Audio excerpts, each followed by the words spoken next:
Yo, what is going on, guys? Welcome to the Airbnb 2.0 build. In today's video, you're going to build an incredible Airbnb clone for your portfolio. This is going to be a Next.js app, and we're going to build the entire thing in just 5 hours. So starting things off, the features of today's app. So as you can see, we're going to build a beautiful UI UX experience in today's video. We're going to have beautiful carousels, dynamic loading bars when you change pages, all the good stuff you're going to learn today. We're going to have a search functionality for all of the listings. All of the results from that search are going to be server-side rendered into your app using Next.js's SSR features. I'm also going to teach you how to have a really nice date and calendar picker inside of your app. You're going to need this throughout loads of apps that you build in your career. When we demonstrate all of your listings on the Airbnb app, you're actually going to get a nice Mapbox experience that I'm going to go ahead and show you how to implement. And once all of this is said and done, I'm going to show you how to deploy this app over onto Vercel, the platform for Next.js. So let's jump into the tech stack of today's video.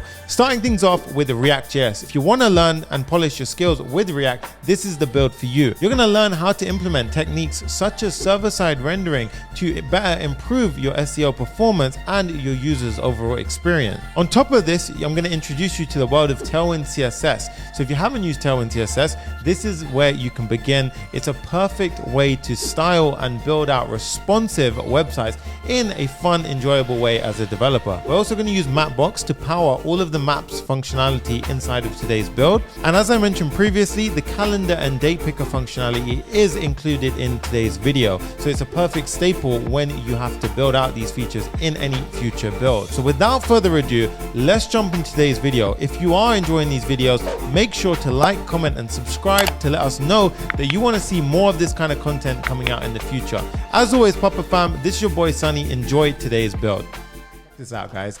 Airbnb, it is a sick, responsive, completely responsive build, right? We have Airbnb right here. You see everything's got this nice animation to it, super slick, right? This is actually using server-side rendering, so these pages are extremely fast to load. This is completely responsive. Let me remind you, check that out. Boom, the whole thing responds. Look at that banner. Look how gorgeous that banner is, guys. And this is the fun part. When you go ahead and start typing in the search bar, let's go ahead and say London.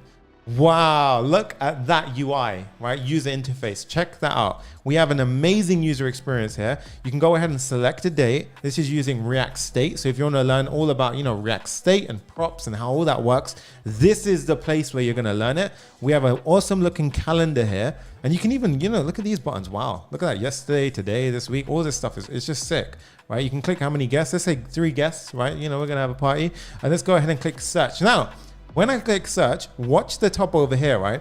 We're going to have this really, really nice kind of animation where it shows the loading state. So if I go ahead and click this, boom, did you see that? That's server-side rendering the page. So it's actually preparing that page beforehand on a server, then delivering it. And in the meantime, the user is seeing a loading progress bar. These pictures are lazy loaded onto the screen. So you have this very nice performant website. So you see, as you scroll down, only then will it go ahead and pull the pictures in, which is what you want, right? And then if you check, if we look in a bit closer, look at that. Wow. Right. And guys, did you notice something special?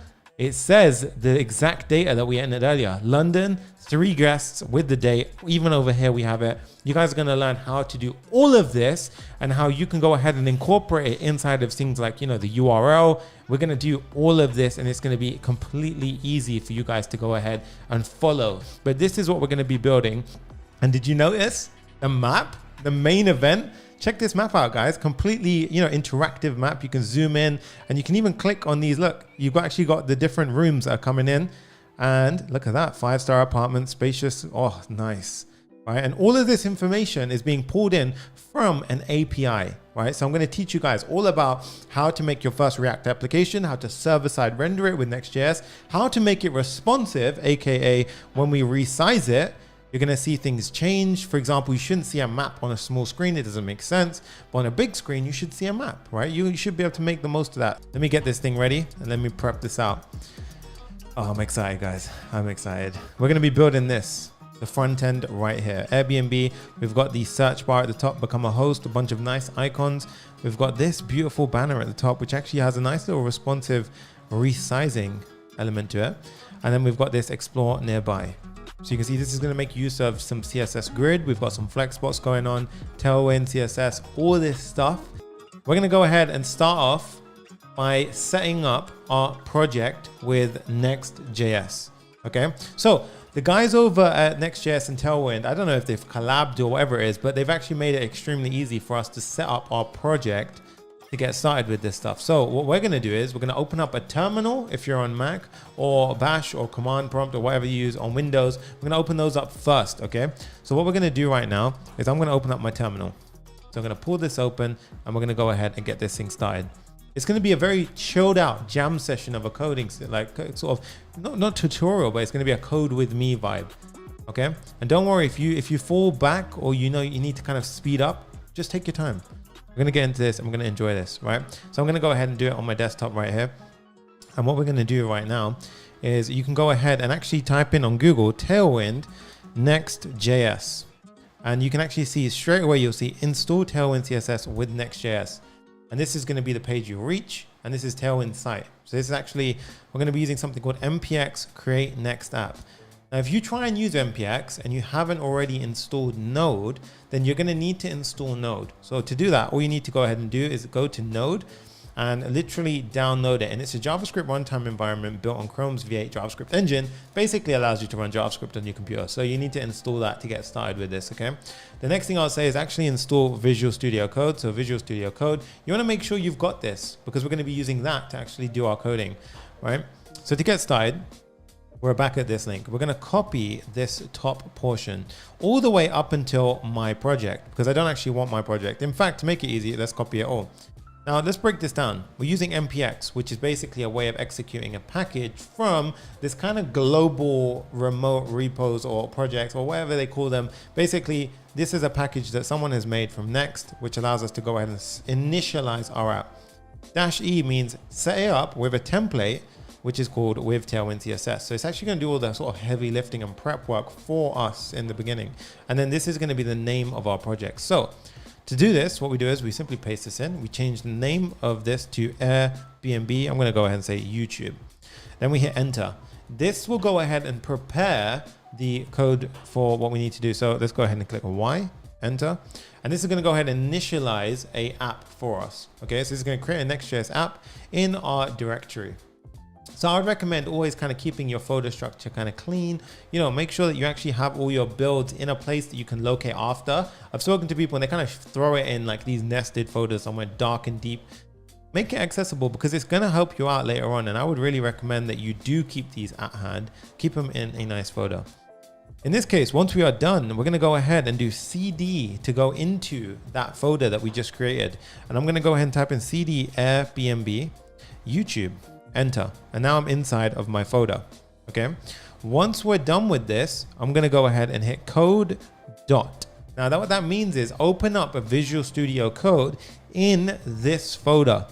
So if I do that, it will load up a Visual Studio Code in that exact specified folder. Now, if it said code is not recognized, then all you need to do is go ahead and click yes, I trust the authors. This is me.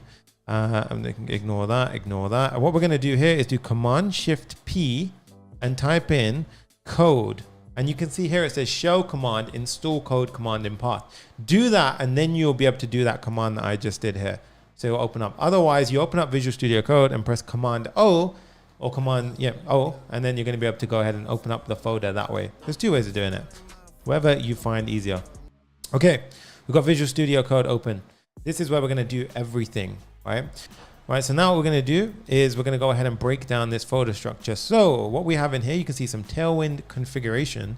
And what it's doing over here is it's setting up all of the things that Tailwind needs to know about. It's using the latest and greatest just-in-time compiler mode for Tailwind, which is actually a really cool, powerful feature that they have.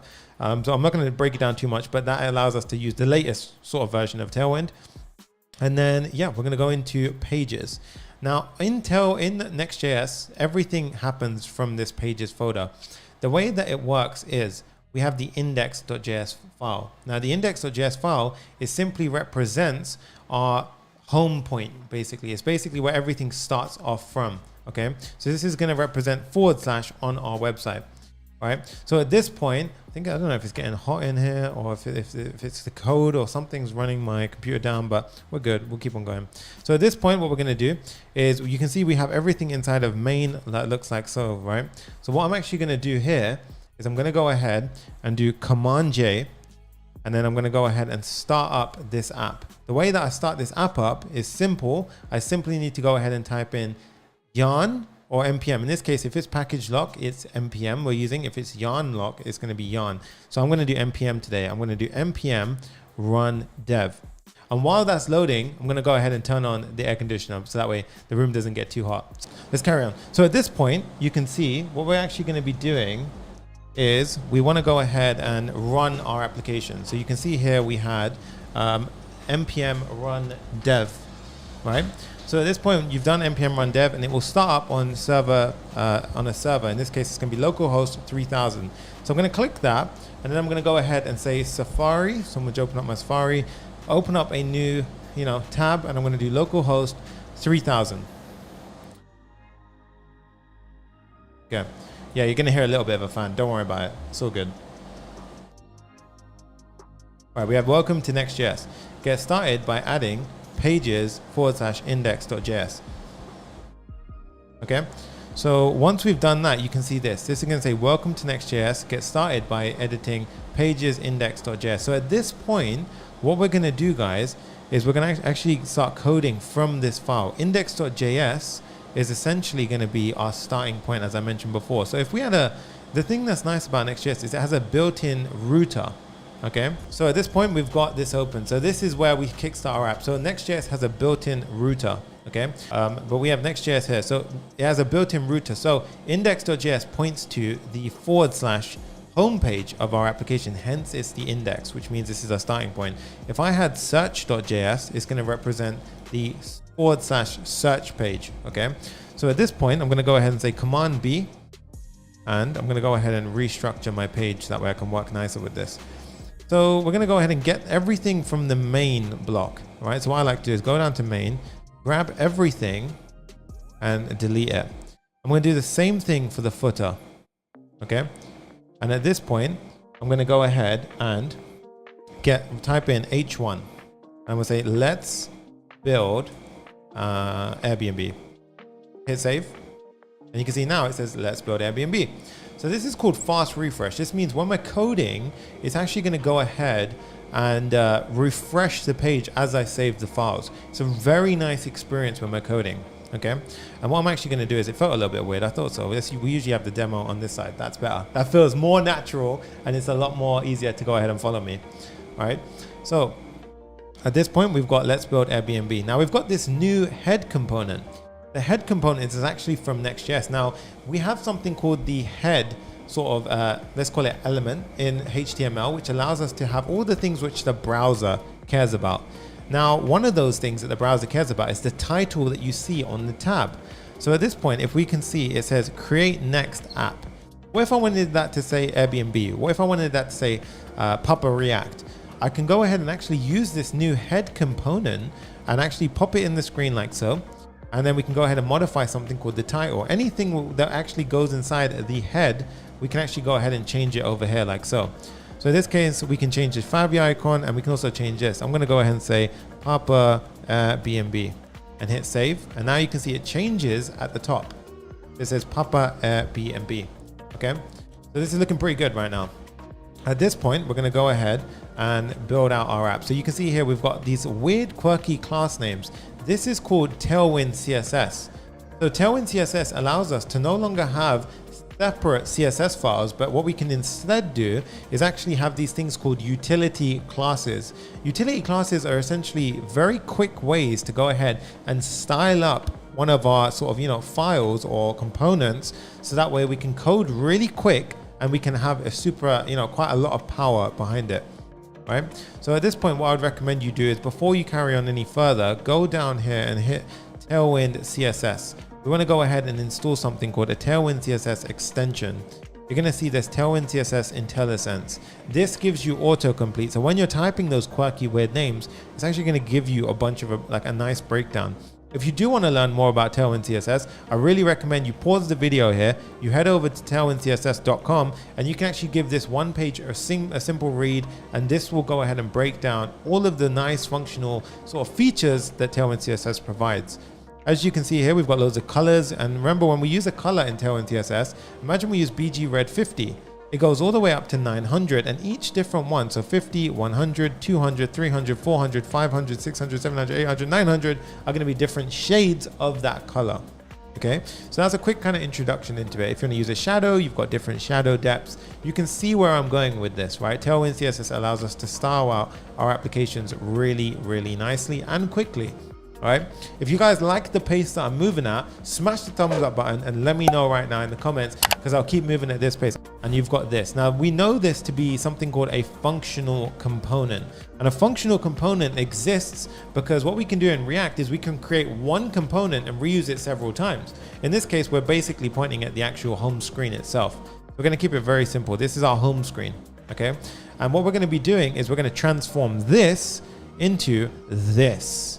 Right? So all you need to do is click your finger and it works. I'm joking. It doesn't work. We're going to have to break it down. It's not that easy, but I will try and make it that easy. So we've got Airbnb over here. We're going to go ahead and literally get to the point where we've got it looking like this. We want to get to the point where we're looking like this. So the first thing I'm going to do is kind of, I like to do something called commenting out the kind of layout. Okay. So at the top of the Airbnb actual clone, what we have, you can see, is, let me go ahead and actually get my stuff working. There we go. We actually have this nice little section at the top. Now this is called the header. Okay. So for the header at the top, what I'm going to do is I'm going to go ahead and actually create a component for the header. So I'm going to go ahead and actually add in a comment here. I'm going to say the header will go here. The next thing I'm going to do is have something called a banner. Right, so we're going to break this up. We're going to do the header and then we're going to do the banner. This is going to be responsible for here. So you can see what's really nice about this is that we can go ahead and actually split up the workload. Right, this means that, like if you get tired when you're coding, you could focus on one component, come back and then do another one. It's very nice in that sense, and also it's actually amazing as a developer experience, and it's going to help you sort of scale up when you're building really powerful apps. Right, so we're going to do that, and then we're going to focus on these sections down here. All of the information here, we're actually going to pull from an API.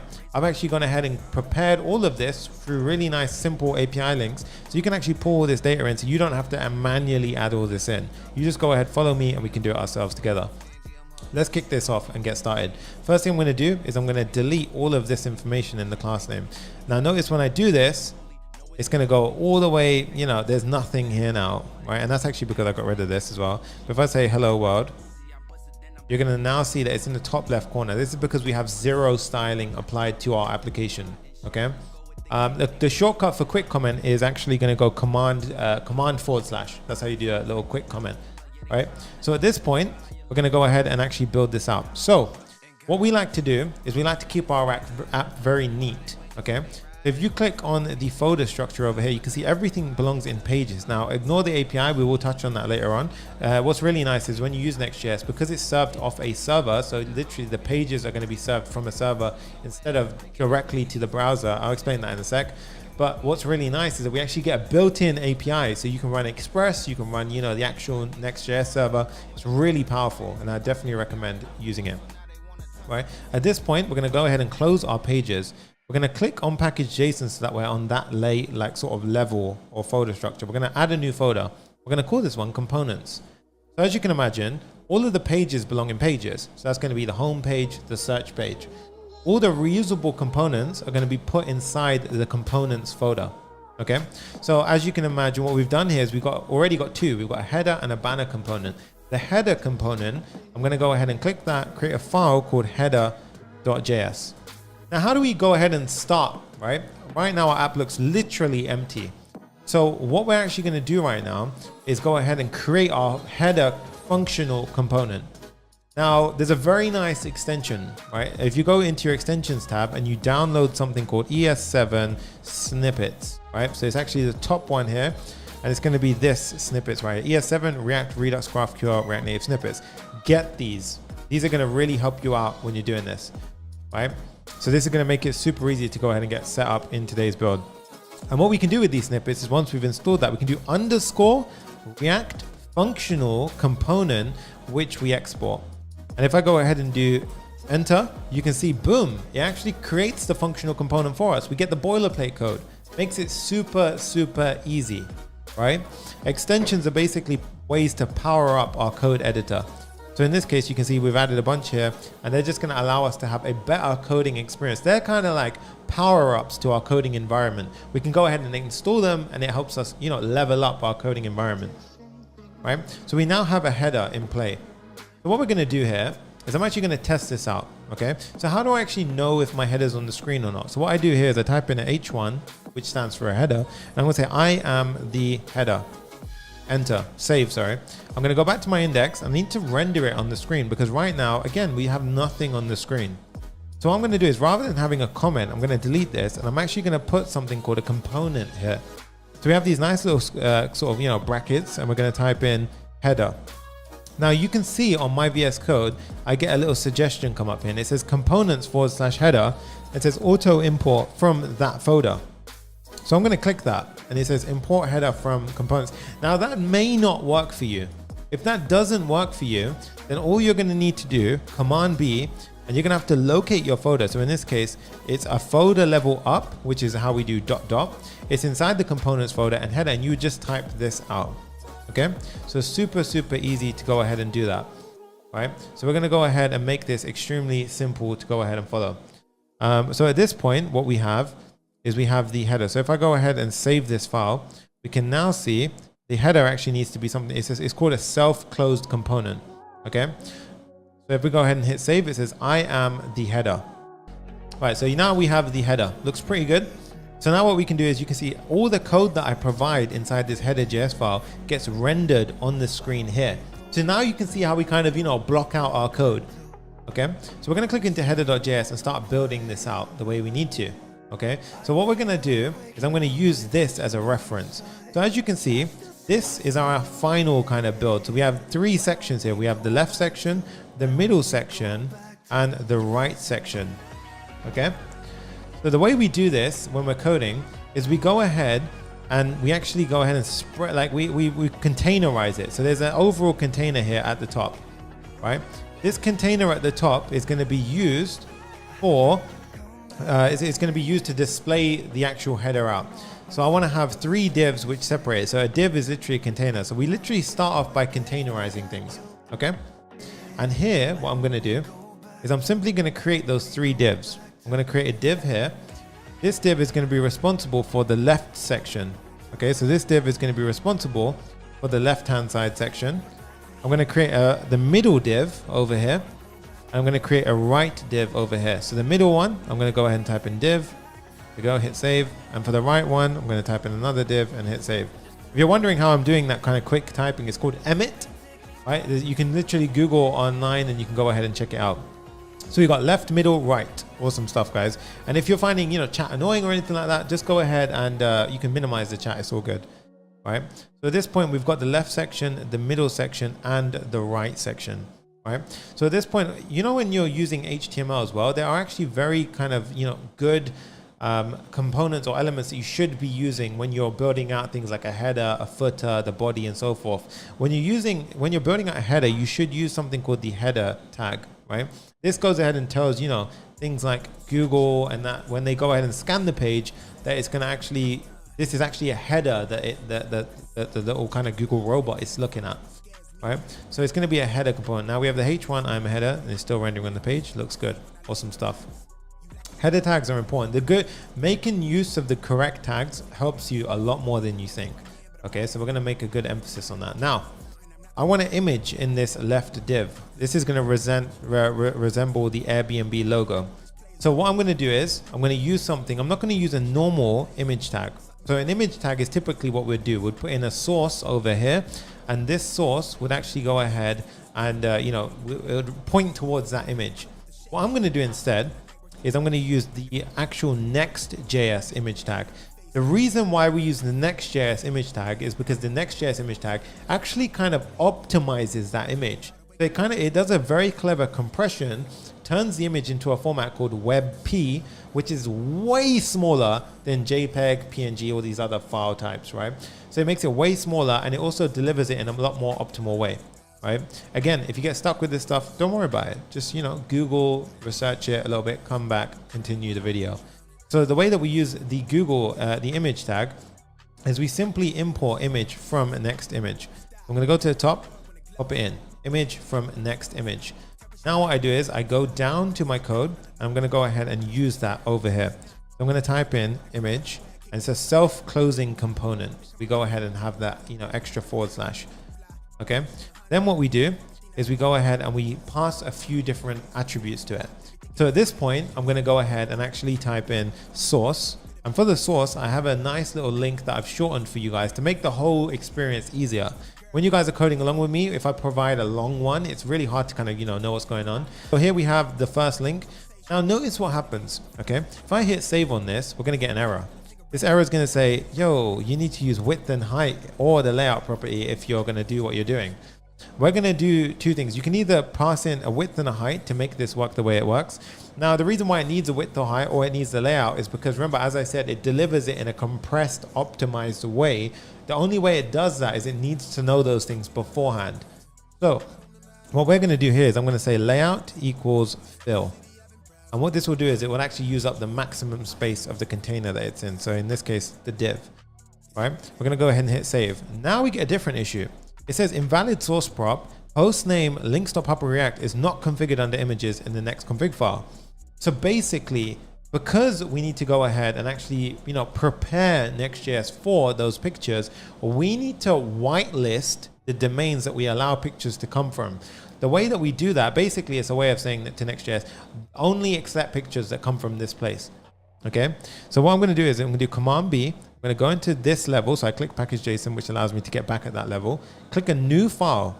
And on this new file, I'm going to go ahead and type in the following. I'm going to say next config.js. This is the configuration file for our next framework. Okay. So what we need to do next is we type in module.exports equals, and we do curly braces. Now this is a way of writing kind of old school JavaScript, right? It's called a module export. You can look into it if you want. But what we can do here is we can pass in an images option. This is basically how we customize the actual, configuration file. I'm gonna make that a little bit bigger. We customize it like so. So in this case, I'm gonna go ahead and, pass in an object. And then what we can do is we can say domains. And this is how we basically specify which domains we should accept the pictures from. This takes an array, hence the square brackets. An array is like a list, right? In this case, what I'm going to do is, in that way you can pass in several different domains. I'm going to type in links.papareact.com. And what I'm basically saying is accept any picture that comes from that website, right? That way it'll make it easy for you guys. Now, when we do that, you're going to have to go ahead, and because we changed it, you see it says found a change in next config.js, restart the server. So I'm going to do Control-C to cut my server. Command-K is to clear your server. Now you can see I'm not running it anymore. So if I try and refresh this, Safari can't connect to the server. In this case, I'm going to rerun my app, npm run dev. And this will go ahead and run my app again. Now the reason why we need to do that is anytime you change your next configuration file, you're going to need to change that. Okay, you're going to need to restart your server because that's a configuration file. Okay, we're going to go back to, now we can hit refresh and we should see we are back up.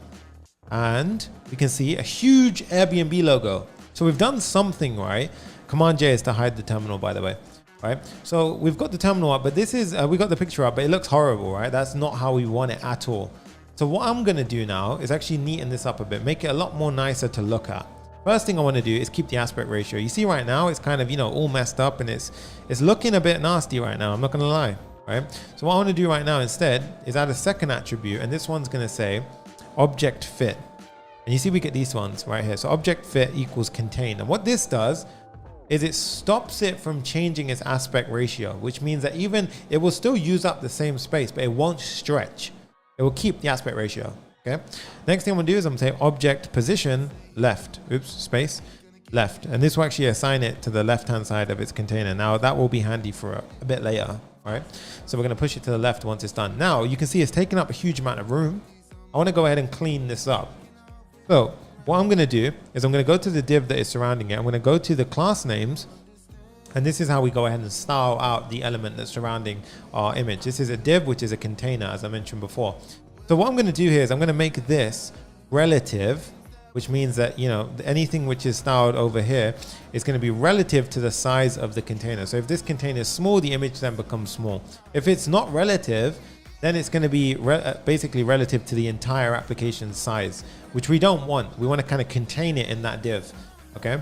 The next thing I want to do is I'm going to type in flex to make this a flex box. Now, if you do get stuck at any point with flex, I'll explain it and I'll break it down, but check out a website called Flexbox Froggy. Yes, Flexbox Froggy, like a frog.com, and do that tutorial. It's a game. You play literally 20 levels and you'll know Flexbox. It's very quick. You can go ahead, pause the video, go watch it and come back if you're watching this back, but that's going to help you out a ton. And then what we're going to do is we're going to center the items. Again, these are utility classes from Tailwind CSS. They allow us to do a bunch of cool stuff. Now you can see we've lost it, right? We don't see it anywhere. So this is because we've made it, you know, we've made it a flex, which means it's going to go ahead and shrink itself. So I need to say this is a height of 10, right? And now you can see it only uses up a height of 10, okay? So it's looking okay, right? It's looking okay at the moment. What I'm then going to do is when I hover over this, I want it to be a cursor pointer. Right now, it's not a normal cursor. I can just type in cursor pointer. Nice. And if you're new to coding, this is actually going to be, typically you would do this with CSS, but we're doing it with Tailwind, which is basically writing the CSS for us in some sense. So you can see when I hover over it, it's literally adding in this CSS code for us. Okay.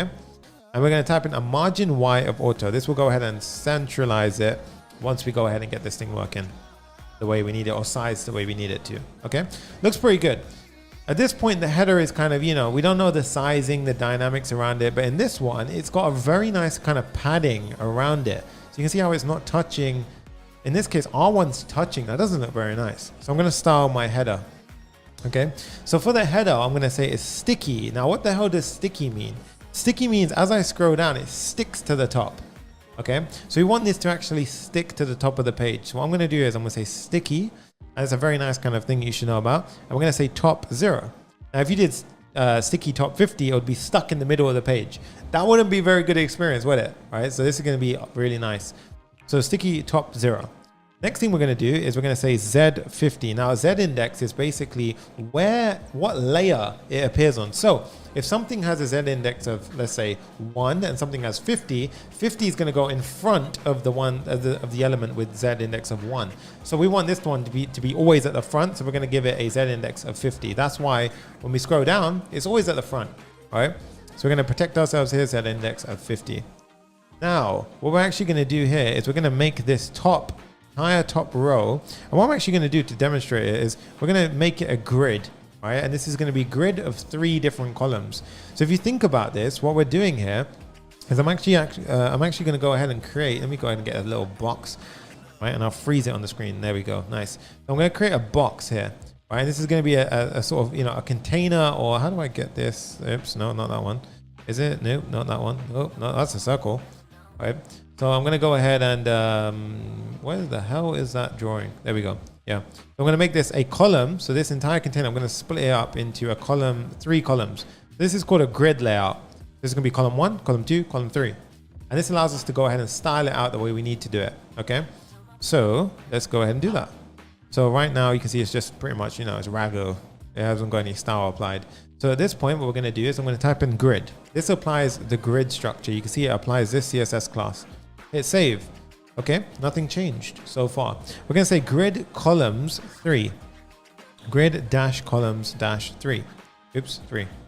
Hit save. Again, nothing visually changes yet because all we have is that at the moment. But to prove that stuff's happening, we can type in BG for the background color. And if I just do red 500, you're going to see that there is actually something happening right now. Okay, so I'm going to make the top white. Right now, you're probably wondering, it's already white. Why would you make it white again? No, it's actually already transparent. The background of the page is just white. That's why we see it. Okay, so now what we're going to do is we're going to type in BG white. Okay, now white, you don't have to give a shade to it. It just works the way it works. It looks nice. All right, the next thing I'm going to do is I'm going to type in shadow MD, and this gives it a nice kind of, you know, shadow underneath it. That gives us this nice floating aspect, this floating feeling that we see right here. That's really nice, right? Oops, there you go. That's really nice. Okay, so super simple right now, shadow MD. And the next thing we're going to do is type in a padding to the y-axis, so on top and bottom of 5. And you're gonna see when I enter that, you see how now we have some spacing? Looks a lot better, right? But look, we still have a problem on the x-axis, right? So it's touching the sides too much right now, okay? So what I'm actually gonna do right now is do padding x 5. And now you can see we padded it inward. And guys, we're starting to look pretty good at this point. All right, this is looking pretty damn nice at this point. And yeah, there is a shortcut for this. If you want to go ahead and combine this, you can just type in, so if you want 5 on the X and Y axes, we can actually go ahead and say padding in all directions of 5. And it gives us the same effect, okay? So if you're enjoying this video so far, smash the thumbs up button. Let's keep on going.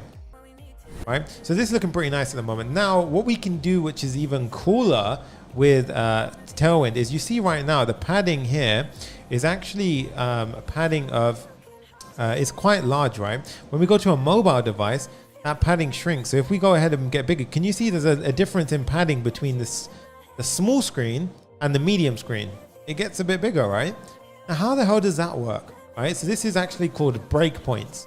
Now, the way a breakpoint works in Tailwind CSS is typically everything is mobile first, which means that the rules and the utility classes that I'm writing right now, they are all for the mobile screen unless we say otherwise. So they're all going to be mobile screen. And then if you go ahead and make your screen bigger, it just keeps those styles. But what's really cool is we can go ahead and say, when you hit the medium screen, do this. When you hit the large screen, do this. When you hit the extra large, and it goes up to like 2, 3XL. Right? So what we're going to do now is these are all mobile first, and then we're going to see when we hit the medium screen, we're going to apply a padding of on the x-axis of 10. And I'm actually going to go ahead and kill something called rocket. That's why you guys can see the emoji. So here, medium of 10. And what this does is it adds in something called a CSS media query. And it says only apply padding x of 10. So you literally double the x padding when we reach a size of, let's go again over that. It says when we reach a size of 768 pixels. Okay, hit save, and now you can see if I make this a bit bigger, boom, after a certain point it gets bigger. That is called a breakpoint, and that's why I really do honestly love using Tailwind CSS. It's so easy to make responsive websites. Right, we've got the left section pretty much done at this point, right? So if we go ahead and make this full screen, looking pretty nice. Okay, pretty nice. Let's keep on going at this pace. We've got the left side done, so I'm going to get rid of that. Actually, I'll keep it in there. I'll keep it. I think it helps you guys out. Next section is the search section. So the middle is going to be representing the search. The search looks like this. Okay, there we go. So this is actually going to be like a custom input field. So we've got to have to do a few clever things here. And then we actually have a nice little icon over here that I'm going to show you guys how to go ahead and grab yourself. So to get this working, we have our div, we go inside the div. And the first thing I'm going to do is actually have an input field. So an input field in HTML allows us to have some text. So if I go ahead and pop that in right now, you're going to see that it's actually over here. A little bit hard to see by yourself, but there you go. So I can start typing in that input field. Now, looks kind of cool, but it looks a bit boring, right? I want that to look like that. Now, obviously, an input field doesn't look like that out of the box. So what we're going to do is we're going to make the div around it have this look. And then we're even going to have a little kind of icon inside the div.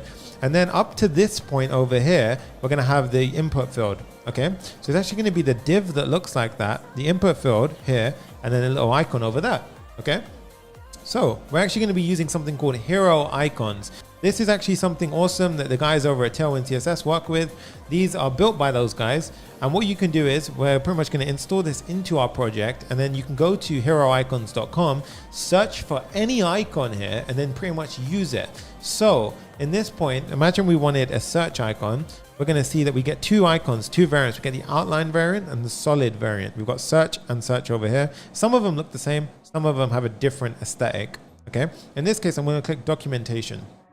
Now, with this, I'm going to go ahead and install this. So npm install Heroicons React. That's it. Let's keep the vibe up. Right now, we've got the Command J to bring up the terminal. I would keep one terminal open on your code, and I'd add another one. So you can see we opened up a second terminal. And in this one, I'll do paste. So npm install Heroicons React. Hit enter. And while it's doing that, you can see, then you can basically go ahead and pull it in. So imagine we wanted the search icon, we import search icon from Heroicons React. And then remember, solid or outline, you get two variants, okay?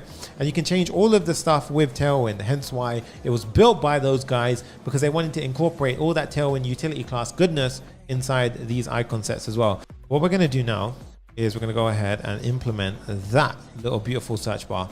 Right? So what I'm going to do is, you can see we've successfully installed it. So keep that tab open, but I'll go back to the terminal, Command J to hide it. And then what we can do is we can go ahead and have the following. To make sure that it's not so confusing, I would add a placeholder as well to your input. And I would say here, what do we want? We said start your search. Start your search.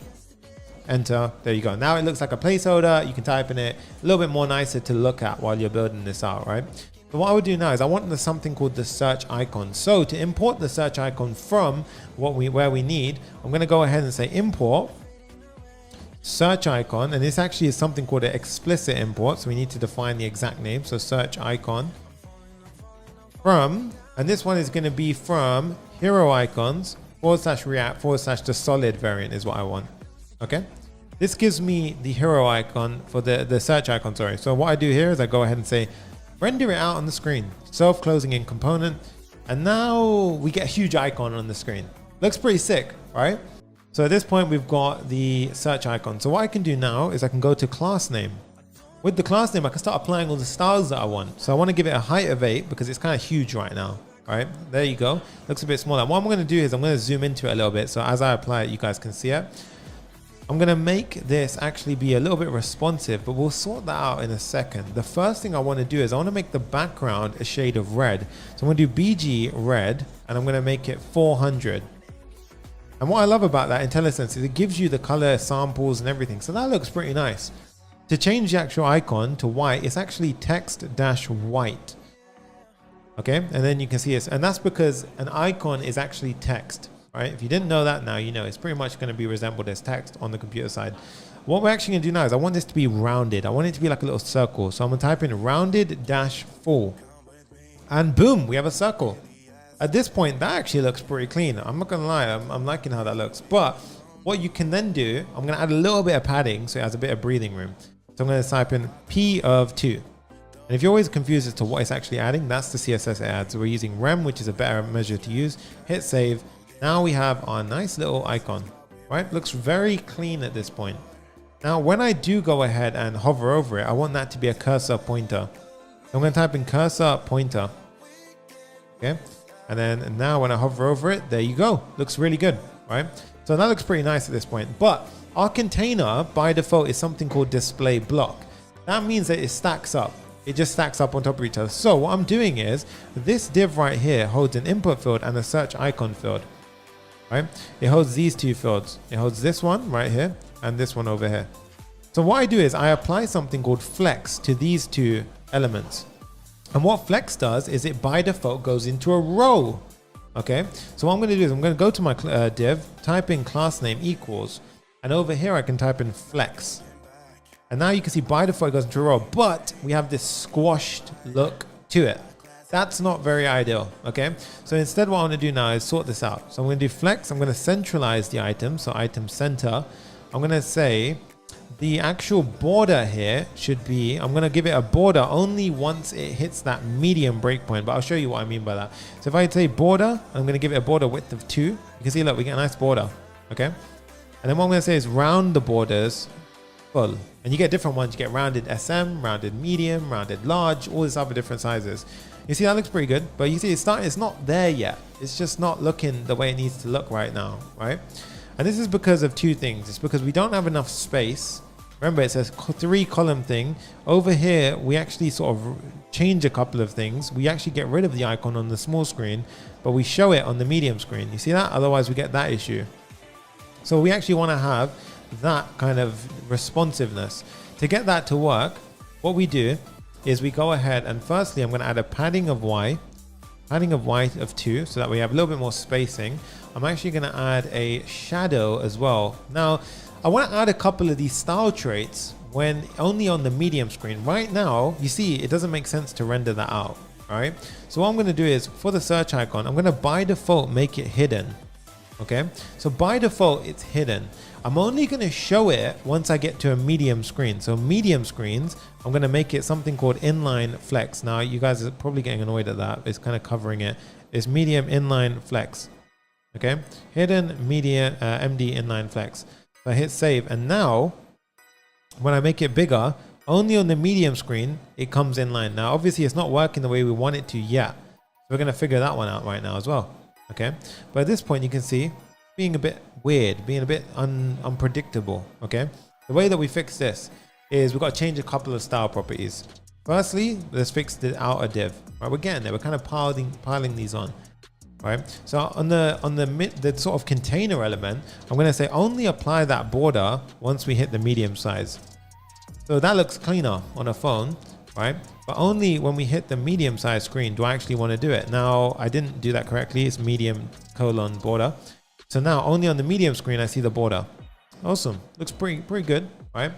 Next thing I want to do is, you see on that border, it touches it. That's not nice. That's really not nice. So the way that we fix that is we can go ahead and add in something called padding left to the input field. So on the input field, I'm going to say, let's go ahead and say class name equals padding left of 5. In this case, what should I give it? Padding left of 5 is good. Yeah. And you can see it moved away, but we still have that little issue, right? This is because the background of the input field is white by default. So what I want to do is the input field, I can go ahead and say class name transparent. So I'm going to type in transparent. Okay. And now you can see, boom. Right. So now you can see it actually disappeared. Wait a second. Did I type something wrong? I think I did. Right. So it's actually not, it's BG transparent. Sorry, BG transparent. There we go. And now you can see there is no background, but we still have our search functionality. But we have this another annoying outline. Okay, how do we get rid of the outline? Well, in Tailwind CSS, it's really easy. We just type in outline, none. And now when I type in, okay, looking pretty good, right? Kind of gets close to that. And then we've got this other issue of this is not sticking to the side. It's a bit annoying, right? What I want to do is I want to make this input field grow. I want it to take up as much room inside that container as possible. When we have the container as flex, what we can do is we can select one of the components. We can say flex grow. And what that will do is it says grow as much as you possibly can. So it should push the other element into the corner now when I hit save. I do that, boom, throws it over to the corner. Okay, looking kind of good at this point, right? So what I can now do on the search icon is we can go ahead and see it applies at this point. So I'm going to go ahead and actually make this like so. I'll make that a little bit smaller so we can see what's happening. So for the flex box, for this div, and remember, if this is kind of getting confusing, you can go ahead and just pause it, get up to speed, and then carry on. Okay, don't worry, don't freak out if anything's not making sense. At this point, we can go ahead and say for the medium screen, I also want it to be a shadow, and I want to say shadow SM. We have the shadow small only on the medium screen, and actually is under here. Very subtle to see that, but if I go ahead and change this to an extra large, or just say a large, you can see, there we go. You see how it's a very subtle, delicate, small border that we're applying there. Okay. Now we've got this issue over there, right? That's not looking very good at this point. So what I'm going to do there is I'm going to say for the search icon, I'm going to give it a margin X of auto. Margin X of auto. But after the medium size screen, well, actually, no, we don't even need that. I'm going to say because it's only visible on the medium screen. So I'm going to say after the medium screen, then what I'm going to do is I'm going to say, oops, 1 second. Sorry, guys. That's kind of annoying right now because I think while I demo it, what I'm going to do is I'm going to disable my my Tailwind CSS. But you guys make sure you've enabled it, right? But I'm going to disable it primarily for one reason, which is because you guys can't see what I'm typing as I type it. I think it will be easier for you to see. I need to just quickly spin up my app. No, I don't. That's all good. Okay. That way it doesn't keep covering the screen, right? Okay, so now what we're going to do is we're going to say on the medium screen, I want to add an extra margin. So I want to add a margin on the x-axis of, I think it was 2. Yeah, we're going to add a margin on the x-axis of 2. Now you can see we space it out nicely. Now check this out. Okay, that's looking pretty damn good. All right, looking pretty damn nice. And look, on the small screen, it works perfectly nice. And then on the big screen, we've got this perfectly responsive middle aligned, centrally aligned search box, right? Looking nice, guys. Smash the thumbs up button if you're enjoying it so far and you're able. And don't worry, as I mentioned before, this is being broken down for absolute beginners. So take your time and do this at your own pace, okay? The whole point here is that you learn something, okay? So we've got this looking pretty nice. Now the search, the text here, I'm going to change that a little bit. I'm going to say the text should be small. I want it to be a slight gray. So I'm going to say text gray of 600. Okay. And now you can see it's a slight gray and it's actually gray when I type. right? So if you may have thought they didn't change color, that's because the placeholder is gray by default. I'm going to change the placeholder to be a slightly different color of 400. So placeholder gray 400, and that will go ahead and take effect. Now, in order to do that, actually, we need to add in, no, we don't. No, we don't. We're good. That's good. Yeah, placeholder 400. Nice. So at this point, what we're going to do is I'm going to go ahead and I think we're pretty much done with that. So we have everything being responsive. It looks pretty nice. And yeah, so we're done with the section here. This is looking pretty good. So now we're moving over to the right hand side of the header. Okay, so we're moving on to the right hand portion of the header. And right, so div on the right hand side over here is the next portion. What we're going to have here is a bunch of things. We're going to become a host and a few different icons. Got a globe, menu, and a person icon. So we're going to click become a host. Okay, so I'm going to do a p tag and I'm going to say become a host. Oops, become a host. Hit save. Now you can see it pops up. Now you can see it's not aligned the way that it needs to be. So I'm going to show you how to fix that and get that working as well in the way that we need it. Right. Then I'm going to import 3 icons that I'm going to need to use later on. I'm actually going to import a few icons that I'm going to need throughout this component. So I'm going to go ahead and pop them in right here. You guys can feel free to add them in as well. We've got a few additional icons. So we already had the search icon. I've added in these 4 icons. Okay.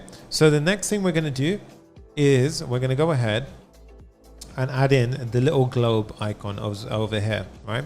So what I'm going to do here is I'm going to type in globe. Alt icon, and I'm going to self and close it, right? And if we hit save, it's huge, breaks everything, looks awful.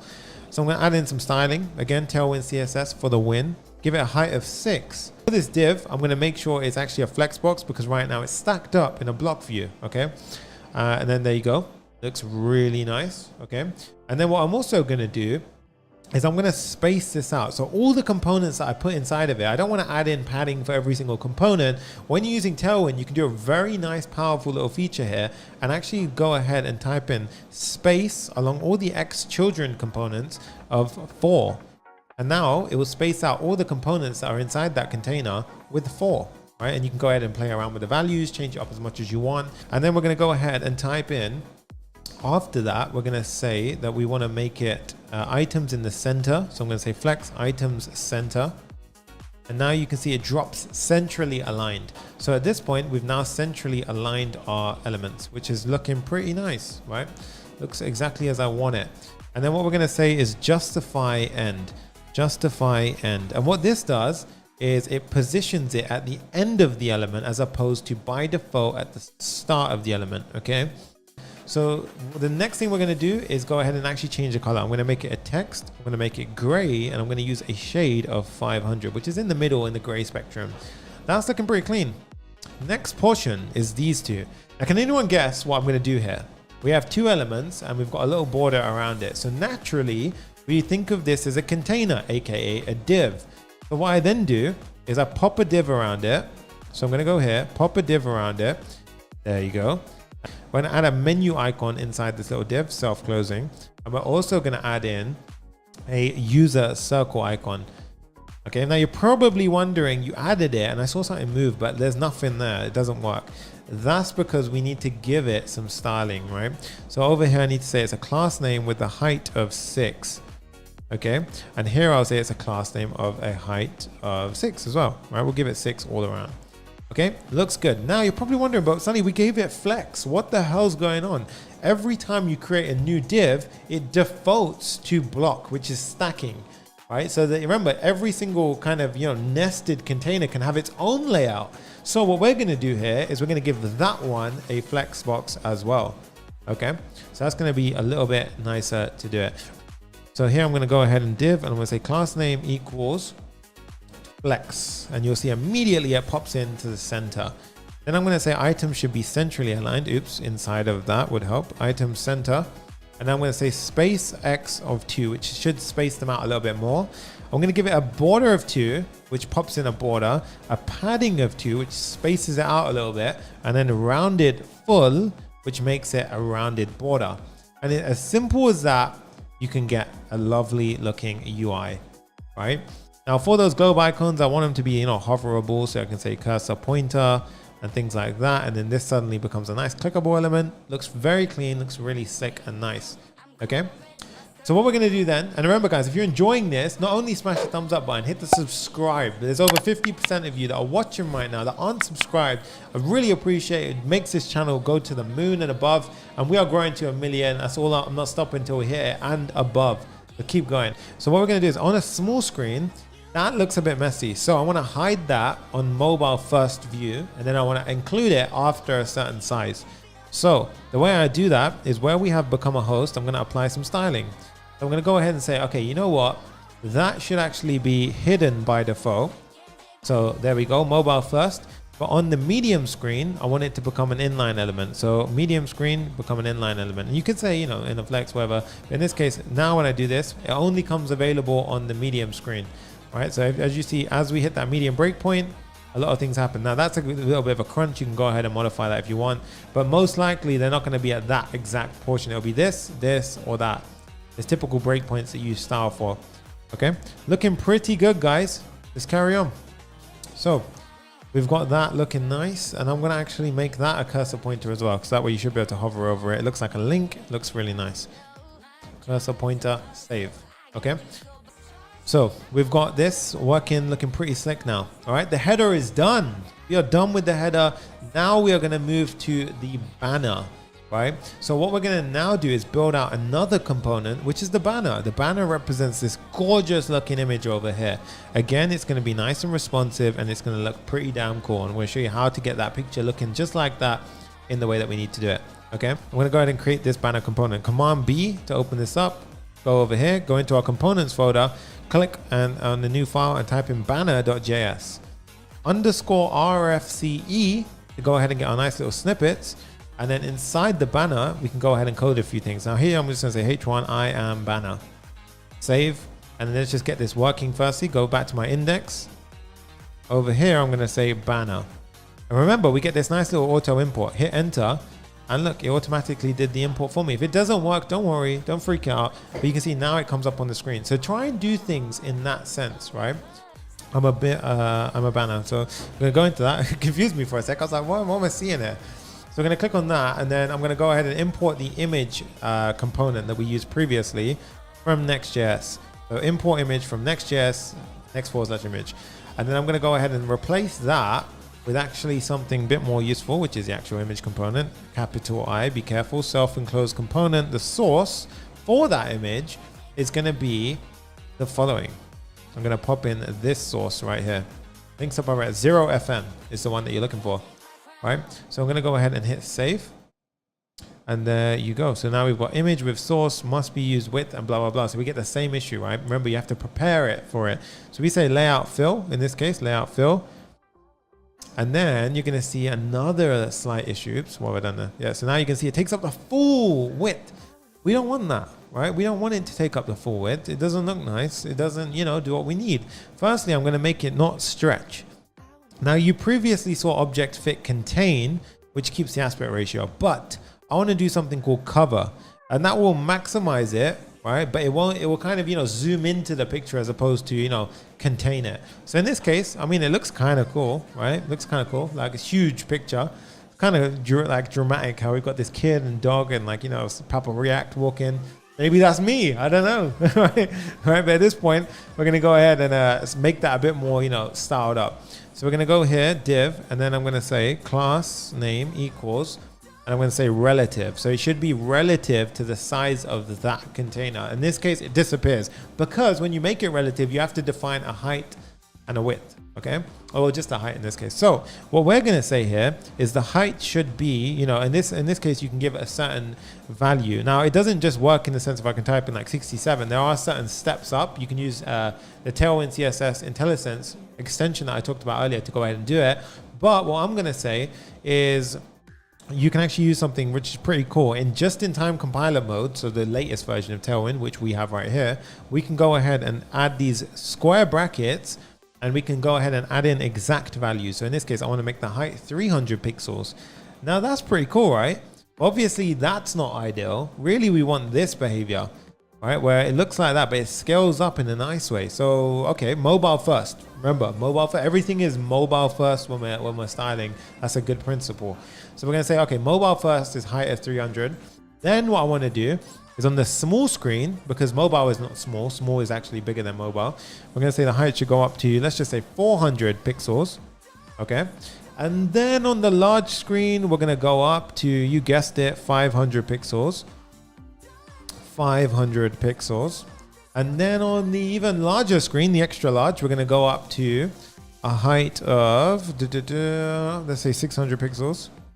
And then finishing it off, 2XL is going to have a height of, and this one was 700 pixels. So we're just stepping up in the different screen sizes. Now, if I go ahead and do this, look how it nicely goes ahead and actually resizes.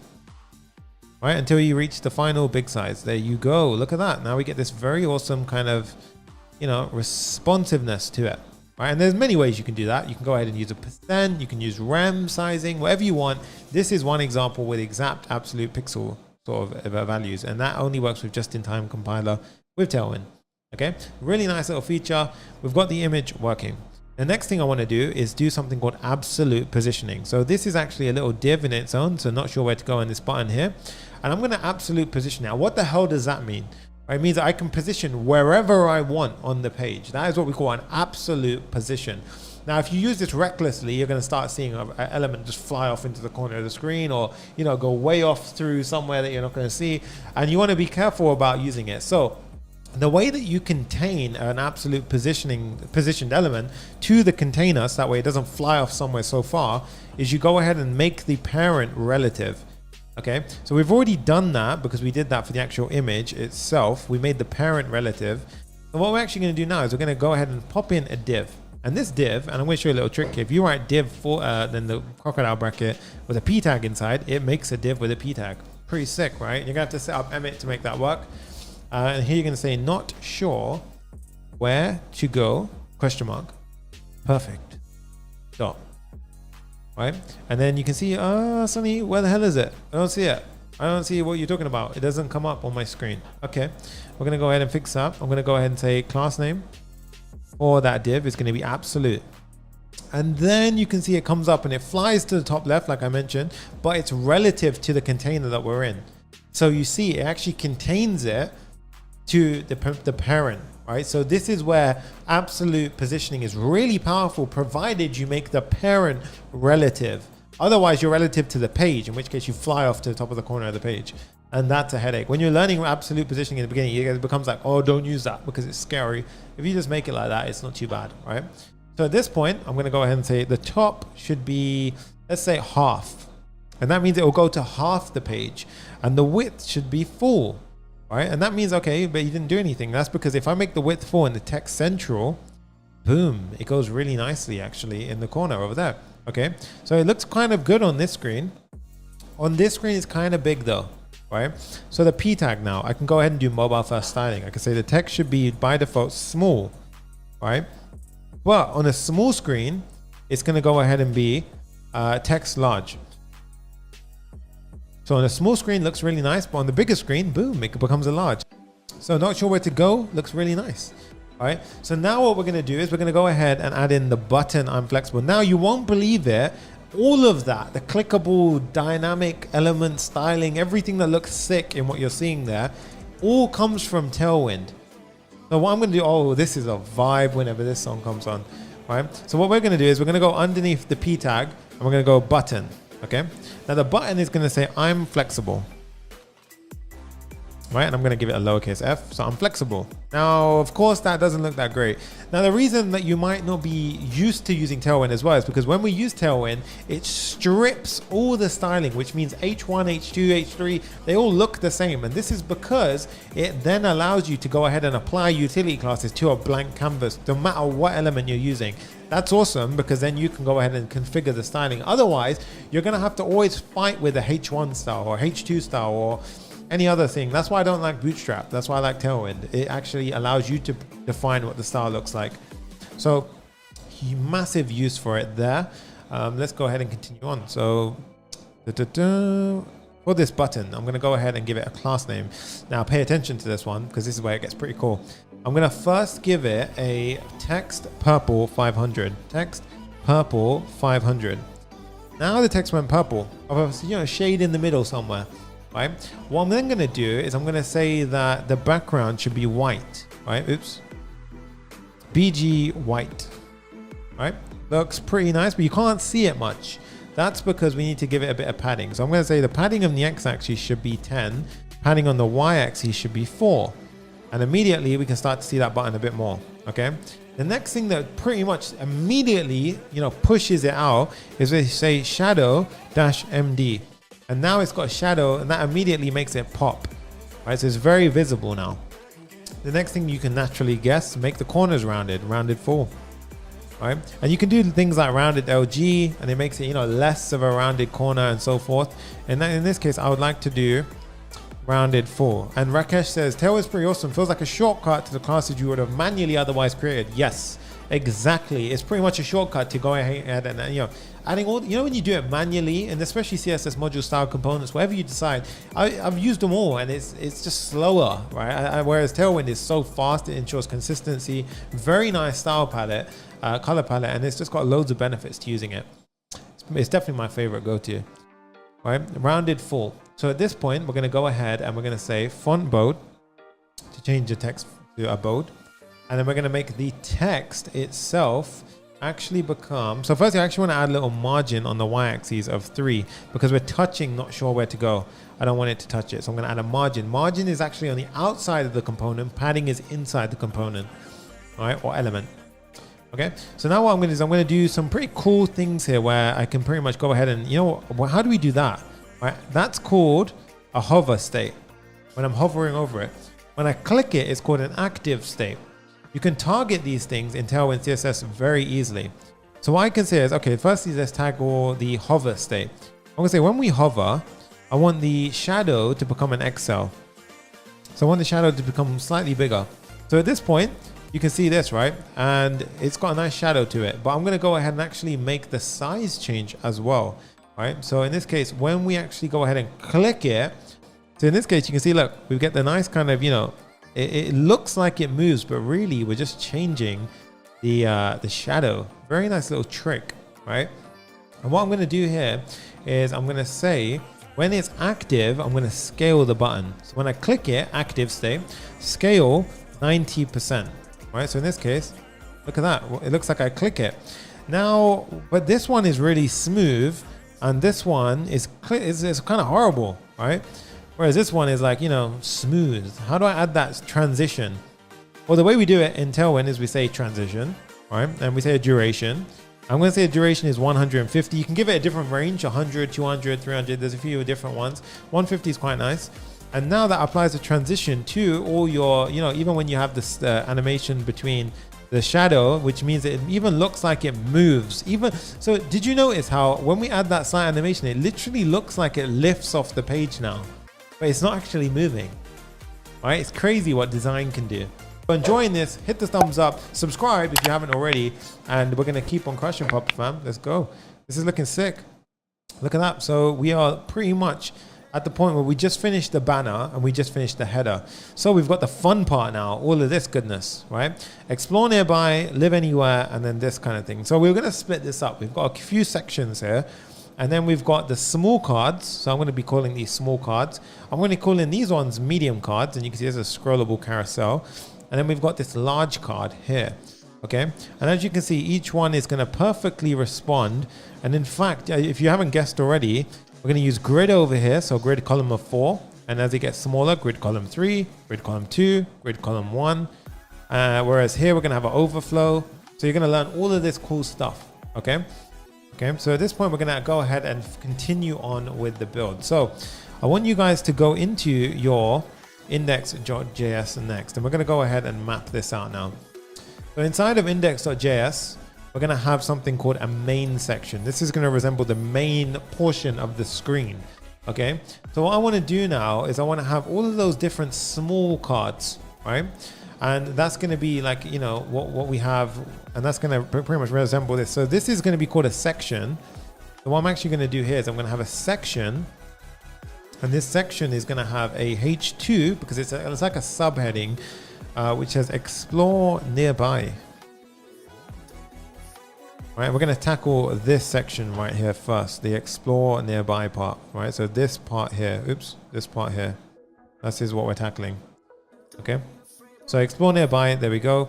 And I'm going to actually style this right now. Let's go to class name, and let's actually give this a nice little bit of styling. We're going to say it's text. I'm going to give it 4XL, so text goes up quite a big amount. You can check the Tailwind docs, by the way, if you want to know all the different, utility classes yourself, and that's going to help you guys out quite a bit. So we're going to make it font semi-bold. I always do this. Why am I doing that? Font semi-bold, and then I'm going to say padding on the bottom of 5. Okay, that looks kind of cool, right? And you're probably wondering the padding bottom isn't taking place. It's because it's going to attack this bit. I'm going to style the actual section itself in just a second. I'm going to say padding top here of 6. Right, there you go. And it pushes it away. Now the main section, okay, I'm going to give this a bit of styling here. Now, notice something in this one.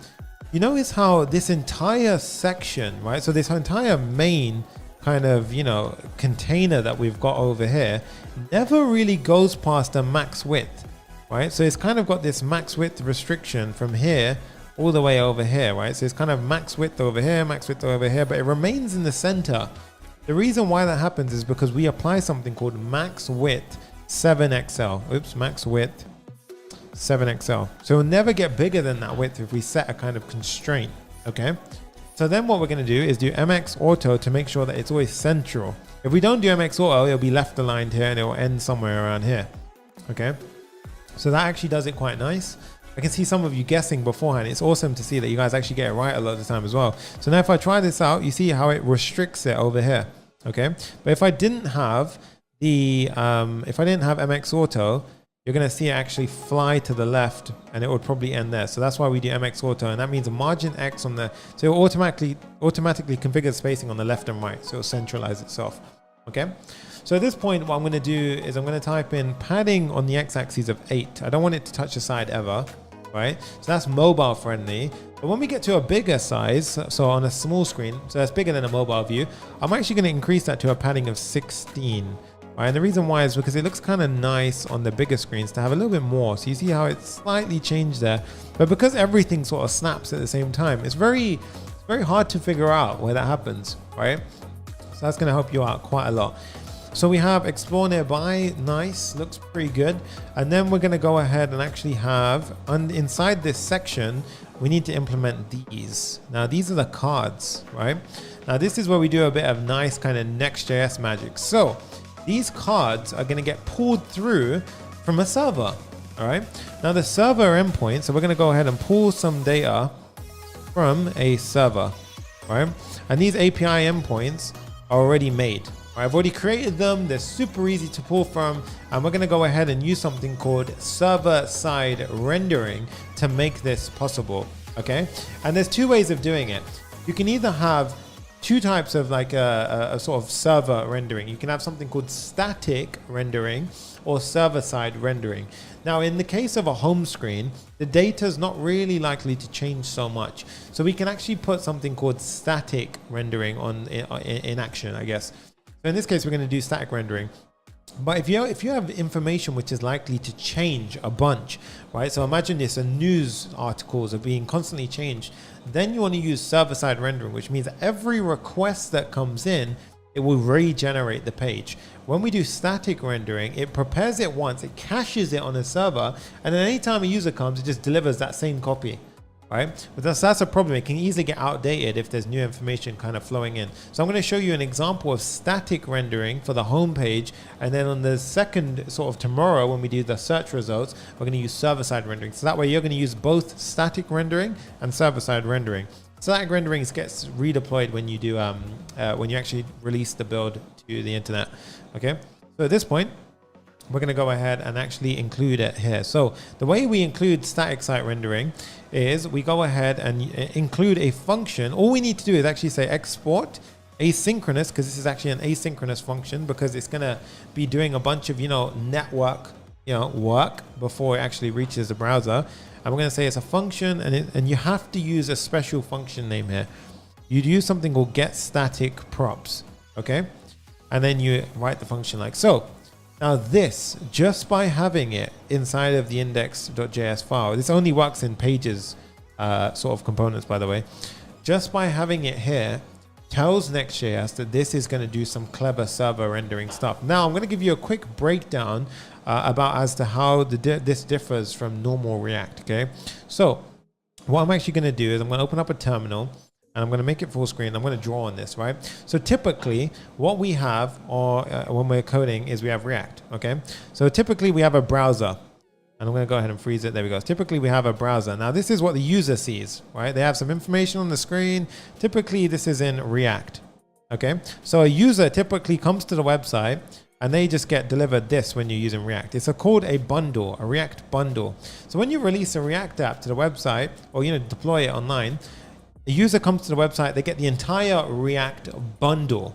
Now the entire React bundle, sure, it loads pretty quick. It's definitely a pretty good thing. Better than using raw HTML, CSS, and JavaScript for sure. You get the power of React. But the problem comes when your app gets a bit bigger. This is where Next.js comes in. Next.js essentially adds in additional steps.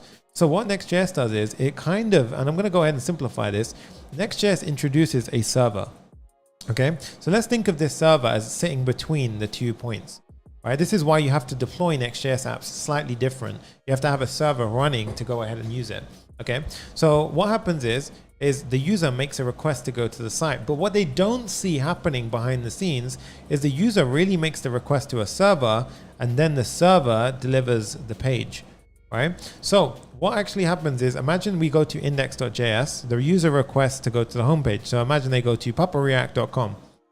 Okay, so they go to papareact.com and then they go to this page. Now they don't need the entire app, right? So the server knows that, okay, they're just visiting the home screen. So all I need to do is pre-build the home screen and send only the home screen to the user, right?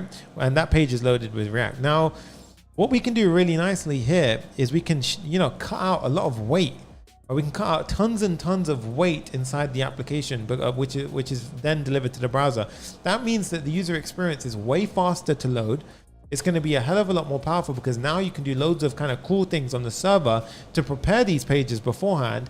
And that means when users come to the site, it's so fast to deliver the pages. Okay. So what we now do is we have this middle ground server. So as I mentioned before, if you use static rendering, which is the default thing that happens in Next.js, when we release or deploy our website, it gets put over here and it basically builds these pages beforehand. So it will have these pages pre-built and it just delivers them as and when the user kind of comes in. So it's super fast. If we include something called server-side rendering, right, then what happens is every time the user comes to the website, it will go ahead, build this page fresh with fresh information, and then it will deploy it. It's still quicker than doing the entire React app because all we're giving them is the one page they're visiting. So if they go to, let's just say, the contact me page or the challenge page, for example, then all they're gonna get is the challenge page. They're not gonna get the entire app. So it's way faster and way better to use Next.js over typical React, just for that one reason as well, right? It has a bunch of other benefits, but that is a kind of a quick breakdown as to why we do it. So at this point, when we do the static props, we are actually going ahead and actually doing this step right here. So we're going to say, okay, when we're pre-building the page at this point, I want to fetch some information so that way I can build this page really nicely. Okay. What's nice is that we can pre-fetch this information in a bit of code, which is what we're going to do now. And then we can pass it over as something that's called props to the component. So it's actually a lot simpler than it all kind of sounds, right? Don't worry, when we actually mess around with this, it's going to be super easy. Get static props. Now what we're going to do here is I'm going to make a call to that API. So I'm going to say const, and I'm going to say the explore data, right? So this is going to be responsible for all the data that you see here. So what we're going to do is this is an asynchronous function. So if I make any kind of request to, any endpoint on the internet, I have to do an await, right? We're going to say await. We're going to say fetch, and this is how we basically make a fetch to an endpoint. So we're going to make a fetch, right? And now I'm going to show you what we're actually going to pull, right? So in this case, I'm going to go to this endpoint over here, right? So I'm actually going to fetch. Now you can actually see what is at this endpoint if you just put in a browser. This is going to go ahead and pull the following. So you see, this is actually pulling some JSON information. Okay. So as you can see, it pulls a JSON array, and this array right here contains a couple of objects, and each object has an image, a location, and a distance. All right. So this is going to be eventually shown on the screen like so. All right. So at this point, we've got image, location, and distance. So what I want to do now is I want to pull this in. So we're going to pull that information into, our code base. And then what we need to do is, remember, when we make a request, it comes back with all this excess information, the headers, all this other kind of, information that you might want to use. But all we need is that JSON that we can then go ahead and show on the screen. So what we do is we say dot then, right? And then here I just say the result, right, or the response is going to be passed, and we just want the result.json. Okay, and what that does, guys, is it goes ahead and it just gets us the JSON information, which is essentially this. So now I get this inside this variable. Okay, once we do that, I need to return it to my functional component up here, because this stuff is actually happening on the server. Anything inside of get static props, get server side props, whatever we do down here is happening on the server beforehand. It happens at this point before we reach the actual browser, because this is actually where the browser is, right? Over here. Okay. So what we're going to do now is I need to return it to that functional component at the top. All right. So at this point, I'm going to say return. And what's really cool here is that you simply return it as something called props. Pretty much stands for properties, right? And what happens here is this takes an object, and you can pass whatever you want. So I'm going to pass explore data, right? So the key is explore data and the value is explore data. Now in ES6, you can go ahead and shorthand this. You can go ahead and pass it back like this. So what this does is the information that we had over at the server, we pass it to our functional component over at the browser level, right? So what happens now is over here, we actually get props. So if I wanted to go access something, I can say props.explore data and I'll get access to this information that was rendered on the server, okay? What I can then do is ES6 allows us to pull apart. It's called destructuring. If you want to know what destructuring is, we cover it all in React Basics, so you can go feel free to check it out on the Skillshare link down below, and that should help you out. But we can go ahead and pull it apart here and say explore data. So curly braces, and that will pull it apart. So now I don't have to write props.explore data. I just say explore data. Okay. So at this point, I have my beautiful kind of explore data coming through. Okay. So we've got this stuff happening here. So now what I can do is I got this information on the front end. So I can say explore data. And now I want to do something clever. I want to map through it. Now map is something that basically goes through all of these items that come back, and it will give us each item, and we can do something with the item that kind of gets shown on the screen. In our case, we want to render one of these components every time we run through that loop. So every time we run through the loop, the way we do is we say .map, and we don't do a for each because the map returns a value. So we say map. So every single item, we should give it a name that makes sense, right? In this case, we're going to call it something like, let's just say item, right?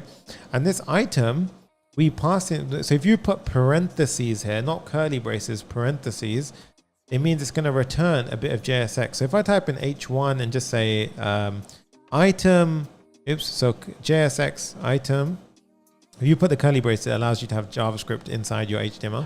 So you say item dot, let's just give it a test, and we say item dot location.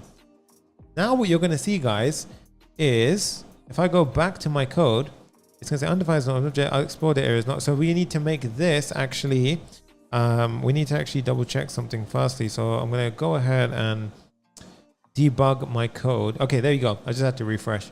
There you go. London, Manchester, Liverpool. But to protect yourselves, you want to do something called optional chaining. That means that if for whatever reason it's not there or it's undefined, it will handle it gracefully. That's what we say. It could be there, might not, but it's going to be there. So just protect yourself. Now you can see it's pulling the information from our endpoint, but we're rendering on the screen. What you can do then is you can destructure it even further. Right? You can get the image, the location, all that stuff away from it. But I'll keep it simple. I just have item for here, right? Now, rather than doing it all here and having all the code over here, we're going to create the small card component to represent this. Okay. So Command B, go to my components, and I'm going to go ahead and type in small card.js. Small card.js underscore RFCE for our boilerplate code. And then inside of here, what do you think I'm going to do, right? So I actually want to get this information passed through. So again, every component in React can take props, which means properties. Now, Props are basically something that, remember I mentioned we can reuse these components. The way we reuse it is we use the same component, but we pass in different properties, right? So that's what the props are for. These are pretty much the same way that we write an attribute to anything. We pass it in the same way. So in this case, I want to pass in 3 props, right? Now you can do it in a simple way, but in this case, I'm going to destructure. So I'm going to say the props will be image, location, and distance. And this is because this is what they have on the endpoint over here. Okay. So we're going to go ahead and pass these in. Now, how do I actually really pass that through? Because this is on the functional component side. If we go back to our index, where I actually render a small card. So you see, we're going to do the auto import trick here. And you see small card from components. Where we render that out, guys, I can actually pass it through similar to an attribute. So I can say the image is going to be the item.image, right? Then we're going to go ahead and continue on. We're going to say the distance is going to be equal to the item.distance. And then we're also going to say the location is equal to item.location. Okay, so every time we loop through, we're going to map it to these props inside of a component. That gets passed through over here, and then we can use them, right? So that's how it works, right? So now what we do next is we go ahead and remember, whenever you map anything inside of React, you should always pass in a key.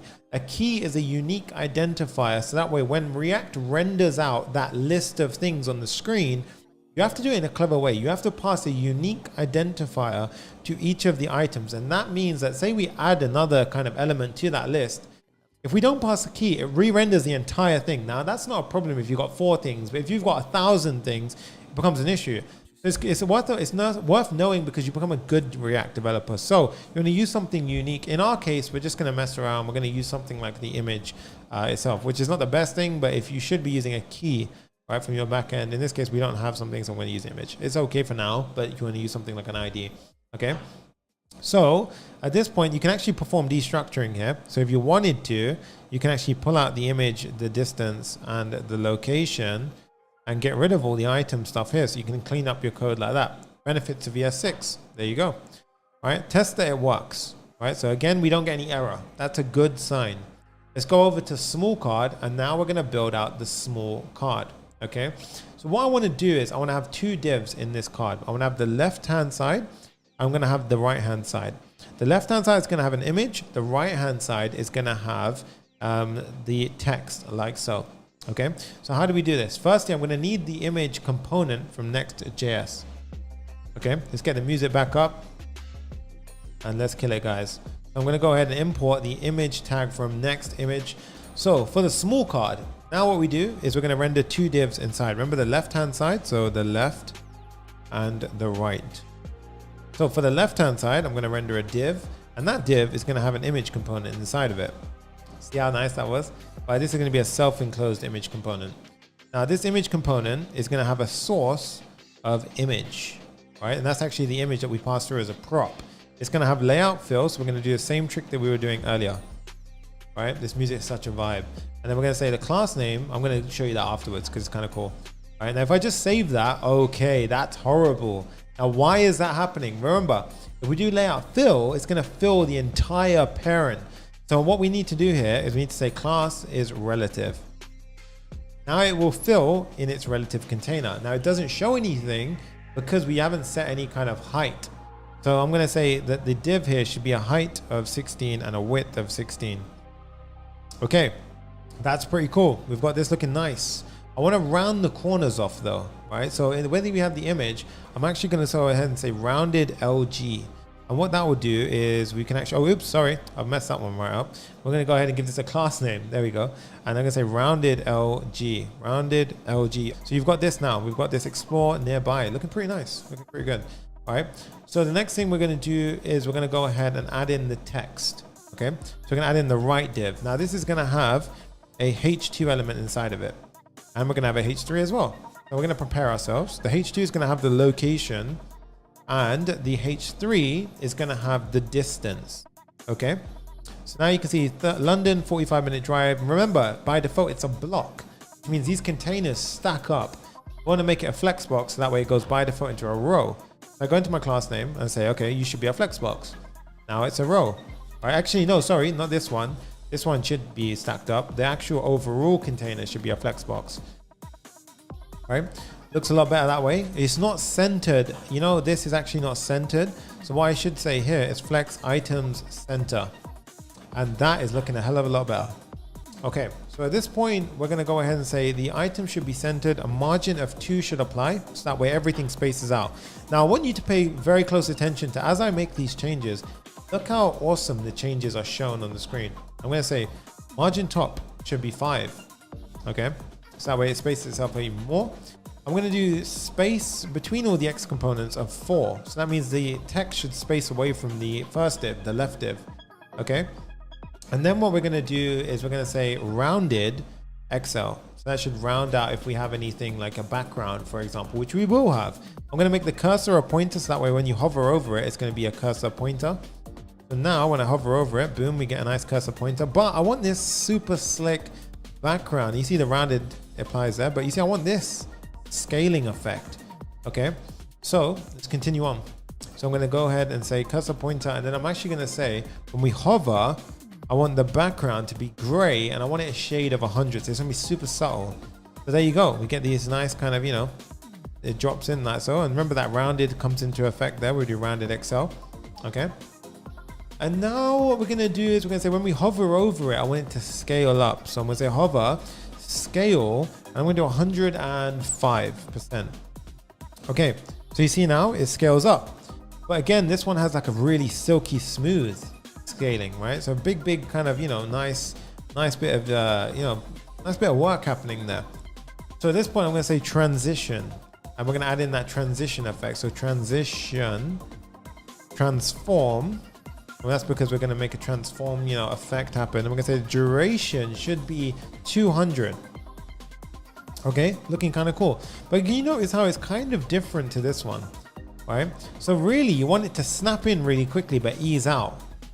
Right, so what we can do is right now is easing in, easing out. It's kind of I know it sounds weird, but the more you work with this stuff, the more you understand this. So if we do ease out, now you'll get a very nice kind of, it quickly comes in the screen and it eases out. So it kind of easily fades itself out, and that is looking nice. That is looking slick. That looks awesome, right? If you're enjoying that, go ahead and smash the thumbs up. That's damn cool. Crushing it, guys. So explore nearby, moving strong. The right hand side is done. And with that said, we're going to change the text color to text gray 500, and we are pretty much done there, right? So you see it doesn't respond the way we need it to. So I'm going to go ahead and make it a bit more responsive in that aspect. So this is where we're going to go ahead and actually go to a level up, right? So we're done with the small card. What I need to do now is where we render this out inside of index over here, I'm going to go ahead and surround our explore data. So all of these things popping in with a div. So I'm going to go ahead and pop this. I'm going to cut it, paste it in there. And this div, I'm going to make a class name, and this is going to have a grid system. By default, the grid automatically, you see it stays in a column, one column by default. Okay, remember it's mobile first. Right, so by default, we're going to say it's columns 1. I'm just going to explicitly write it so you guys know what's happening. Okay, so at this point, when we hit the small breakpoint, I'm going to switch to a grid column of 2. Right, so if you see now, when we get to the small breakpoint, it goes to 2, but we don't account for any bigger size past that.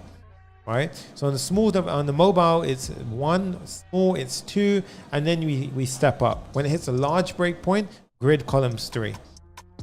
And then when I hit the extra large, grid columns 4. And now, check this out. Boom. Works. Right? It's not touching the bottom yet because we need to add a bit of padding and so forth, but that is clean. That is really clean. It comes from the server, looks just as we want it. Boom. Right? Looking really, really nice. Now at this point, we're going to repeat this process, right? So if you enjoyed that, I would really recommend, you know, maybe rewind and watch how we did the static props and stuff like that again, because we're going to go ahead and repeat this now for two more things. We're going to repeat it for the medium section or the medium cards, which are basically going to resemble this over here. We're going to slightly change the styling, of course. And then we've got the large card over here, right? Now, this middle one, we're actually going to pull from the API. So this data is different to this data. This is going to be hard coded for the large card, but this one is going to be pulled in as well. Okay, so let's continue on. Now down here, we're going to have another section. This section is going to have H2. This H2 is going to say live anywhere, right? And this is going to be basically that part there. Okay, so if we go down here, it says live anywhere at the bottom. This is going to have a styling. So we're going to say class name equals, and it's going to be text for Excel, and it's going to be font of semi-bold, and it's going to say padding on the y-axis of 8. And now you can see live anywhere pops up very nicely. Okay, looks pretty sleek. So I need to go ahead and actually pull in that other data. Okay, so we're going to call that data, cards data. We're going to go ahead and pull from another endpoint. So this endpoint is going to be slightly different. This one's going to be ZP1. So it's going to be / ZP1 from links.popupreact.com. It's going to have a bit more information like this, image and title. So what I'm going to do is I'm going to say const cards data equals await fetch. And I'm going to go ahead and pop that in right there. So ZP1. I'm going to say dot then. I'm going to pass it to get the JSON. Remember, if you don't pass it, you get all that extra crap, and we don't always want it. And then how do we go ahead and pass it back to the functional component? The exact same way. We go ahead and say cards data, and we literally can go ahead and pull that through the component now, because that comes through as a prop. Okay, so now we have it on the front end, which means that in this section over here, oops, I actually spelled that wrong. So now what we're going to do is we're going to go ahead and say cards data dot map.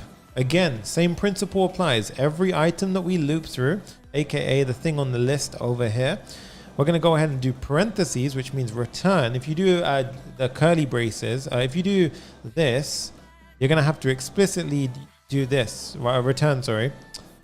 You're going to explicitly return a bunch of stuff. But if you do it, but that allows you to have additional code here if you want to. But in this case, we don't want that. We just want to do a direct return for some JSX stuff. And what I'm going to do here is actually return the medium card component, which we haven't built yet. So I'm going to go ahead and build this right now. Go into my components, go ahead and create a new file called mediumcard.js _rfce, boom. And then once we're inside of here, we're going to pull through the props. The props in this case are going to be the image and the title. If you're wondering where I got these from, this is the data format that we get back from our API. So we're going to stick with it. I'm going to go ahead and import this. And if you're wondering how the hell I did that, go to the end of the text here, control spacebar, auto import from components medium card. And you can see now I just pulled it in. Really nice, right? That's looking pretty good at this point. And now what we're going to do is we've got the medium card pulling through. So we're going to say item. Actually, what I want to pull through here is the key. And we're going to use the item image for that one. Again, if you have an ID, it's better. In this case, I'm just going to wing it with that. Two images could be the same, hence it's not the best key. I'm just going to be real with you. In this case, I'm going to say a key, the image that we pass through is going to be item.image. And then the final one is going to be the title, which is going to be the item.title. So what we're doing now is we're mapping through the values that we return back, and we're going to go ahead and render them, pass them through as props. Now again, ES6, you can do something called destructuring. So I can go ahead and put parentheses here, curly brackets, say image and title get pulled from that object. And now I can get rid of all the item dot. There we go. Looks really good. Hit save. Go back to our application. And now what we can see is we can see undefined is not an object, blah, blah, blah, blah, blah. But we can refresh because it needs to fetch it for the first time. That's fast refresh bugging out. But again, I would recommend you still optional chain just to protect yourselves in the event that, you know, it doesn't work out or there's some reason, error for pulling that information. So at this point, medium card, how do I get this information actually out on the screen? I'm going to go to my medium card and I'm going to go ahead and style and build out the medium card now. Now this is going to consist of an image and then also a title. So in this case, an image and a title. So very simple. Okay. So we're going to go ahead and pull in the image component. Okay. So we're going to go here, pop in an image component. So inside of here, I'm going to pass in the image. Now again, we're going to use layout fill. And so at this point, layout fill requires that we're going to have to surround it in a div, right? Otherwise it's going to take up the entire screen. So I'm actually going to have a div with an image component inside of it. And again, this is a self-closing image component. The source is going to be the image. Okay.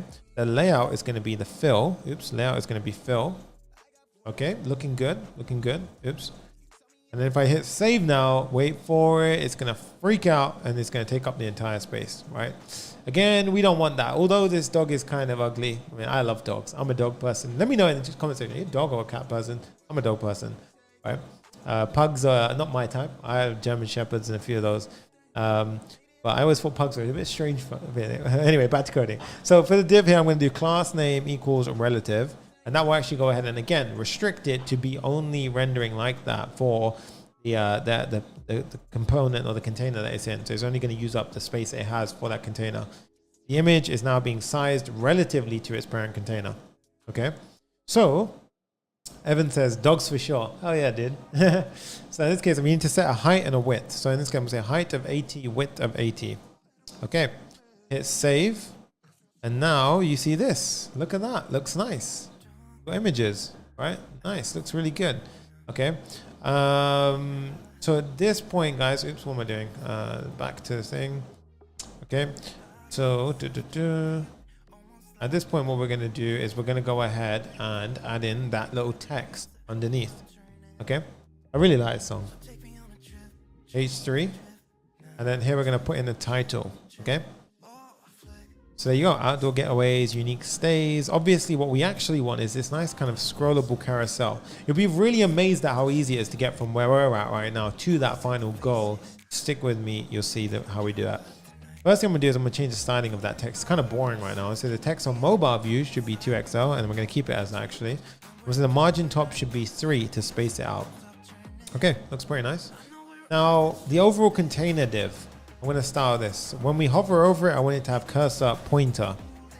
Okay. So now when I do this, there we go. We hover over it. And then what we're going to do is go ahead and say hover scale 105. Okay.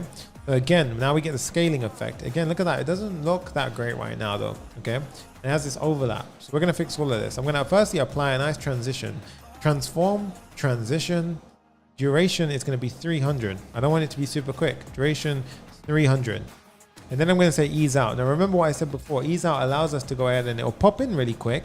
But as you let go of it, it fades out really nicely. Okay. So at this point, looks very cool. All right. So this is looking very nice at this point. Awesome stuff. Right. So I want to now get the layout like this to make sure that we don't have this overlap and annoying issues. So we're done with the medium card. So the next step is go back to our index. Okay. Now inside index, where we actually render out the medium cards, I'm going to surround all of these inside of a div. Okay. So I'm going to write a div. I'm going to grab my cards data that gets rendered and paste it inside the div. So now it's contained in another container.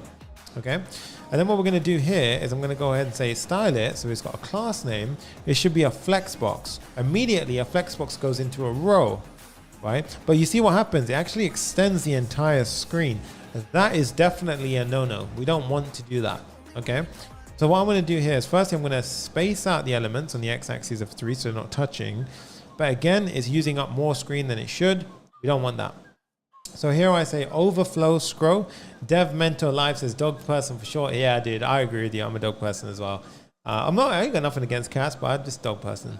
Overflow scroll. Now, if you see overflow scroll, it says anything that overflows the width of the page will add this little scroll bar in, and it allows us to scroll through the overflowing contents. That's what we refer to as overflow. Okay, so at this point, we can go ahead now. We get this nice scrollable aspect to it. Okay, so you see we're getting there, and again, we actually need to add a rounded element to the medium card. So I'm going to quickly add that in because it's bothering me. So on the image, I'm going to say class name equals.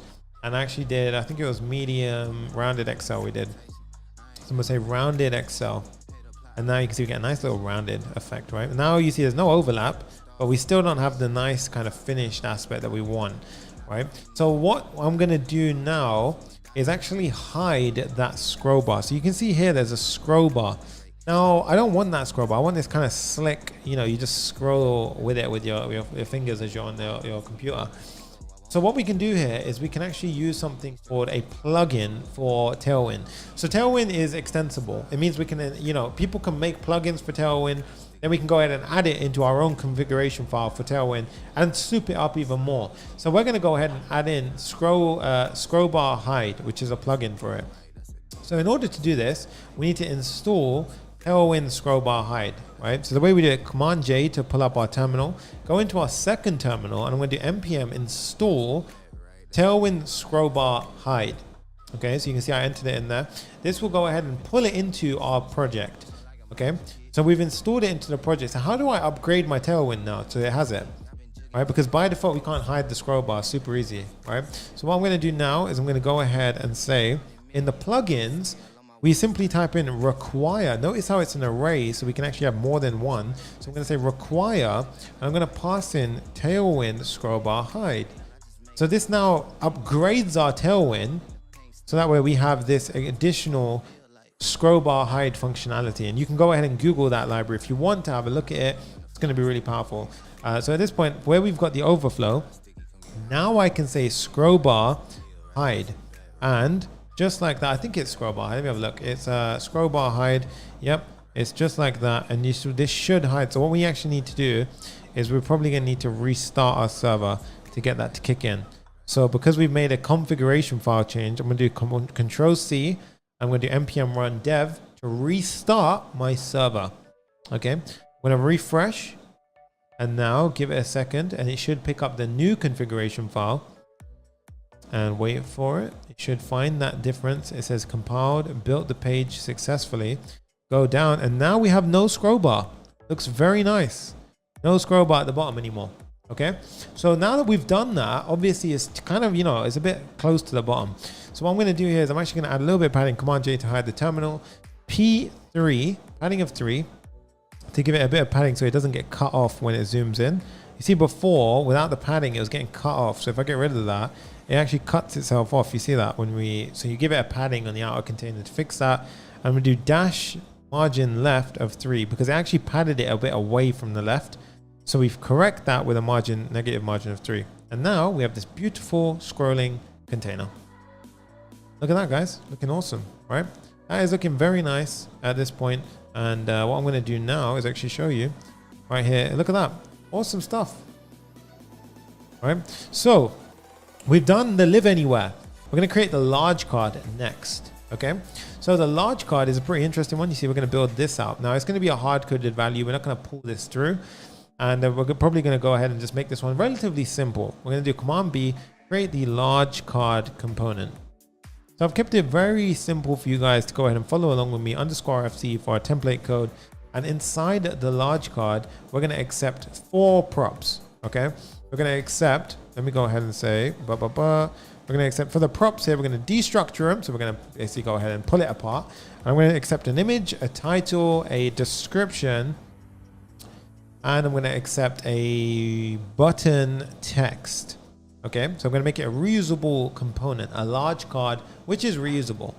Okay, now what I'll do is I'll save this here, go back into my code, and I'm going to go ahead and pop in a large card. And you see we auto import, and so that way we import it over here like so. Super nice, neat coding. Keep your environment clean, guys. All right, here I'll say the image is the following. It's going to be a nice shortened URL that I've saved for you guys. So this will go ahead and make it super easy. So image is like so. It's going to be a nice little URL. Yep, awesome stuff. And then, so I'm up says, this is live. How are the zoom edits? I'm literally zooming in and out on my trackpad. So that's how it works. Everyone's always wondering, like, how the hell did he do that? That's why I'm doing it. I'm going to say the greatest outdoors, right? And, you know, to save a bit of time, I'm going to copy the description and button text. There we go. And hit that, boom. Nice. So now we've got this large card. Obviously nothing's rendering on the screen yet. So I'm going to go ahead and fix that with the image, title, description, button text. So we go over to our large card now, and we need to style this out. All right. So this large card, now the large card in itself, because it's huge, I'm going to make that a section. Now it's up to you. You can make it a section, leave it as a div, whatever you really want to do. That's okay. I'm going to go ahead and know what happened there. And then what I'm going to do is I'm going to pull in the image component from Next.js image, because I'm going to use that as well here. I'm going to pop that in like so. And then we're going to have a few things. We're going to have two divs. The first div is going to be this, kind of image that we kind of, again, layout fill. Then we're going to absolutely position this relative to the parent to get this perfect positioning. Okay. All right. So let's go ahead and add two divs. The first one is for the image. The second div is going to be for that text. So we're going to pop in our image over here like so. And the image source is going to be the image that we pass through. So it's going to be, see how we're making it reusable? Super easy, right? Here we'll say layout is fill. Looks really nice. And then we're going to go ahead and say object fit cover. Remember I showed you an example of contain. I showed you an example of cover, right? So we've got two examples in this case. And let's see what's happening. So right now it's not actually showing for some reason, but we're going to go ahead and fix that in a sec. Oh, it is, sorry. It's just flown up here. And that's because we need to make this relative. Remember, whenever you do that fill, it's going to not show it. So it's going to use up the entire sort of screen size. You want to make it relative to its parent to sort of contain it. So we're going to say relative height of 96 and a width. And actually here I want to say a min width. And this answers someone's question earlier. So I say min width 300 pixel. It works with dynamic, min width works with dynamic content as well. So that's pretty much what we want. When it goes ahead and gets smaller, we want to get to this we're going to achieve that design. Okay. So at this point, and again, if you want to extend the build, feel free, go ahead and take it as far as you want. But yeah, it'd be awesome. So now what we're going to do is I'm going to go ahead and we're going to take the image, which we've added a few things to here. I want to make the corners rounded. So I'm going to say class name is rounded 2XL. Okay, there we go. It looks really nice. And that's the design language today. I'm going to make the actual section relative as well, because I'm going to have that absolutely positioned text, which floats around over here. Right, so we have to make the parent relative, otherwise it'll fly off. We say PY is going to be 16, so that way it has padding on top and bottom. And then we say cursor pointer, because I want it to be a clickable element. Cursor pointer looks great. Now we've got that nice little bit on top of it. Now here we're going to have a H3 inside of here. This is going to have the title. Okay, so the greatest outdoors. You can see it pops in really nice. We're going to have a P tag which has the description. Okay. And that has, wish list curated by Airbnb. And then we're going to have that custom get inspired button on the screen. Okay. And then, so here we're going to have a button at the bottom of the screen. So we're going to say button. And then inside that button, I'm going to say button text. And that's going to be all the props that we pass through. Okay. Looks nice. So I'm going to basically get this to this very quick using Tailwind CSS. So at this point, I'm going to say div class name equals, and we're going to say absolute. And immediately, it's going to go ahead and, do some weird stuff. Like weird things are going to start. I'm going to say top 32. And because it's relative to the container, if I do top 0, you see how it's relative to that, but we've got padding here. So that's actually where it starts. But top 32 gets us there. And we're going to say, we actually want to kind of, left, go away from the left 12. And that's how we get to this point. Okay. So the H3 tag, I'm going to go ahead and customize this. We're going to say the class name equals, and this is going to be a bit bigger. So I'm going to say text 4XL. Okay. Margin bottom of 3 and a width of 64. And you can see now, things just start to come together. The P tag looks so great as it is. The button text, let's go ahead and make that nice little black button. So here we're going to say text should be small. Okay. We're going to make the text white, make the text white. And then we're going to say, so text white, and then we'll say BG gray 900. Okay, there we go. You see we get a nice little background there. So we're going to make a padding X of 4, a padding Y of 2, a rounded large, so that way it's not so tight on the corners. And a margin top to separate it 5. Boom. You see how it's crazy, right? You get so much power when you use Tailwind, and it's just really fast as well. You can get all of this beautiful, it's really, really is nice. Use Tailwind. So there you go. That looks pretty good. Okay. And I think that's actually the large card section done, right? And you see how I'm actually resizing the wrong thing. It actually looks perfect, whatever size we have. And then the max width kicks in for the overall section. Looks really good. Okay. Looks really, really good, right? And it's already implementing static, generation for the data. It's actually fetching this on the server beforehand, and then it's going ahead and preparing the page, and then it's delivering it to React. So this is where, Angular and all those things, like this is where Next.js blows it out of the bag. So React was already amazing as it is, but Next.js just kills it when you combine it in, because you have all this additional power. You're only delivering what the user needs, hence why it's so quick. It's just crazy. Really powerful, really awesome, really nice stuff. The next final part of the puzzle is the footer, right? The footer we're going to go ahead and implement. It's going to be actually pretty fun now. If you found it quite cool so far, you're going to find the footer a breeze, right? At this point, what we're going to do is we're going to go back to our index file. Okay, so I'm going to pop this in like so. Go to our index file, and then I'm going to go underneath the main. I'm just going to say underneath the main contents, that's where I'll have the footer.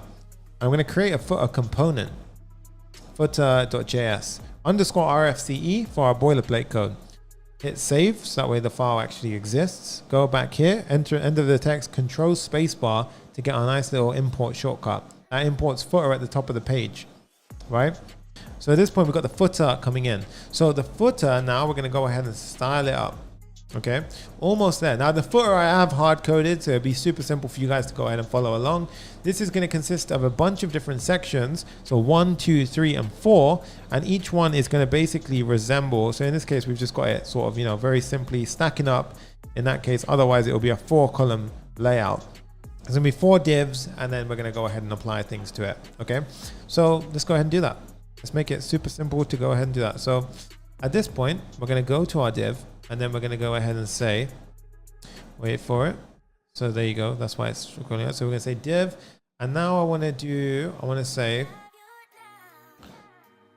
okay, so for the div, we're going to have 5 divs. Okay. So there's actually a trick here. So let's say we got rid of all of this and we just put a parentheses. So we want to say div, and there should be times by, so we're going to have a div with a div inside of it times by 5. There you go. Boom. We get 5 divs. Little shortcut. Right. Inside the first divs, we've got the first div, which is the first column, second div, third div, fourth div. Right. I think that's the way. Yeah. Anyway, it's fine. Is what it is. So at the top, we're going to have an H5. And this one, we're going to say is going to be the about section. Right. So you see the about, and that's going to be resembling this. And then you've got community host support. So I'm going to do 1, and then I'm going to copy the values in, and it's going to, and then you guys can feel free to copy that. We're going to do 5 paddings, sort of paragraphs, sorry. And for each one, I'm going to have a bit of text in. So I'm going to go ahead and pop these in like so. All right. So we go ahead and hit save, and you see how they stack up on top of each other. Now for the H5 tags in every single one, we're going to give it a class name of font bold. Okay. So there you go. It has a little bold look to it. And then for the class around it, the container that we're surrounding it with, we're going to say space along the y-axis of 3 or 4 is better actually here. And then you can see it spaces out the y components or sort of elements underneath it. Okay, and now what we're going to do is we're going to say text should be extra small, text should be gray, and it should be 800. Okay, so 800, shade of 800, should be quite dark, right? So that's how we get this look and feel to it. Looks really nice already, right? So I'm going to repeat that a few times over for the other sections, and this is where you can feel free to just copy them out. So these ones right here, I'm going to replace with the contents like so. So obviously at that point you could pause, just copy it out if you want, and then you can go ahead and do it. And I've just added a few Easter eggs in there. This is not a real site. It's a pretty awesome clone, right? And then we can go ahead and see. Now it stacks up by default. It's a block, right? It's block elements. So what we could do now is we can go ahead and go to the overall div, and we can apply some styling here. So class name equals, and we're going to make it a grid system. We're going to say on the mobile view, I want it to be a columns by 1. So it's going to be 1 column grid system. But when you hit the medium breakpoint, then I want to get to the bigger columns and split it into 4. Okay. So on the medium breakpoint, then we hit into 4 column territory. So now you can see we hit the medium. See that, guys? It goes into the medium view, and then it goes ahead and splits into 4 columns like so. Right. So that's quite neat when it works like that. But then we've got this spacing issue. So how do we fix all of the spacing stuff right now? The spacing issue can be fixed with the following. So we're going to say space along the y-axis of 10. But the reason that we're actually going to use something cool here called gap y10. And then that actually goes ahead and spaces it out. In this case, we use we'll use space. It doesn't always support. I would say space y-axis of 10. And then in here, we're going to go ahead and say padding on the x-axis of 32, padding on the y-axis of 14. Hit save. Okay. And here you go. And then it kind of spreads into the middle, which is a lot nicer. We're going to give the background a gray. So BG gray 100. And then you go, it looks really nice, right? BG gray, text gray of 600, text gray of 600. There we go. Nice. Cool stuff, guys. All right. So at this point, look at that. Looks pretty cool. Now you can see this little issue here. Now this is a problem that happens when you're using space over gap. Gap is an awesome feature, but it's not always supported in Safari. So I recommend using gap, to be honest, because then you don't get the first element that gets spaced up. So gap and space, that's the difference. So you can see, look at that, guys. Looks really clean, right? And it goes ahead and sizes out as we need it. So far, guys, this is the build that we've actually coded today. So you can see we're pretty much done for the front end portion of this build. Looks absolutely incredible. We've got lovely little elements here. We've got lovely little animations styled, everything looks awesome. Look at these transitions. They ease out perfectly. Boom. Beautiful, silky smooth transitions. Going down here, we can go ahead and resize. And we have a max width that gets applied. Even the way the picture changes, everything is responsive. We get this nice scrollable aspect looking really beautiful here. The grid element changes here. It's dynamic and responsive. Fits the screen as it looks good. And look at that hero. Oh, just so clean. So what we're going to do now, guys, is you're going to go over to your GitHub. Okay. You're going to log into GitHub. If you haven't got an account on GitHub, create one. You need a GitHub account. It's so useful. You're going to create new repository. Right, you're going to go down here and then you're going to click on, and let's just type in this case, I'm going to do Airbnb YouTube demo. So for you guys, I'm just going to call it a demo. Okay. Now I'm going to make it a private repo. So that way, it's not accessible to everyone. You guys can feel free to do the same. Create repo. Now it's going to be a fresh repository, which means you can go ahead and click, copy this line down here, copy it, go back to your code editor. And what we're essentially doing right now is we're going to push our code to GitHub. GitHub is a place where we have repositories, repos they're called. This is where code lives, okay? So what we can pretty much do is we can store our code on GitHub, and then with Vercel, we can connect our GitHub account, and then we can deploy that project. So that's exactly what we're going to do. Command J to open up our project. Go down to the second terminal, and then we're going to go ahead and say, paste. So we're going to paste that command that we just had previously from our GitHub. So this one here, we're going to copy it, paste. There we go. And now what you want to do is git add all. So git add dot, and this will add all of your files to your git push. We call it a commit, right? We're going to commit all these files to a sort of a change request for our repo. So we're going to commit it, and then we're going to push it so it updates the repo. All right, so I'm going to do git status, and you should see green. Nice. If you see red, just do git add all again, and you're good to go.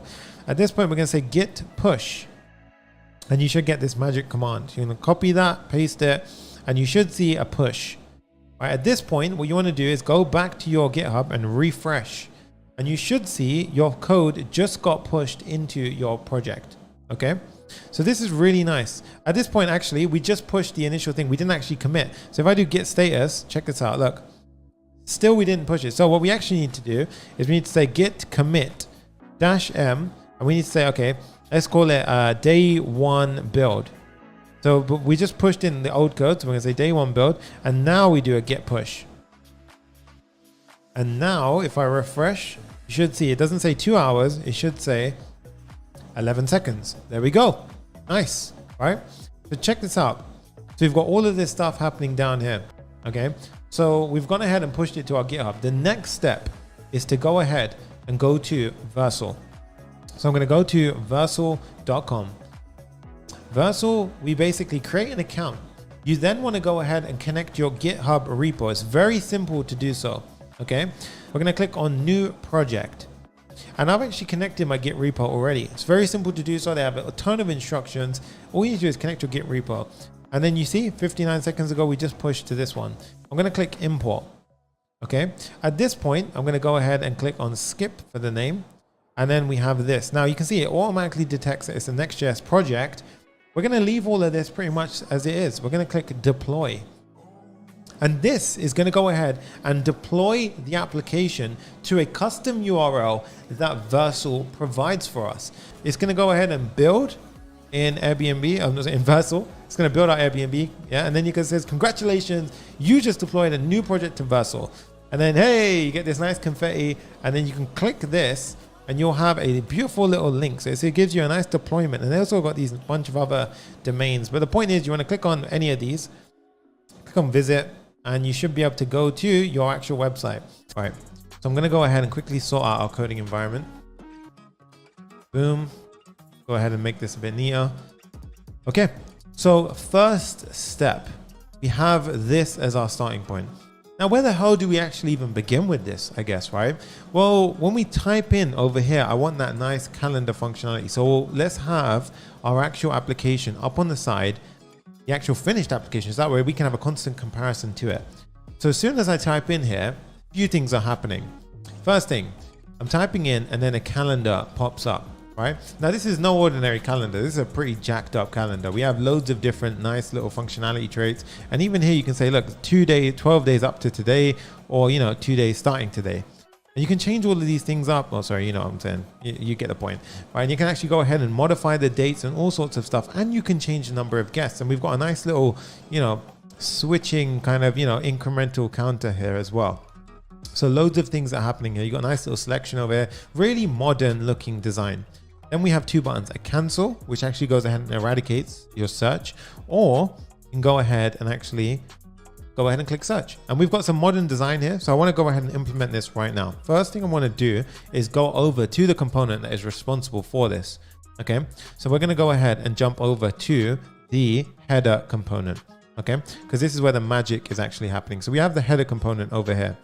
Now, Command J, hide the terminal, give yourself as much space as you're going to need to work on this. And remember, take your time, enjoy this process. It's all about enjoying yourself. Now, the first step to going ahead and actually getting some functionality like this is we need to know when the user actually types in the field. Can you see when I type in, a calendar shows up? When I don't type in, nothing shows up. So what we're going to use here is something called state. Now, state inside of React is simply basically, think of it as a short-term memory for our components.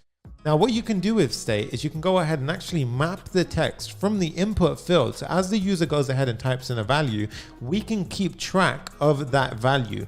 Now, why did I say short term? Because if you refresh the page, that disappears.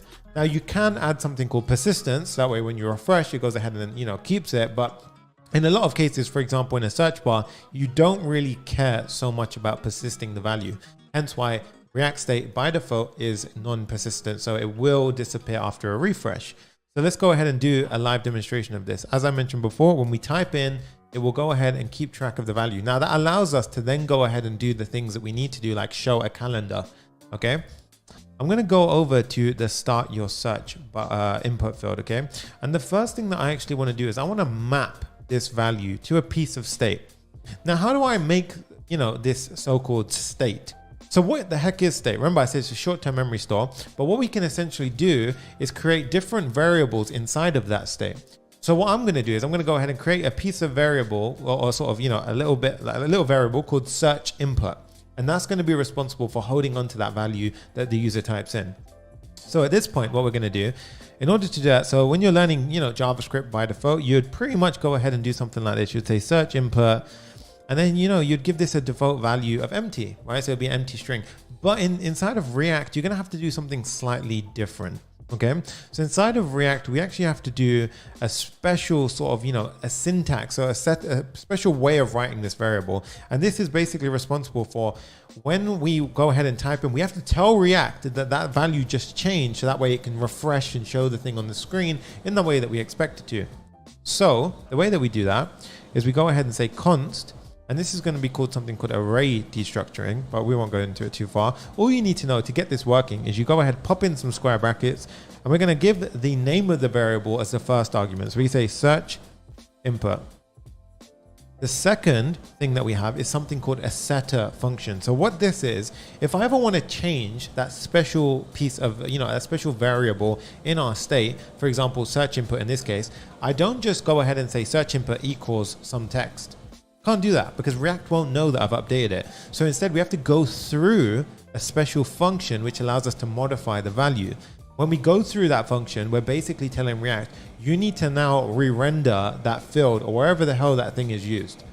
So that's how it all works. And that's where the magic works. The syntax or the standard for doing this is we say set search input. So whatever your variable name is, you just say set. That's the kind of standard for it, okay? We're gonna go ahead and say equals use state, okay? So this is how you get it working. You say, and you see it says auto import from React. So I'm gonna go ahead and pop that in.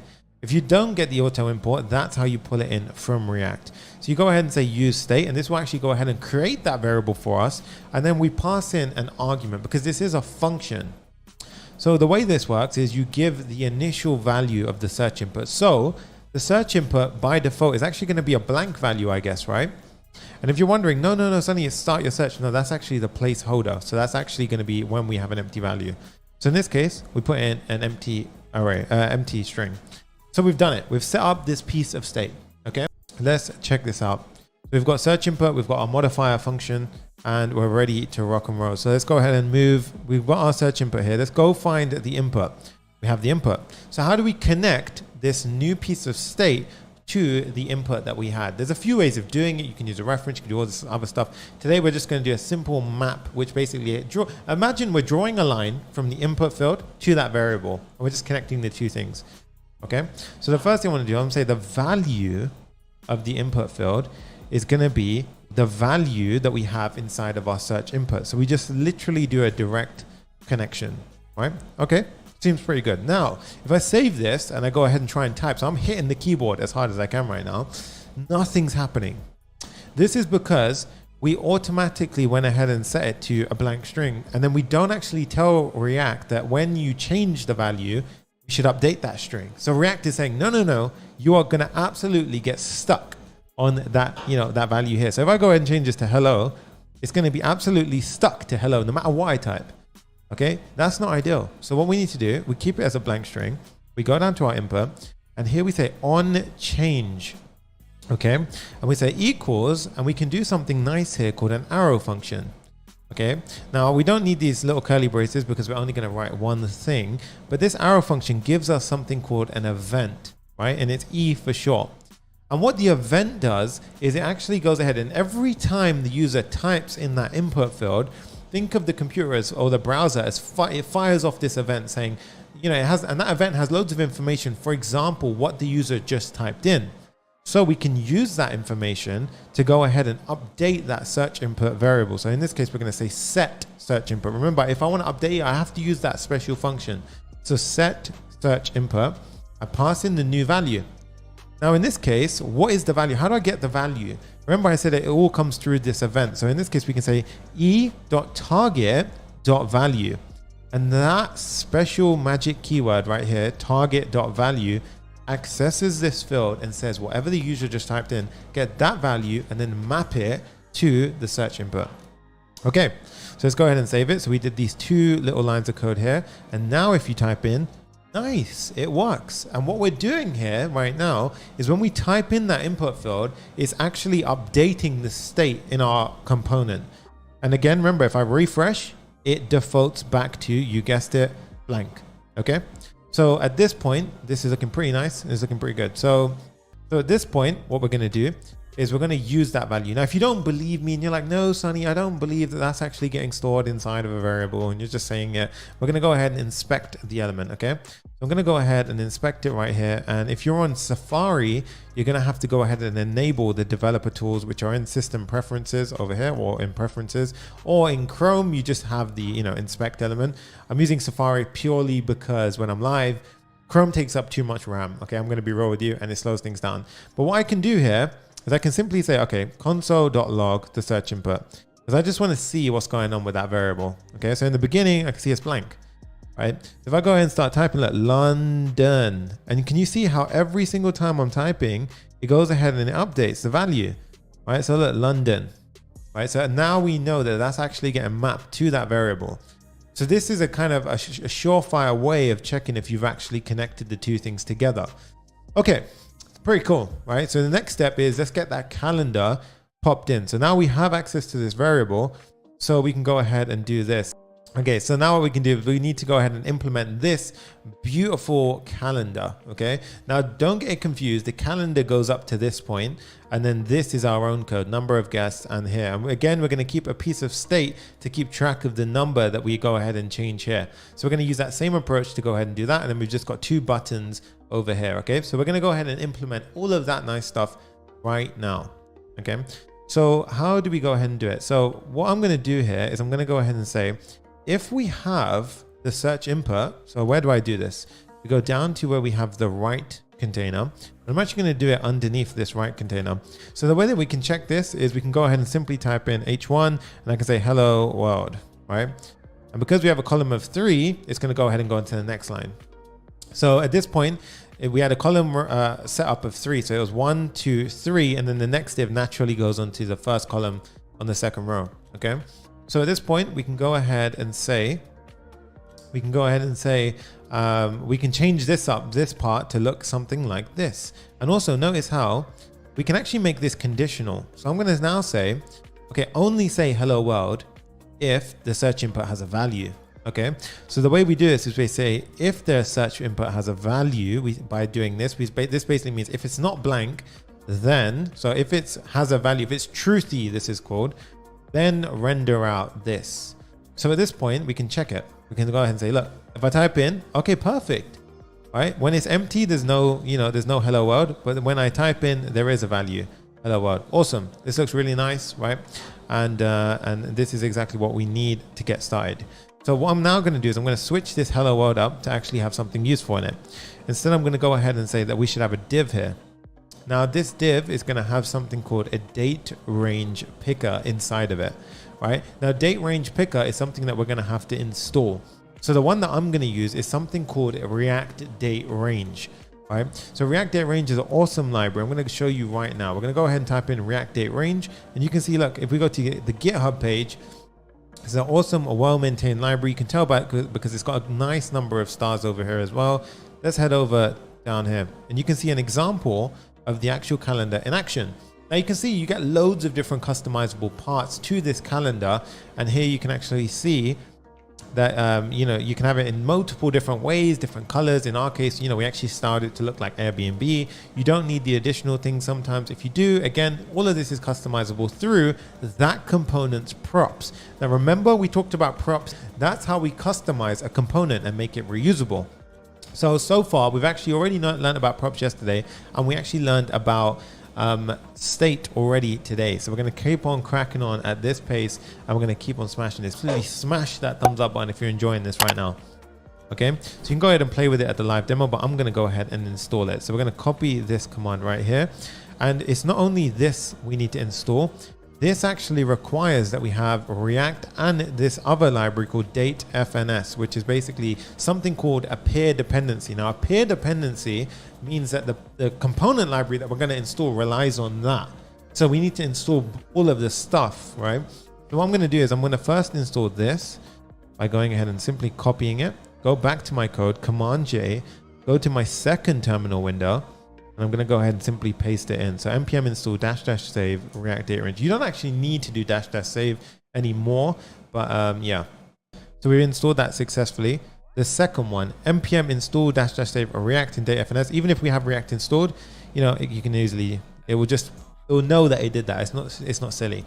So we've actually installed the 2 dependencies that we need. Now, you need to go ahead and install the themes and styles of that calendar.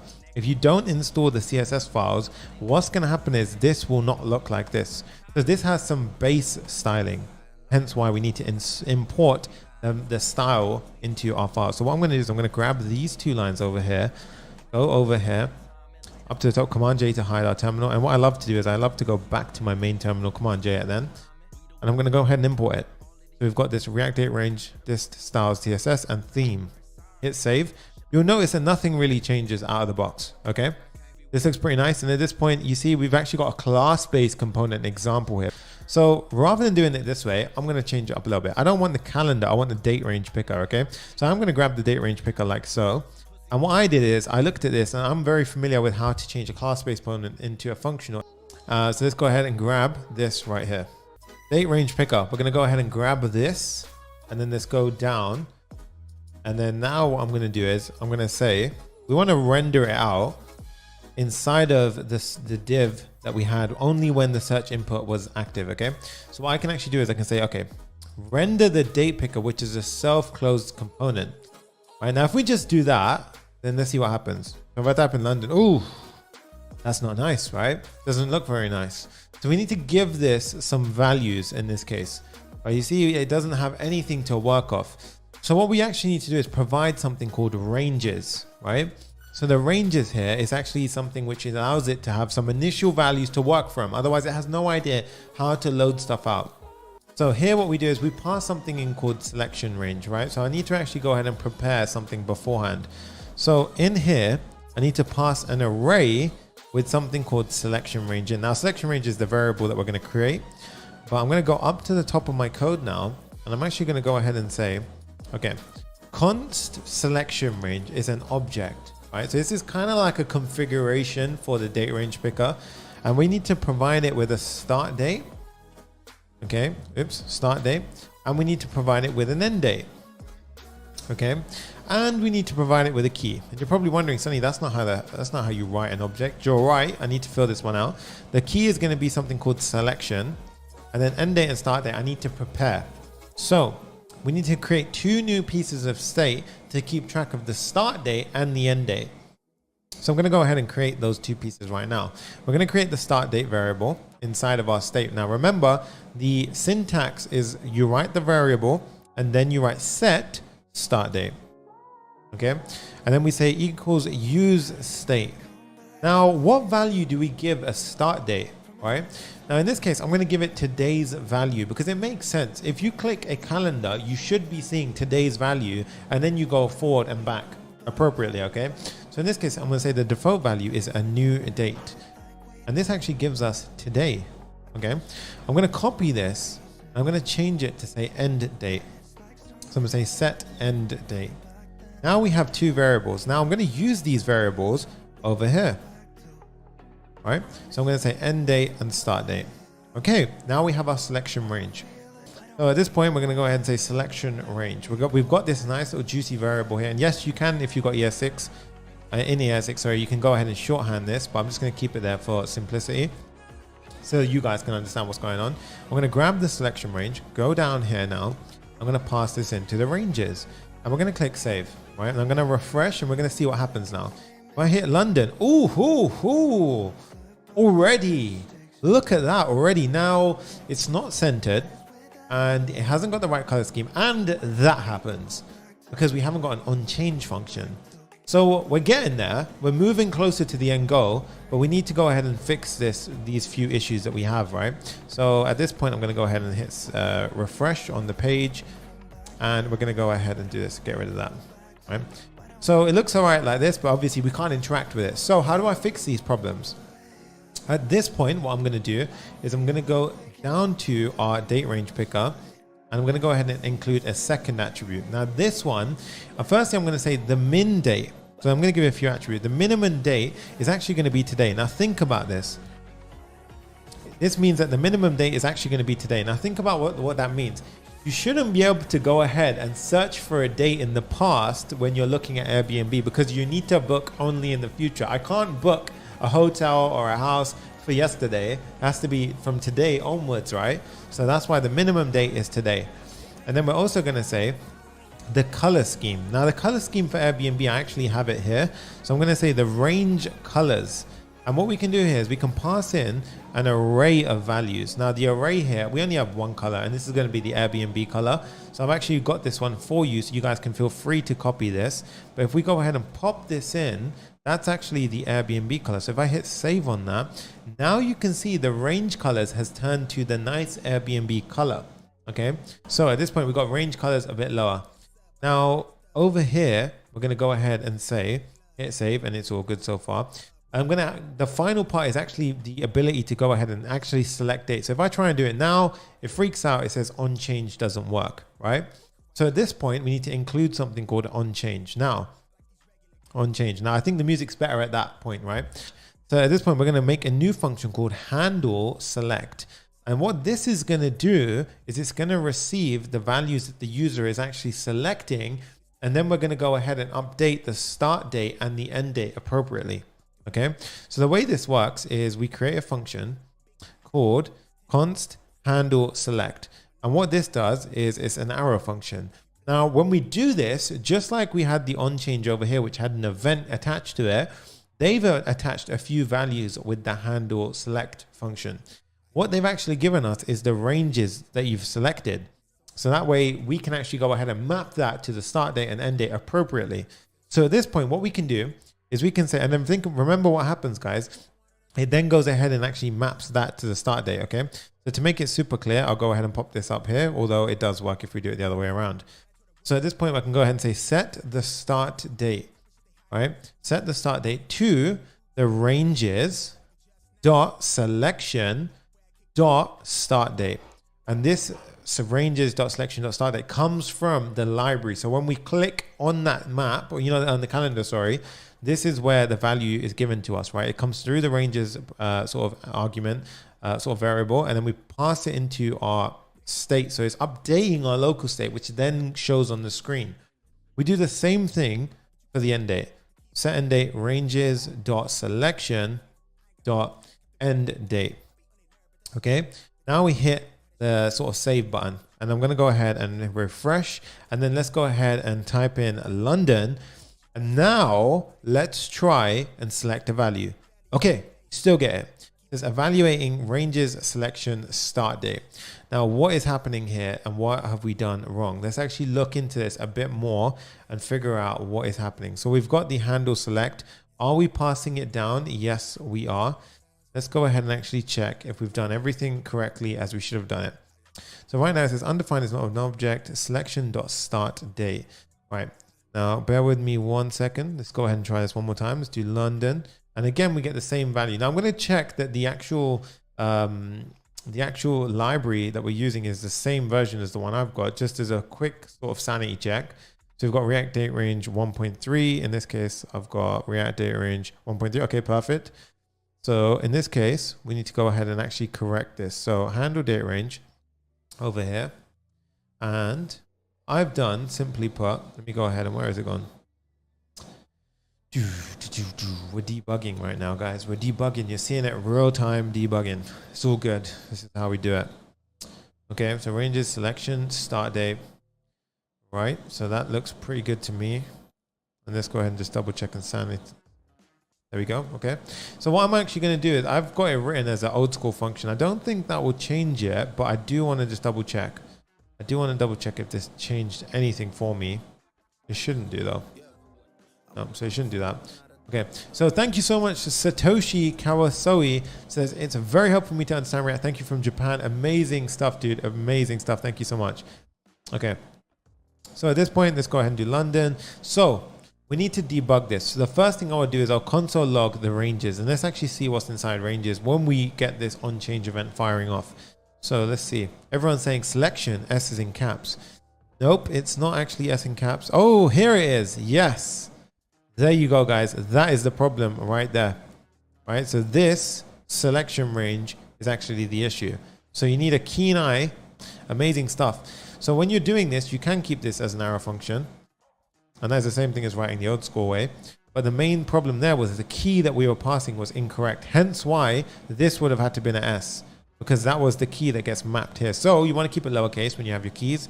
We hit the refresh button and let's go ahead and try it one more time. If we've done this right, so let's go ahead and hit London and wait for it. Boom. Yep. Start date got updated. 19th. Yes. There we go. Look how sick that looks, guys. We've got a nice updated look and feel. That's awesome. Let's go ahead and compare this to the actual one. Nice. We've actually got it working just like we had it over here. Right? And we can go ahead and tinker with these values. All works perfectly. Yeah. Nice. Awesome stuff, guys. Now at this point, it's still not centered. So we're going to have to style this out. Okay. Okay. So we've got the date range picker over here. And now what I'm going to do is I'm actually going to, span this across 3 areas. So you see this div right here. Well, the entire header is actually grid column 3. And if you remember, we did it over here. We said grid columns 3. okay, which meant that it was 1, 2, 3. And then it went ahead and the next component will come onto the, the next row because it's not going to fit because we only have 3 columns. So what happens here is we can actually make this entire div span across 3 columns. So what I do is I say class name equals, and then we're going to use our lovely utility classes here. I actually want this to be a flex box. So I'm going to say flex. I want it to by default also be a column. Now the reason why I want that is by default, remember flex goes in a row by default when you do it. So what we're going to do is we're going to make this next div span across 3. So that way we get it like this. So what we can do here is we can say flex column. And the reason why I said column, by the way, is because I don't want if I did row, number of guests in that would come next to this. I want it to be stacked in a column, right? So what I'm going to do now is say column span of 3. Okay. Now you can see nothing actually changes visually. The reason being is because although it's taking up 3 columns now, we need to center it with MX Auto. And that says that the left and right margins will automatically configure themselves, and we can go ahead and hit save. And there you go. Now it will automatically calculate the left and right margin, no matter how big the page is. And we have a beautifully centered calendar picker. So if you guys thought that was sick and honestly easier than you thought, then go ahead and smash the thumbs up button. Right, so let's go ahead and continue on. Right, so date range picker. So what we're going to do now is I'm also going to say margin top should be 0. I don't think we need this now. Let me go ahead and check this out. I don't think we need that anymore. Screw that. All right, so at this point, if you do a margin top, you can say 10, for example, and it will just go ahead and push it from the top. So if you do want to add spacing, feel free to do so. I kind of like it when it's kind of touching. I think it looks kind of, slick and that it's kind of connected. Javier says, go in development. Appreciate you, dude. Thank you so much. All right. So now what we're going to do is we're going to create the next section here. Number of guests. You notice what I said there? Next. As the music went off. That's totally not awkward. So we have number of guests over here. And then we have this nice little kind of, we have an icon.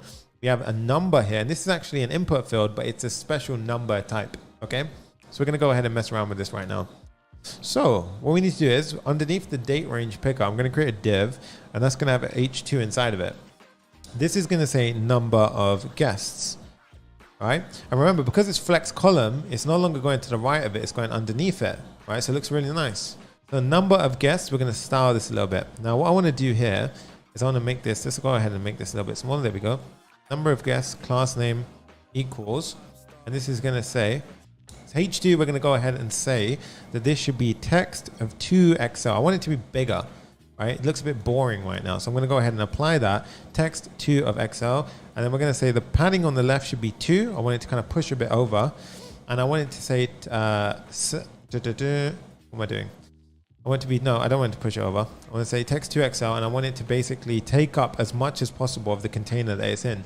You see in this case, this is actually separated from the component over there. Now you can do this many ways. Oops, I've got some guy's face coming up. You do this many ways. I'm just going to go ahead and say flex grow, which means that this will take up the most space that it possibly can.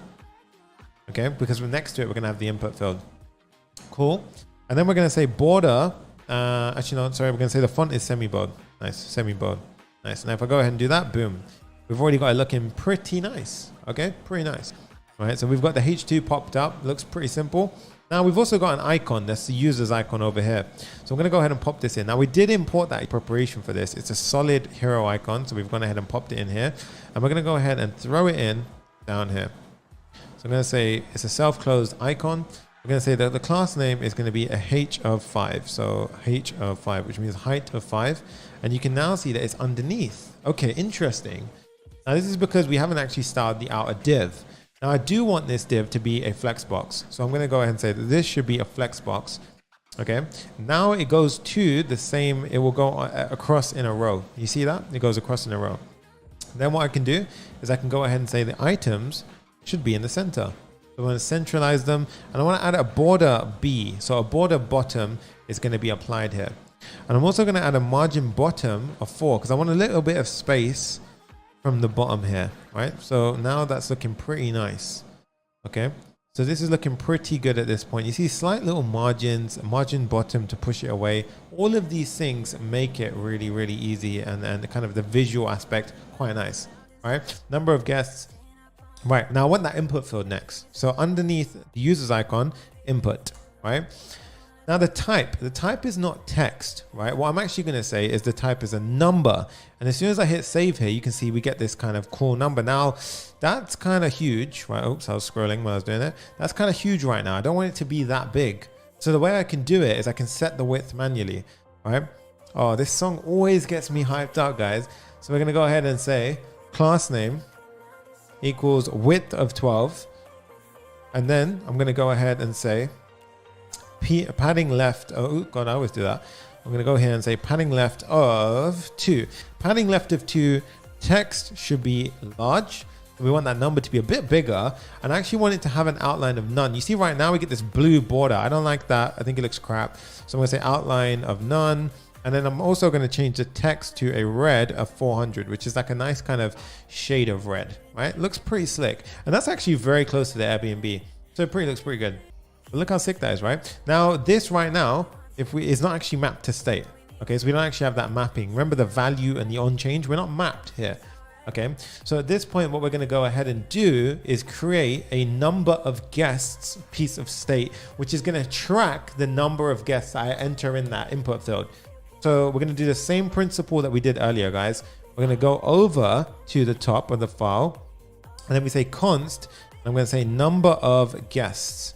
And remember the syntax or the standard is set number of guests.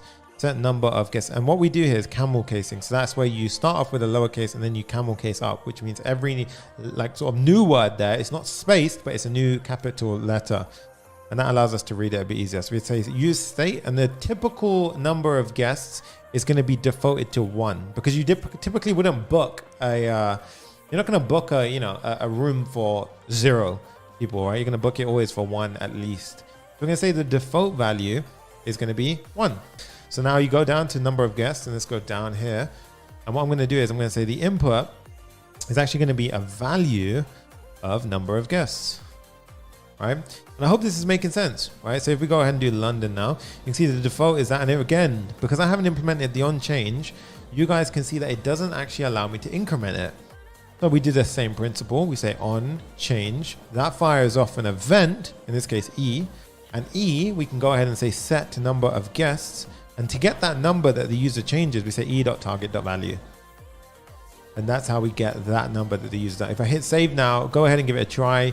Boom, nice, looking awesome. Right, and that again is being mapped into state. And we can do that as well, which we want to go ahead and actually eradicate. So at that point, you can actually go ahead and fix it, and you can say min equals, let's go ahead and say min equals 1. Now we should see that the user shouldn't be able to go underneath 1. So you do want to do that to protect the user. So this is called, we always want to kind of validate the user's input. We shouldn't trust the user ever. At this point, we're going to go ahead and say, we've got the input here. We're going to go ahead and underneath this div, we're going to say div, and this div is going to be responsible for the 2 buttons now, cancel and search. So these 2 buttons are actually quite simple. Now I'm going to show you a little trick. If rather than doing it like this, you can go ahead and say div button times 2, and look at that, it goes ahead and creates a div with a button times 2. Now you are going to need to set up Emmet, right? So if you do want to do that, just Google simply Emmet for React, and then you'll be able to find it online. And there's simply a little configuration that you're going to need to toggle in your settings. It will allow you to use Emmet. Plenty of videos online about how to use Emmet. Okay, I think we actually cover it in the React Basics as well. So what I'm going to do now is say div class name equals flex, because this is a flex. By default, we want it in a row. Nice. And the way that we kind of give it equal spacing is we make both of them flex grow, which means they're both going to kind of compete for the space, which means that they both get equidistant spacing. Okay, so at this point, we've got the first button, which is cancel. We've got the second button, which is search. Hit save, and now you can see, look, they're kind of using up minimal spacing. In Flexbox, it's very conservative. It doesn't want to use up more space than it needs to. So we have to say, you can go ahead and grow. And you can see that's going to push the other one to the corner. And then if I go ahead and say the search also needs to grow, flex grow, same as saying flex 1. And then you see they battle for equal spacing. Okay, let's go ahead and style these buttons. The first one I'm going to say should be a text gray of 500. The second button should be a text of red of 400, which is that nice Airbnb looking color. Boom. Already looking pretty sick, guys. Now, when I click it, nothing happens with these buttons. What I want is when I click cancel, it goes ahead and does that. And when I click search, it will go ahead and do the next step, okay? So the first one I want to do is the cancel action. The way I do the cancel action, this is all linked to the state. So what we actually need to do is when I click cancel, I need to wipe the search input state back to an empty string. And then says, why not justify around? You can use justify around if you want. I'm just showing multiple examples. Remember, when you're styling, there's several ways of doing things. It's kind of opinionated. You can do it however you want. In this case, I decided to use flex grow just to show you that you can go ahead and push it. At this point, we've got the two buttons here. So when I click the first button, so button on click, what I want to happen is I want to say reset input. Now I haven't created this function, so I'm going to go ahead and go to the top of my file and I'm going to create this function over here. So this is going to be search input and this is an arrow function. And yes, when you do write functions, you can also write something like this. You can say function reset input. Oops, reset input, and that could literally be a function as well. So sorry, it could be like this. That's also valid syntax, but this is the ES6 way of doing it. It's an arrow function. It's pretty similar, right? Don't worry about it too much. Now, when we click the reset input button, all I want to do is I want to set the search input back to its default value, which was blank. Okay, so let's go ahead and hit save. Now we've mapped it. So if I try this out, cancel. Oh, that happened because remember, everything's connected, right? If I typed in a value here, we have search input is populated, which means we see all of the contents here because it's dependent on search input. When I click that clear or reset input, what we're doing is we're setting the search input to no, which then goes ahead and hides it. So click it, goes away. Awesome stuff, guys, right? Really, really nice. So at this point, what I can do is I can go ahead and say, look, London, and now we want to implement the search. Now the search is where we have the more interesting stuff happening. The search is going to go ahead and redirect us to the search page. Now the search page, let me go ahead and give you a quick demonstration of what that looks like. So we're going back to the main build here. And if I go ahead and say London and hit search, we should be redirected to another page. But what we're actually going to do here is render out this page. Now this page, notice there was a little delay. That's because it's server side rendered, which means that it gets prepared on the server, then it gets shipped to the user. So it's very quick for the user's experience. And it also means that the user gets the entire page at once, pre-prepared. It works very well. You're just seeing it in the development sense. So that's why it can come across slow sometimes, right? There's many pros and cons to doing that as well. Many pros, sorry. So what we're going to do is we're actually going to prepare this page. That way, when we click that button, I keep going back to the guy. When we click this button, we can actually send the user somewhere.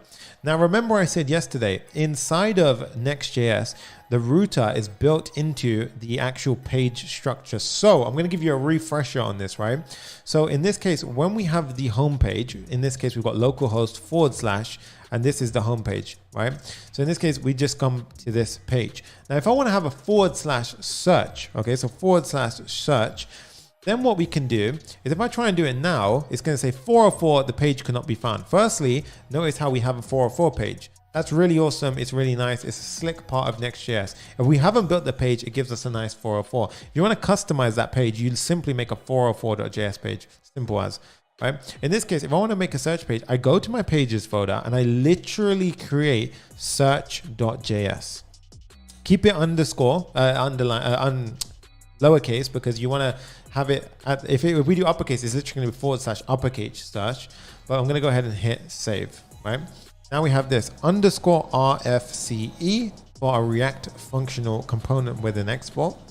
And now this is the search page. Now, once you're inside the file, there is a standard. You want to have it as a capital S because this is a component that represents the search page, okay? So you want to keep your standards nice and high, okay? So here I'm going to say H1, I am the search page. Okay, now let's see if it actually worked, right? Or if I'm chatting absolute rubbish. So I'm going to go ahead and say / search, I am the search page. Nice. So the beautiful thing about Next.js over typical just normal React, remember Next.js is a framework for React. Really nice part is that it has this built-in router that I just demonstrated. If you don't use Next.js, you're typically going to use something called a React router to make that happen. And there's loads of setup involved. But as you saw, Next.js, it's already done. We just have to put the file in the pages folder and it works auto magically, right? So it's very nice, looks super crisp, and it looks awesome when we do it. Now, what's really nice about React, right? React, remember, it's component based, which means inside of the search screen, what we can do is we can simply go ahead and pop in our other components that we actually had. So at this point, I'm going to go ahead and actually pop in, rather than this, I'm going to say, let's just have the header directly rendered in. Now, remember, we actually created the header inside the components. So the header is actually pre-built. So at this point, I can literally say, okay, if it's simple as you say, Sonny, then we should be able to type in header, auto import, okay, self-closed header, and then it should come up when I hit save, right? Boom. We literally get the header pop in on this screen now. That's the beautiful thing about React. You can reuse the components across pages. So not only do we have the power of React, we have the power of Next.js as well. We're going to go ahead and do the following. So now we want the footer at the bottom of the page as well, right? So I can go ahead and say the footer, and then let's pop that in as well. Now, as you can see, it's only going to use up this. So if I want to use the entire height of the screen always, I can actually say class name equals height of screen. Now, why would I want to do that as well? It's because, and we actually don't sort of, spread it out, but why would I want to do that? It's because when we have the actual app, I just want to have it scrollable as well, right? So, I mean, you can have this, you may not have it, it's up to you. Right now, what I'll do is I'll put it in when we need it. So that way it makes a bit of sense. So at this point, we're going to go ahead and implement the search page. So as I mentioned yesterday, it's very good to have, meaningful HTML elements. In this case, we're going to use something called the main tag, right? Which represents the main section of the page. So we're going to go ahead and say this is going to be a flex section. So we're going to go ahead and say this is a flex section. And what I actually want to do here is I first want to have the left-hand side. Now, the reason why we have flex is because eventually we're going to have two elements side by side. We're going to have the section we're going to build today and then the map as well. But today we're only going to have this. So we actually have to have a section here which represents all of this. So I'm going to say section. Okay. And inside of section, I'm going to have a p tag and this, p tag. And the p tag is going to say, let's just say 300 plus stays for, let's just say 5 number of guests, right? And we're going to go ahead and, actually make this the actual values that you've entered in afterwards. So they should actually have the dates and everything else. I'm going to show you how to implement all of that in a second, right? So we're going to carry on doing that. So what we're going to do is I'm going to show you, we're going to make that dynamic in a sec, but for now it's okay. Right? So we've got that at the top, and I'm actually going to style that while we're at it. We're going to say class name equals text extra small. So text extra small. And then over here, I'm going to have a H1. And this H1 is going to represent the stays in whatever place you've entered. So if I said stays in London, it's going to be, if I said stays in New York, we're going to go ahead and just pop in some dates, hit search, and then it'll say New York stays in New York and so forth. Okay. Now notice that we are pulling data from an endpoint, which is not going to dynamically actually search Airbnb across. We have a dummy endpoint at this point in time. We can't build everything in one go, but right now we will be server-side rendering those results.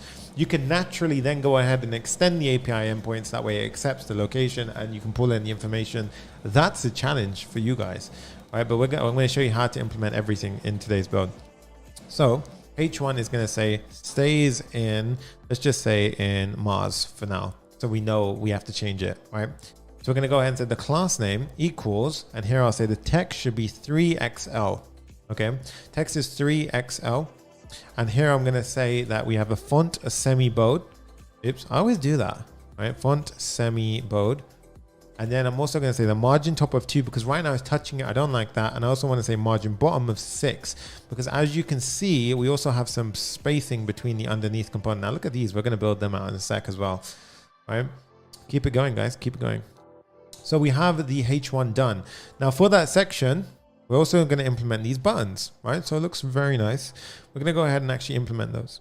So what I'm going to do is I'm actually going to first create the first button. So I'm going to say div, and then inside that div, I'm going to have a p tag, and that is going to actually say cancellation flexibility. So these are going to be representing the filters as you see here. So type of place, price, rooms and bed, more filters, and you can go ahead and implement the filters if you want, or use headless UI and take it as far as you want to go. It's up to you guys. If you're enjoying right now, subscribe, hit the like button. You know what to do. Right now, at this point, what I'm going to say is, you see, this is actually responsive. So if I go ahead and make it extremely small, by default on a mobile, we want to hide them. right? Now you can make it, you know, have a little kind of, you know, burger menu, it's called, like this, that pops out. Again, I'm going to leave some stuff for you guys. In our case, when it's on the mobile screen, we hide the fields. It's only after a certain point that we show them. So what I'm going to do here is I'm going to say by default, the class name is going to be hidden for mobile view. Okay. Now, so as you can see here, it's hidden. And then we only see it on, we don't actually see it yet because we haven't set the breakpoint at which it comes in. So I'm going to say on a large screen, then we do an inline flex, which means that it comes inline as an element. So in this case, when I go to my larger screen, it says cancellation flexibility. Okay, it looks really nice. At this point, what I'll do is I'll actually build it out and then I'll implement that so you can see it all the time. So I'm going to go ahead and actually build out this class name. Okay, so the first thing I want to do is actually go ahead and pop in the styles that we have here. So this is going to have a padding X of 2, a padding Y of 2. I actually want to make the padding X 4. Okay, so we're going to give it a bit more padding around it. And then I'm going to go ahead and say that this should actually have, let's see, let's give it a shadow of large when we hover over it. Okay, before that, we'll give it a border. And if you want a border to be thin, you just say border. Okay. In this case, look, we got the border. I'm going to say rounded full. Oops, rounded full. There we go. And look at that, looking pretty clean already. Okay, really nice. When you hover over it, I want it to be a cursor pointer. So at this point, I can say cursor dash pointer. And now we have the cursor pointer when we hover over it. Nice. And remember, we have those active states. So in this case, I can say hover. When I hover over it, I want to apply a shadow of large. Okay. Looks pretty nice, right? That's looking pretty good. And when I click it, I want to say, you know, change the scale so that it looks like it's been clicked inward. So I'm going to say when it's active. So when I click, scale it down to 95%. Okay. At this point, if I click it, okay, we get this nice clickable functionality behind it. Now, as you can see, these little subtle UI changes make the entire experience the way that we expect it. When we also click, we naturally expect to see the background color change as well. So I'm going to make that BG gray 100. Now, when I click it, oh, look at that, guys. So clean. So clean. All right. So what I'm going to do is I'm actually going to transition it. So we have a nice little, you know, it's not going to just be a sudden click and it goes inward. I'm actually going to go ahead and make it a little bit nice. So I'll say transition. I'm going to make the transform part of that. I'm going to say duration should be 100 milliseconds and it should ease out. So that way it doesn't just snap, right? So immediately when I do it now, you see there's a little quick animation to it. And you see how it's like a very nice, smooth experience, right? Very smooth experience. Okay, so at this point, we're going to go ahead and do the following. So you don't actually have to use JSX file names for this. In Next.js and Create React App is smart enough to know that you actually use JSX. It got leveled up over the years, so that's why you can do it. All right. But in this case, we do ease out for the animation. So let's continue on. So we have this, right? Now I want to kind of repeat this. Now you can see a problem that's going to come up. And this was the problem that I first thought of when I first started using Tailwind. I was like, okay, if I've got loads of styles going on with one component, I want to keep repeating it. I'm going to get into the HTML problem where I just copy and paste a bunch of times and then I've got an issue. So how do I fix that, right? How do we go ahead and get around that? Well, we can go ahead and actually, you know, we can actually abstract this away into our own custom utility class component or sort of class name, right? So rather than doing this and having two p tags with the same things, and you can see the problem here, right? We're kind of, you know, it's highly coupled. You see that? We're going to have to change everything here. It's going to be super annoying. And in this one, we're going to have type of place,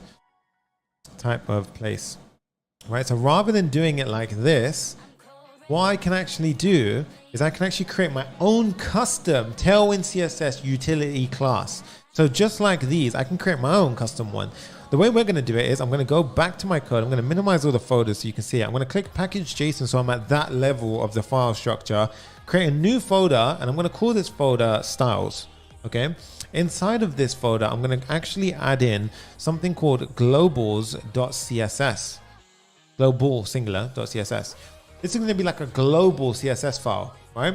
Now inside of this CSS file, I'm actually going to add in my own custom Tailwind utility class. The way I do it is I say @Tailwind and I pull in the components utility classes, and this is how you're essentially doing it, right? You can feel free to actually check out Tailwind's documentation if you want, but we need to do this firstly. Then what I can do is I can inject my own custom utility class into the components layer. So what I do is I say at the layer of components, what I can say is I can actually just start writing my own custom class here.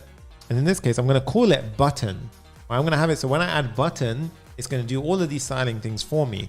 The way I can do is I can't just start writing Tailwind here. I have to say at apply, and that actually applies the Tailwind styles.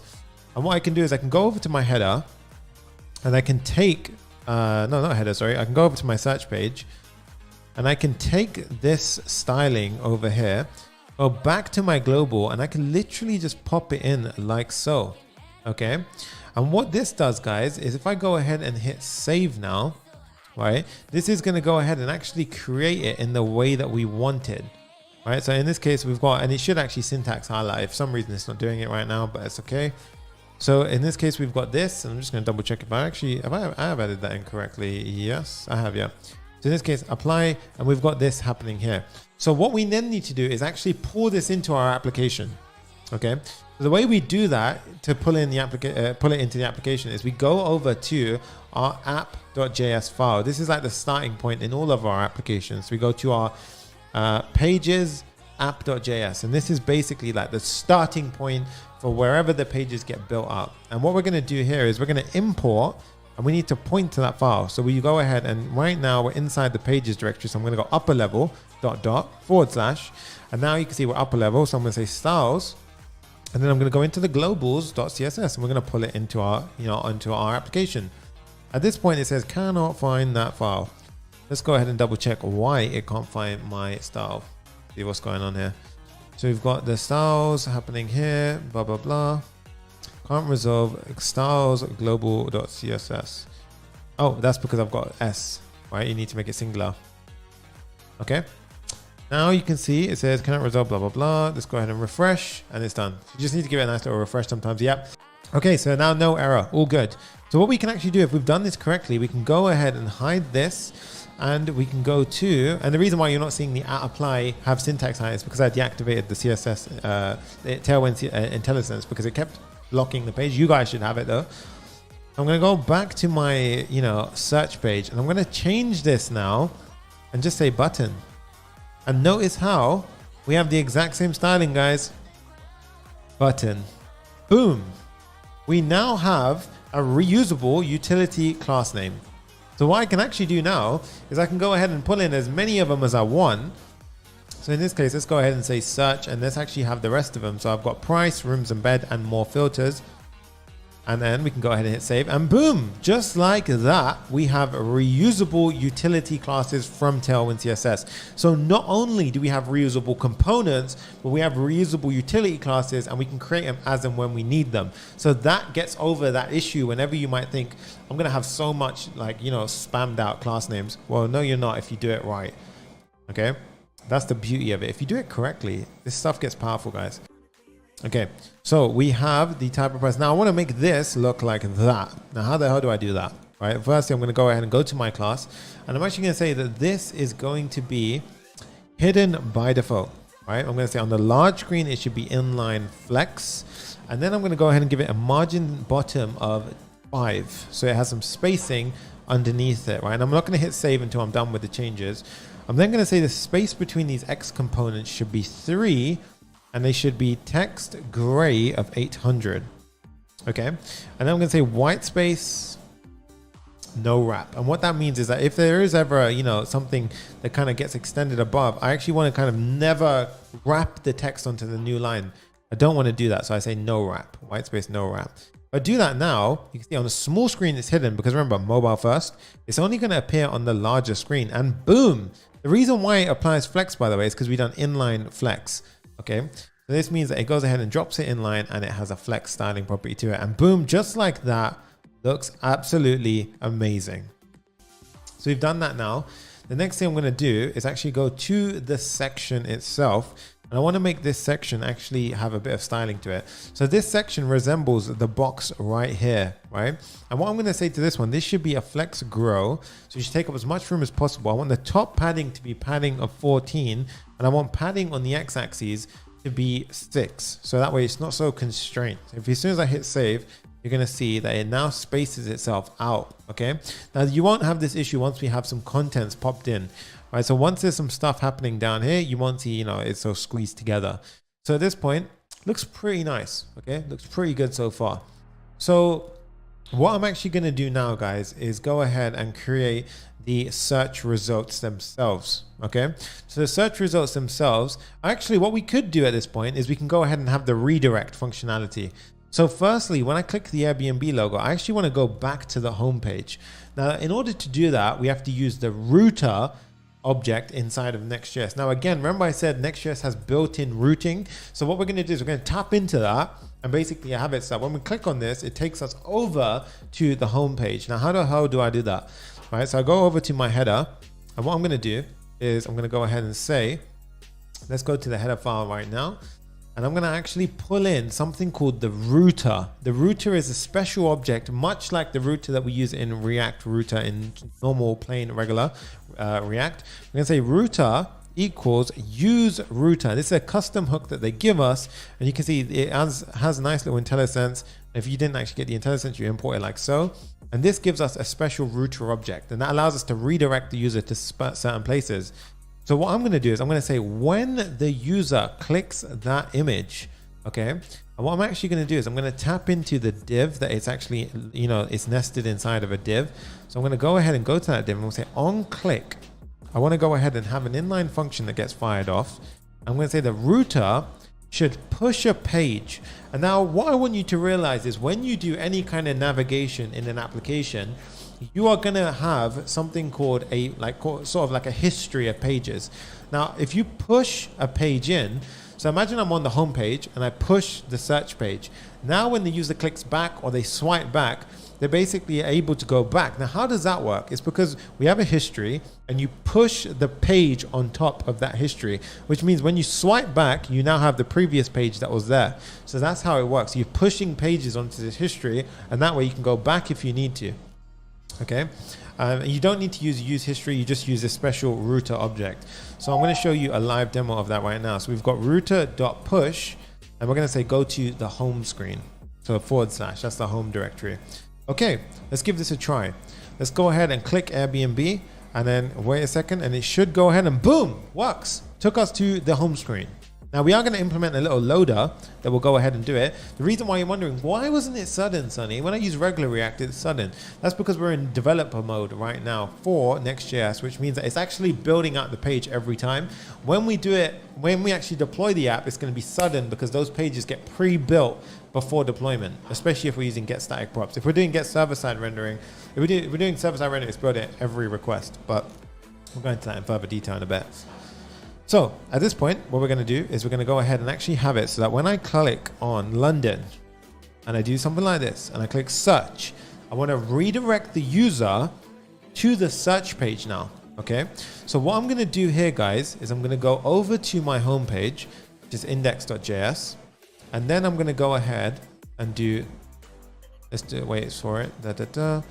Let's go over to my index right now. And I'm going to go over to my search. Now, where the hell is my search? My index page. Oh, sorry, it's in my header. I was wondering. I was like, where am I going? All right, yeah. We have the header input. There we go. So we have the input over here, right? This is where everything gets rendered out. Now, when we click the search, I'm going to go ahead and trigger off a function. So I'll say on click. And then when we do that, I want the following to happen. I want a search function to go ahead and get fired off. So this is simply going to be called, you know, naturally, it's going to be called search, right? So I'm going to create this search function now, go up to the top of my file, outside the return block. And here I'm going to say const search, right? And we have access to the router because we pulled in the use router hook, which allows us to have it. Okay. And then what we're going to say is boss layer says, will you show how to deploy to web? I actually showed you yesterday, but I will be redeploying today as well. So stay tuned if you want to find out how. Okay, so at this point, what I need to do is I'm going to say router.push, and I can go ahead and do the same thing. I can go ahead and say / search, right? So that in theory works. If I click this now, it goes ahead and takes me to the search page, which is pretty sick. That's the first step, right? Do that, see if it works.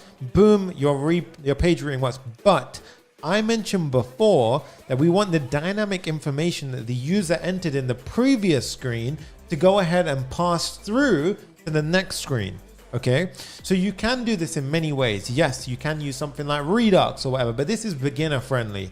So what we're going to do is, and this is actually a pro to doing it this way as well, right? So I'm going to show you exactly how we're going to do it without any of that heavyweight Redux stuff, right? At the moment. So we're going to go ahead and keep it very simple right now. We're going to go back to the homepage. I'm going to say London, boom, boom. And then before I click search, rather than just doing a basic redirect, what I can do here is I can pass in an object and I can say, the path name is actually going to be /search. And I see loads of people asking, yo, why don't you just use the Next.js link component? This is why, because we're going to say, you know, push to the path name, but we're also going to go ahead and pass in a few query parameters, right? Now, what is a query parameter? What the hell does that mean? So if we look at the actual final build, what you're going to notice is if I go ahead and do, for example, let's just say I want to go to London and I'm going to go to, let's just say 9th to the 20th with 2 guests, and I click search. Now this is going to go ahead and load up the search page, and ignore the map for now because we're going to build that tomorrow. But if you see inside the URL right now, it actually says, it says /search, and then it has something called query parameters. And here you can see we've actually got all of our variables being passed through. Now, why is there a benefit to doing this? Right, so we've got start date, end date, and a bunch of other stuff. Why is there a benefit to doing it in that way? Right? Because think about it. What you can then do is you can share the URL to someone else and they can actually have your search results dynamically loaded. Whereas if you use Redux, you're not able to do that. Right? So this is extremely powerful for that exact reason. Okay. So let's continue on. Right. Let's go back to our actual application now.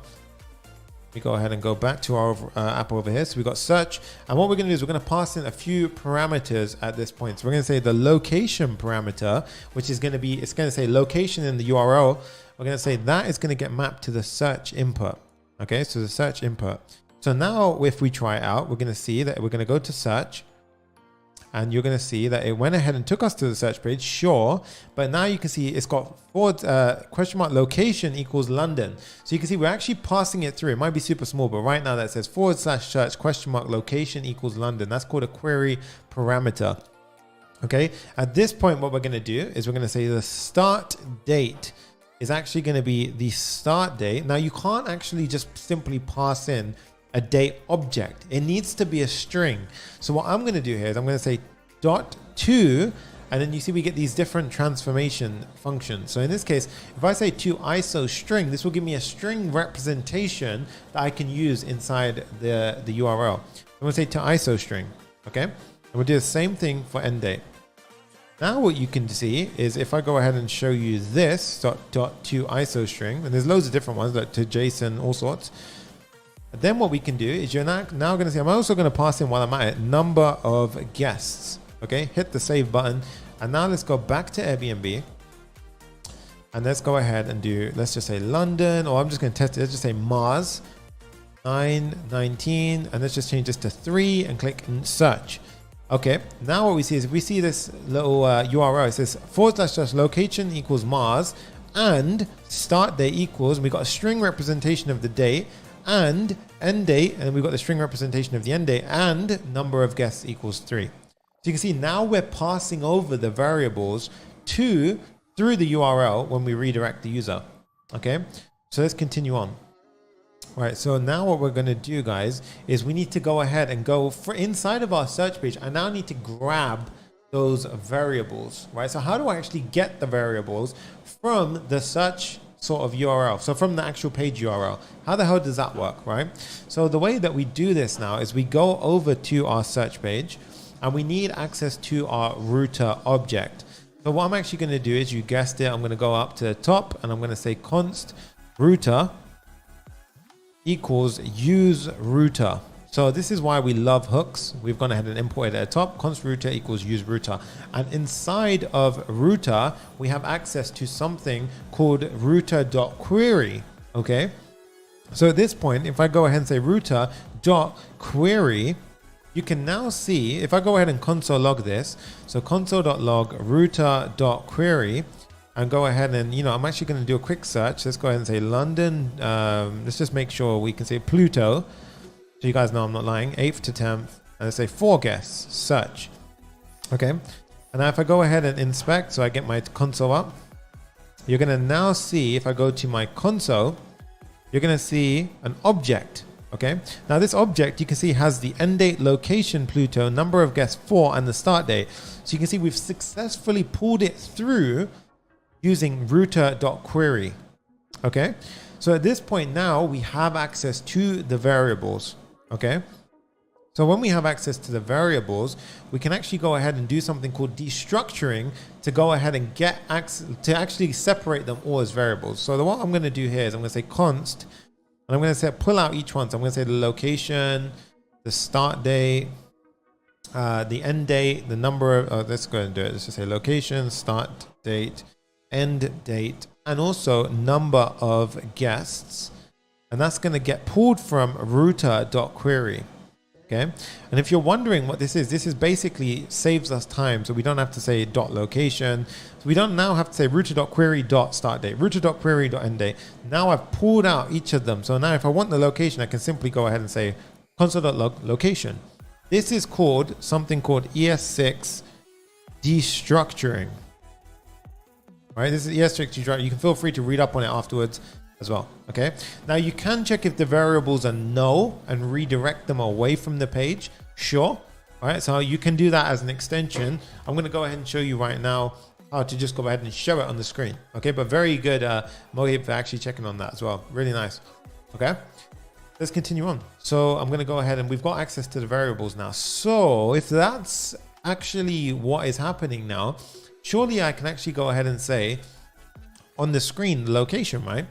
So now if we go ahead and say stays in, and we change that to the location, now you can see it says stays in Pluto. Okay, let's double check it, Sonny. You may be lying to me.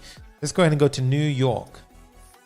Okay, 9th to the 12th, and then let's click search. Stays in New York. Now all the other data needs to be changed, but this is actually working. Okay, so at this point now, what we're going to do is I'm going to go ahead and correct the rest of the data. Okay, we've got 300 stays for 5 number of guests. So in this case, I can say number of guests here, number of guests, and that will now pull in the actual number, 2 guests. Okay, nice. And in this case, rather than saying, stays for this many guests, I'm just going to say guests, right? So there you go. That's a bit cleaner. And then here we're also going to say 300 stays, and then we're going to put the range. So we're going to have the start date and end date here. Now I'm going to need the range in a couple of locations, right? I actually want to have the ranges. So rather than saying start date, end date, blah, blah, blah, I'm going to create a nice little variable for us, which compiles this for us ourselves. So firstly, I need to format the start date and end date, because remember, we compiled it into that little string. So remember that string that we actually got back over here? It's like this messy string right here. Right, it's a kind of a horrible string. We don't want to show that on the screen. So instead now what I do is I say const formatted start date equals, right? And I'm going to go ahead and use a special format function. I'm going to pull in the format function from a special library called datefns. And we actually installed this when we set up the date picker. Okay, so I'm going to go ahead and use this format function. We'll say format. I'm going to say new date. So I'm going to go ahead and build out a date object. And I'm going to say the date, we're going to pass in the start date. So it's going to go ahead and create a date object from the start date. So it will give us the date, and we actually push that and make it an object now. And then what I'm going to say is actually as an argument here. So you see format is taking 2 arguments. The first one is the object, and the second one is the sort of, the actual sort of formatting that I want to apply to the date. So in this case, you can actually pass, some syntax here.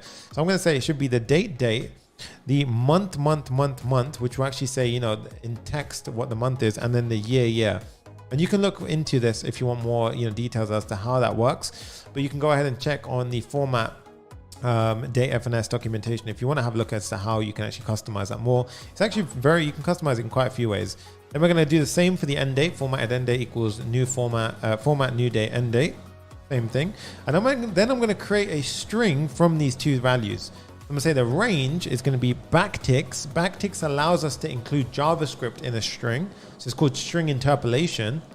And then here I go ahead and say, if I want to include a variable, so I can have some, random text there, or I can have a JavaScript variable and say, have the first date, and then have a dash, and then have the formatted end date. Formatted end date. There we go. Okay. Now I want to show the range on the screen. So now I can go ahead and pop the range in here.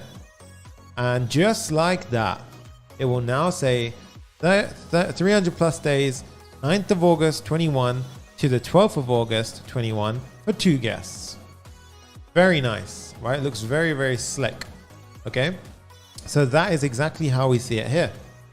That's how we're now pulling it through. Okay. So we're now going to go ahead and create the little placeholder that you see here. Now, how the hell did I do that? Okay. So in order to get the placeholder sort of customized, we have to actually add an additional prop to our header. Right. So by default, it's always going to say start your search. And yeah, we've got the header here. What I'm actually going to do is I'm going to include a special prop. So props come through like this for React, right? We can destructure props to go ahead and pull out the objects or the sort of, keys that we want from the object.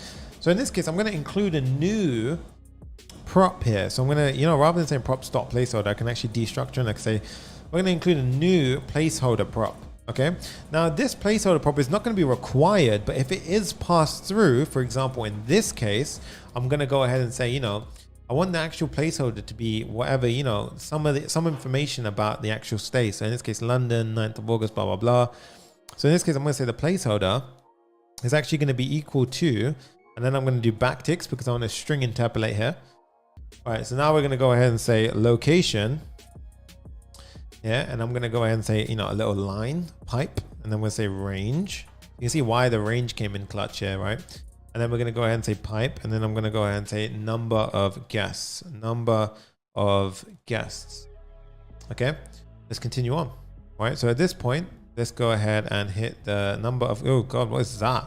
Number of guests, yeah? And then here I'll say guests. Okay, so I hit save and nothing happened. Now the reason why nothing happened is we're not actually using the prop over here, okay? All right, so placeholder right here. Now what I'm gonna do is if we have the placeholder, I'm gonna use it inside of the header component. Now how the hell do I do that? I go down to where we have the search itself. So if I go down here to the middle section where we have the search, I can actually say, where we just say start your search, I can put some curly braces around it and I can say, okay, this is actually a nice little function or a nice little kind of, operator in JavaScript that you can say, use the placeholder or, so 2 pipes means or. So if there is no value for placeholder, it will default to this. But if we do provide a value, it will use this. So this is kind of a nice way of doing it. I'm going to hit save. And now you can see, look at that. New York, 9th of August, 12th, and it has the dates and then 2 guests. And I can type in, perfect. All right, and remember, because it's all, it just works so nicely. And you can actually continue to use that function. So if I do London, pick another date, so like 6 to this, blah, blah, blah, 2, hit search. Now it will go ahead and actually redirect us here as well. And we might actually want to close that afterwards as well. That might actually be a nice little additional feature that we can do. Right? In this case, it says London, 6th of August, and so forth. Okay. All right. So at this point, we're now going to go ahead and server-side render some information. So we have that dynamic information pulled through, which is pretty cool, right? If you guys learned something new there, you can go ahead and actually say that. So you can actually go ahead and chuck it in the comments right now. So there we go. We've got this working. London 9th to this. Let's go ahead and say 7 and search. And now you can see London 9th to 26th, 7 guests. And we've got all the information here. It stays in London. Perfect. Looking juicy, right? I do want to actually implement that loading indicator at the end. Remind me to do it, right, when we get to the end.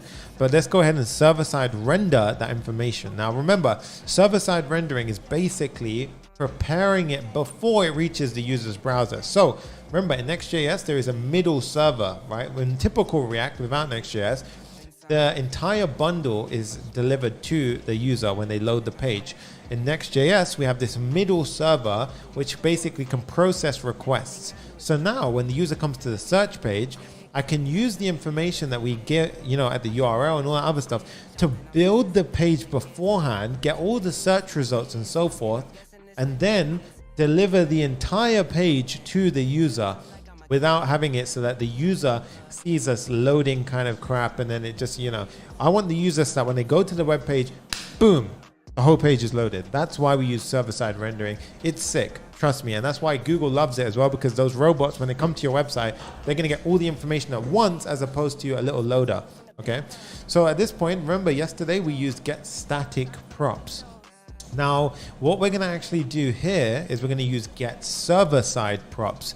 The main difference between these two things is get server-side props means that every single time a user comes to the search page, it's going to go ahead and rebuild that page per request. So it uses that server every time a request comes in, right? So in search page, we're going to do that. On the home page, we use get static props. That meant that when we deploy the app, that's when the page gets built. And then every user that comes afterwards goes ahead and gets that version of the page, which means it's immediately available. But the danger with that is the information can get outdated. Now, there is something called incremental static generation, which I teach in 0 to Full Stack Hero. But for today, we're going to leave it with static props and get server-side props. Okay. So let's continue on. So we're going to go ahead and actually server-side render. So to implement server-side rendering, you go down to the bottom of the file, and all we have to do is include a special function. Then Next.js knows how to do that little kind of middle server rendering step. So this is an asynchronous function. We go ahead and say function get server side props. And remember, go on to, have a look online as to what actually this means. If you want to go ahead and check it out, check out Next.js documentation. You can get something called the context here, which allows us to get things like, the query parameters, like the router query. In this case, we have dummy return information from an API that I provide. But again, you can extend this app and do whatever you want to do. That's, it's up to you. That's why I told you about the context object. At this point, we're going to say const search results. Now I'm going to go ahead and fetch them from an API. So I'm going to say await fetch, right? And the search results, I've nicely gone ahead and popped into this URL. It's links.popreact/ISZ. If I go to this right now, you're going to see that we actually get a nice little returned object. I don't know why there's a monkey in the corner, but now you can see, now you can see that you get an image, you get this object. It's an array of objects, right? So check this out. So now you can go ahead and see image, location, title, description, star, price, total, longitude, and latitude. Now the longitude and latitude is going to be very useful for tomorrow. Okay, but what we're going to do is we're going to use that in tomorrow's build. We're going to use the rest of the information to actually render out what we see over here. Okay, so let's go ahead and actually get this built out. Okay, so at this point we get the results. And then in order to actually get, when we do a fetch, we actually get a bunch of other information. We get like what type of, in this case, it's a get request that we're making. We get a bunch of headers and all this other stuff. If I just want the response.json, if I want the JSON object that comes back, which stands for JavaScript object, and you get notation, all this other stuff. It's basically a JavaScript object. Then you're going to say, then pass the response as a res.json. So this gives me back the JSON object that we saw over there, right? And this is basically allowing us to wait for it to come back. It passes it and search results comes through here. So this will now have that JSON file that you saw over there. Okay. Whenever you use await, you do need to have an asynchronous function. It does not work. If this was like this, it doesn't work. Okay. So then once we've got this, how do I return it to the actual page? Right. So all of this stuff is happening on that server step in between. What happens? How do we actually pass it back to the page? We say return, and then we say props. So we saw this here when we did the home page. What I'm going to say here is search results. Now again, if you've got ES6 allows us to shorthand this if the key and value is the same. So in this case, I can just say return the search results. Okay. So how do we get access to these search results on the actual page? Okay. How the hell does that work? So what I can do now is I go over to my search page and I actually pass through the props. I can destructure the props and I can get the search results out of here. This has that nice juicy object that we saw previously. Okay, so I can now use that object to render out all of this information. Okay, that's pretty cool. Now, if you're probably wondering, Sonny, I want to see proof. I don't believe you, dude. That could be a lie, you don't know how to trust people these days. So I'm going to go ahead and prove it to you. I'm going to console log the result. So let's go ahead and inspect the elements. Let's go ahead and pop this out. Let's just say inspect element. Okay. And then I do console. And now you can see there's an array of 7 that gets returned. And as you can see, it has all the information, the description, image, latitude, longitude, location, price, star, title, and total, right? So this is sick. It's coming through. It works. Okay. So search results. At this point, we're going to go ahead and jump down to underneath the div that we had over here. So we're still inside that section. Okay. But I'm actually going to be, let's have a look. So we've got the div over here, but I'm actually going to go ahead and pop in a map. So I'm going to do a map here. So a map is how we go through an array and return some screens on return something on the screen. So I'm going to go ahead and say JSX, so it's curly braces, search results dot map. Okay. Now for every time we map through the item, so in this case it's going to be the actual search results. So in this case, search results is an array. The singular item is search result, or you can just say item, right? I'm going to do a direct return. Now, in this case, a lot of you may slip up here because you end up using curly braces. Be careful.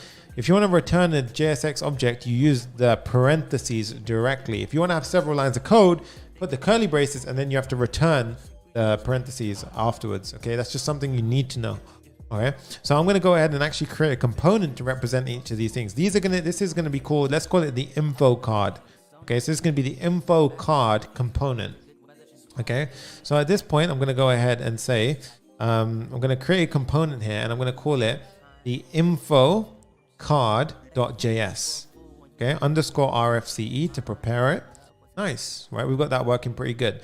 Now, this is going to accept all of the props that we actually got previously. Right, so this is actually going to be, the image, location, title, description, all that stuff that came through. So we're going to do destructuring, and I'm going to go ahead and pass in the props here. So we're preparing ourselves to get this thing ready so that we can push the information through it. So we go back to our search page, and here I'm going to go ahead and say, info card. We're going to render each info card out, and you see it auto imports it at the top, info card, and then I'm going to go ahead and say, all right. We are rendering it out. Now I'm going to pass through all the props.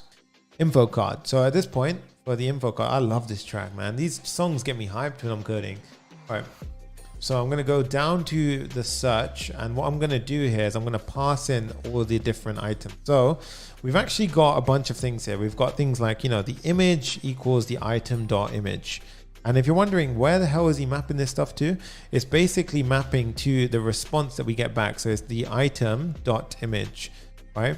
Now this is going to continue on. We've got location equals item.location, so forth. Now you can see there's a kind of an annoying thing we have to do, item.item.item. Right? So at this point, what we want to do instead is destructure the item and get all of the things that we need out at that point. Right, so what I can do here is I can go ahead and pull apart here and I can say, give me all of those props. This is destructuring. You see why destructuring comes in like clutch, right? So we're going to go ahead and say this. Now we don't have to say item.item. Right? So at this point, it's pretty simple. We can go ahead and pop those through like this, a location, image, and so forth. Now, whenever we're mapping through, we should always have a key. In this case, you should be using an ID, right? Or something, a unique identifier, something which I would say is actually a better unique identifier in this case would be like the longitude or latitude. But in this case, I would say I'm going to use the image. I know it's not the best one. It's just for a demonstration, but you should really have an identifier here. That would be a unique to that component that allows you to go ahead and map through it easier. Okay. So at this point, that looks pretty nice. Okay. I'm going to surround all these search results in a div, which is going to be a flex box. Okay, so I'm going to get all these search results and I'm going to pop it inside of a div that I'm going to then style and just say flexbox. Okay, so remember, flexbox by default defaults to a row. This is not a row, obviously. I want it to be a column, so I want to say flex column. Okay, so we're done. I'm joking, you don't see anything on the screen. That's because info card's empty. So we're passing all the props through, but nothing renders out on the info card. So this is where we build out the info card now. At this point, we're going to pull in the Next.js image component because we're going to need to render an image. Right, and what we're building right now, if you're tuning in new, we're actually building out this card right here. We're going to build out that beautiful card. So at this point, I want to actually have a div with the card, because if you remember, when we do the image component, we make it layout fill, and then we sort of, wrap it in a container so that way we can put the shape on it and all that stuff. So I'm going to have a div with an image component inside of it. Okay, the image component is a self-closed component. The source of the image is going to be the image that we pass through as a prop. So if I go ahead and hit save, it says, whoa, whoa, whoa, you have to use width and height. Now remember, this is because Next.js does some clever compression to the image beforehand. Okay, so now we have to go ahead and prepare Next.js. So you can either pass in width or height, or you can make layout fill. I'm going to make layout fill, and then I've got the surrounding div to go ahead and make the styling and be applied appropriately. So if I do layout fill now, you're going to see it's actually going to spam the entire size of the screen. Now we don't want that, right? And it's just going to pop in as it loads. That's not ideal, right? That's really not ideal. So what we can do here is we can go ahead and firstly, I don't want it to, you know, lose its distort. I don't want it to distort like that. So I'm going to say object fit should be cover. This means that it will just zoom into the image rather than distort it. Okay, looks a little bit better, but it's still awful, right? So I'm going to go to the actual class name, which is for the div surrounding it. I'm going to say it's relative. This means that the image inside is now relative to the size of the container. Right now it disappears. This is because we have to define a height, right? So in this case, I'm going to say the height is 24 and the width is actually 40. Hit save. Now what you're going to see on the screen in just a second is everything load up, right? So we see all these images being popped on the screen in a very nice fashion. Height 24 and width of 40. At this point, I'm going to go ahead and say on a medium screen, remember this is mobile first, but on the medium view, I want the width to grow. I want it to be a height of 52 on the medium screen. And on the medium screen, I also want it to be a width of, let's say 80. I want these pictures to grow when we have more real estate, right? I also don't want to shrink them. So I'm going to say flex shrink of 0. This actually, you can look into flex shrink a bit more, but this means that they won't shrink if, you know, if they have to. I'm actually going to prevent that. So now you see, if I go ahead and make it smaller, after we hit the medium screen breakpoint, it gets a bit bigger. Nice, right? That looks pretty good. So underneath that div now. So the next step is we're gonna have this text. Now, remember, when we're building this stuff out, right, you wanna go ahead and compare, oops, I've got that from yesterday. You wanna go ahead and actually, you know, componentize everything. So this in itself is a div, okay? And we've already done the image div over here. So this is a div, and then the overall bloody thing is a div as well, right? So this is the actual info card div that surrounds everything, right? So this is how you want to kind of visualize it beforehand. So we've done this div on the left-hand side. That is actually done. Now we're going to build out this div over here, okay? So what we're going to do now is we're going to go ahead and do the following. We're going to say div, okay? And that's going to have a div inside of it. Right now, I'm going to show you why it's going to have a div inside of it, because what we're doing is we're separating a few things. The top div is going to have private room in center of London, and then it's going to have flexbox spacing with a heart at the end of it. Okay, so I'm going to show you how we do that. So we got the div here. We've got a p tag which says the location. All right, so this one is going to say the location. So in this case, it says private room in center of London. So if we go ahead and do that, you can see private room in center of London. All of them have the same location in this case. Right, and then what we can do is I thought I changed that, to be honest. I thought it was actually different, but interesting. Okay, anyway, so what I'm actually going to do now is I'm actually going to pull in a heart icon. So we're going to pull in a few of the icons beforehand, so that way we have them ready. 2 icons, heart icon from the outline variant and star icon from the solid variant. Okay, and you can go ahead and see here, we've got the star down here and the heart over there. So we're going to go ahead and use that. All right. So at this point, we've got the location here working nicely. We actually want to pass in a height icon. And this heart icon, I'm going to go ahead and say the class name should be a height of 7. And I want the cursor to be a pointer. So cursor dash pointer. Right. So now you can see, look, it looks pretty nice. But again, I want that to actually spread across like that. How do I do that? I make it a flexbox so it defaults to a row, and then I say justify between, which spaces it out between it, right? So we're going to show you that in real time. We're going to say class name equals flex. That will put it into a row. You can see in just a second, it's going to go next to it. Any second now. Any second now. There we go. Yeah. And then we're going to say justify between. And then that would actually space it out. So that way it flies across, uses up the space. It justifies some space between it, okay? The overall div that surrounds everything, I'm going to actually style that one a little bit as well. I'm going to say that this class name, and this is actually going to resemble this part of the div here. I want that to be a column, a flexbox column, and then that way everything stacks up on top of each other. So I'm going to say this is a flex column, okay? And we're going to say that that should grow. So flex grow. I'm padding left of 5. So as soon as I hit save now, you can see a few things take action, right? Now the reason why it kind of looks a bit weird right now, so that's the padding left I just applied, is because the overall div, we haven't actually applied a style to it, right? So if we go to the surrounding div and we say that that's a flex box, this will go into a row as opposed to a column, and now it will move to the right hand side of it. Okay, this is why it goes into a row instead of a column.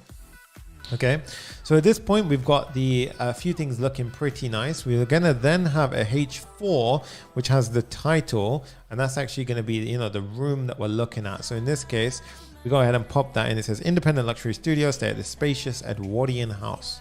Now these look exactly as the same as the rest of the text, so I'm gonna make it say text Excel, and now you can see this should go ahead and look a bit bigger as well. We should be able to have it, you know, there we go, it's starting to look a bit nicer. Okay, the next step that we're going to do is we're going to go ahead and say we're going to have a div, and this div is actually going to be a line of its own. So you see this div here, if you just want to have a little independent line with Tailwind, you can do a nice little trick here, right? You can actually just have a little div, and I will have a little water break in a sec. Thank you, Andre. We're going to have this. I'm going to say a little div self-enclosed, and I'm going to say class name equals, and this is a very nice trick by the way, we're going to say border bottom for this little div. The width is going to be 10, okay? And I'm going to say the padding on the top should be 2. Now you're going to see a nice little line which is resembled from a div. So that's the nice thing you can do about Tailwind CSS. We've got the div in play. Next step is to get the p tag which has the description. So okay, so we're going to put in a description here. So JSX description, and then let's go ahead and say that p tag should have a class name which is.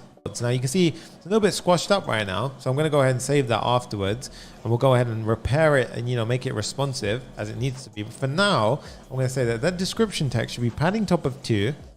It should also say the text should be small because there's quite a lot of text, right? So we're going to make that small text. We're also going to say the text should be gray, and it should be a shade of gray, which is the 500. I think it's 500, yeah. Let's do 500, and then we're going to say flex grow. I want it to take up as much space as it can in its container that it has.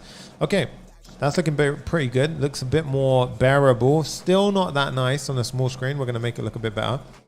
All right, so let's continue on. So we've got the p tag looking nice.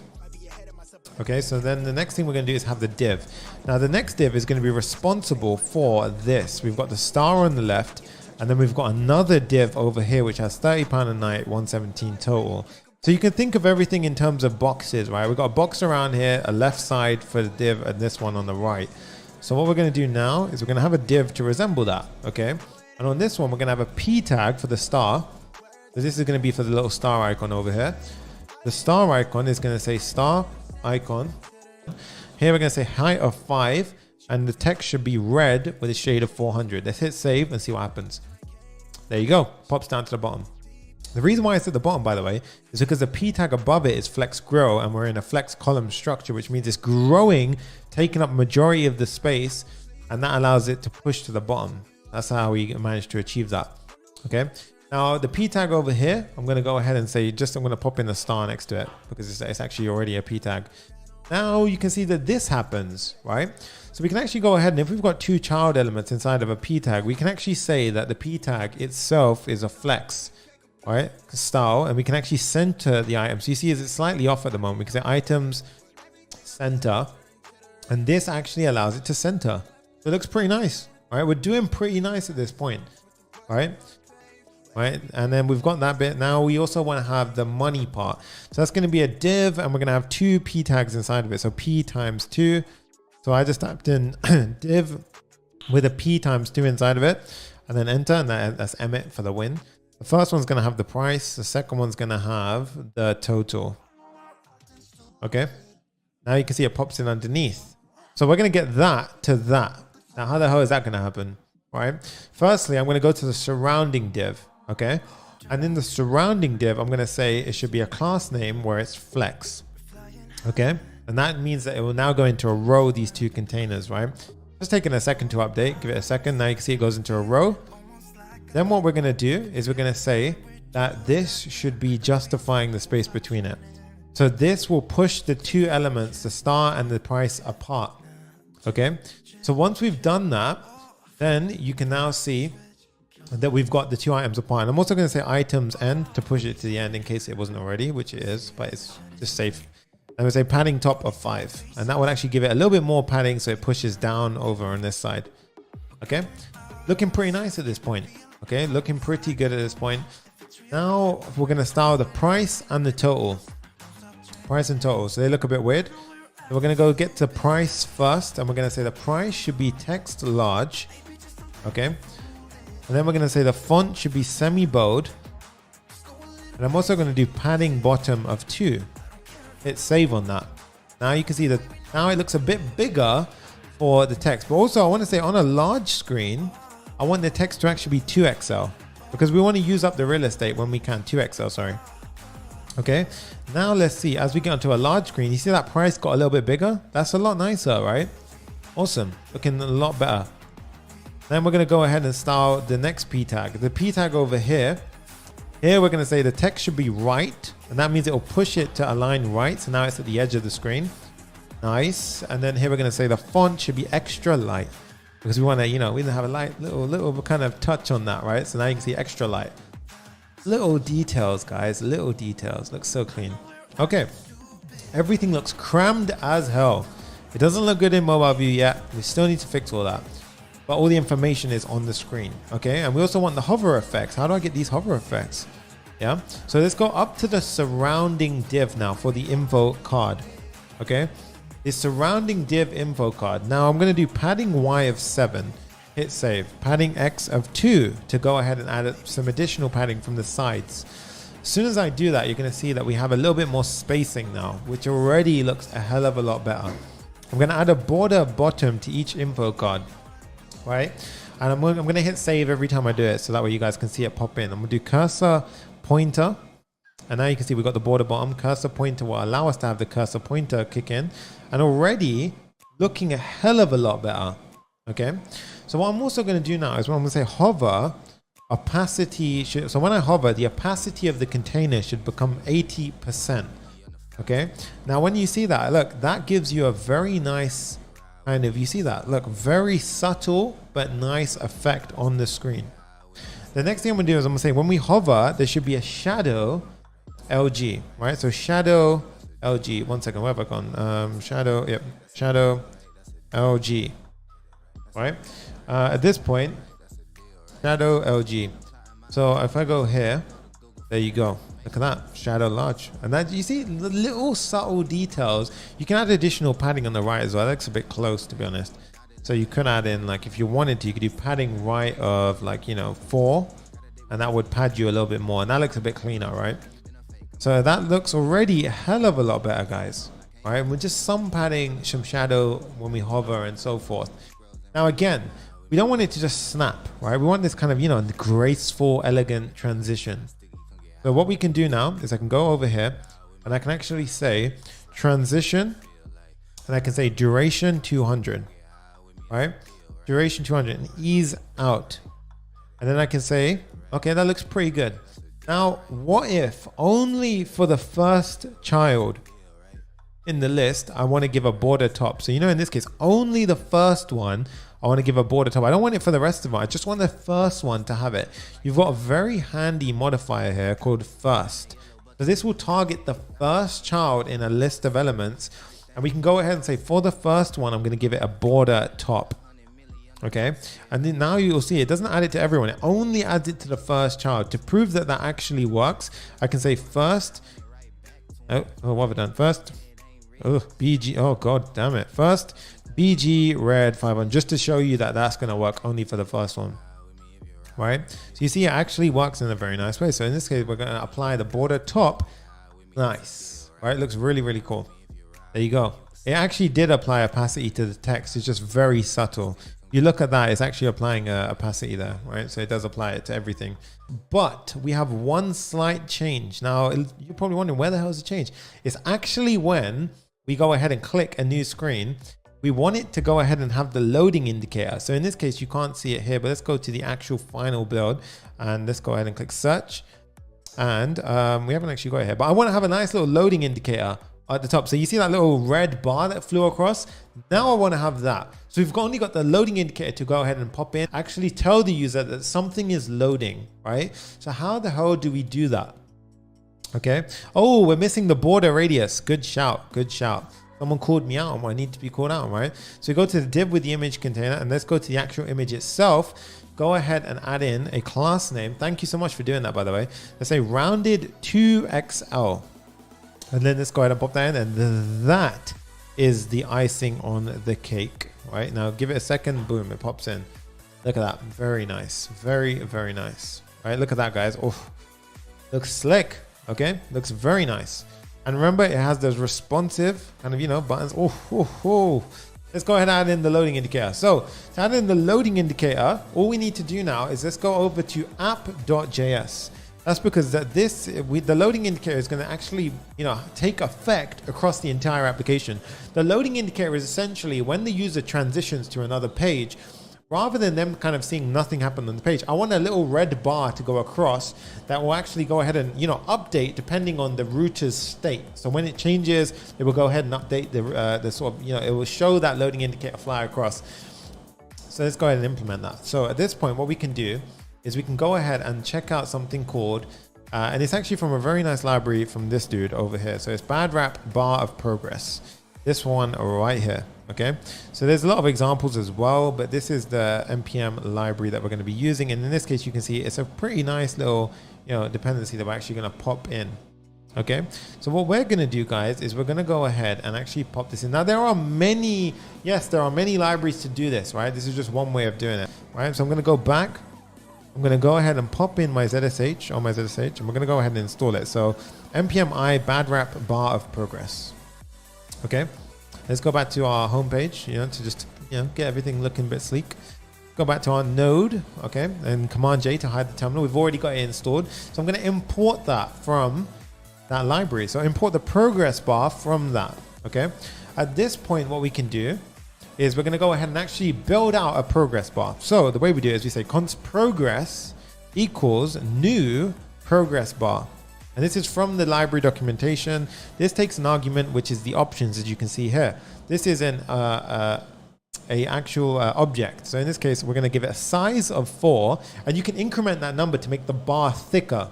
Okay, the color is going to be the Airbnb color. Now, if you remember earlier, it was actually this color right here. Okay, and then what we're also going to do is give it a class name. So we can actually add our own class names in. I'm going to give this one a Z index of 50, so that way it's always at the top. Remember, Z index is basically how it layers up. And then you can give it a slight delay. I'm going to give it a delay of 100. So that way, you know, even if it was super fast, I still want to show it, right? So I'm going to delay it 100. And that means it actually will be visible for the apparent future, right? You can add page transition if you want. I'm going to add a progress bar. Remember, you can take this as far as you want. Progress. That's it. Yeah. All right. So what we're going to do now is we have to make a connection to the router. So what I'm going to do is I'm going to import the router from Next router. Right, and then we're going to do something interesting here. We have router.events, right? And here you can see events actually has this function called on, right? And it's actually seen in IntelliSense. And what we can do is the router, whenever you change route, it actually dispatches an action that Next.js knows about.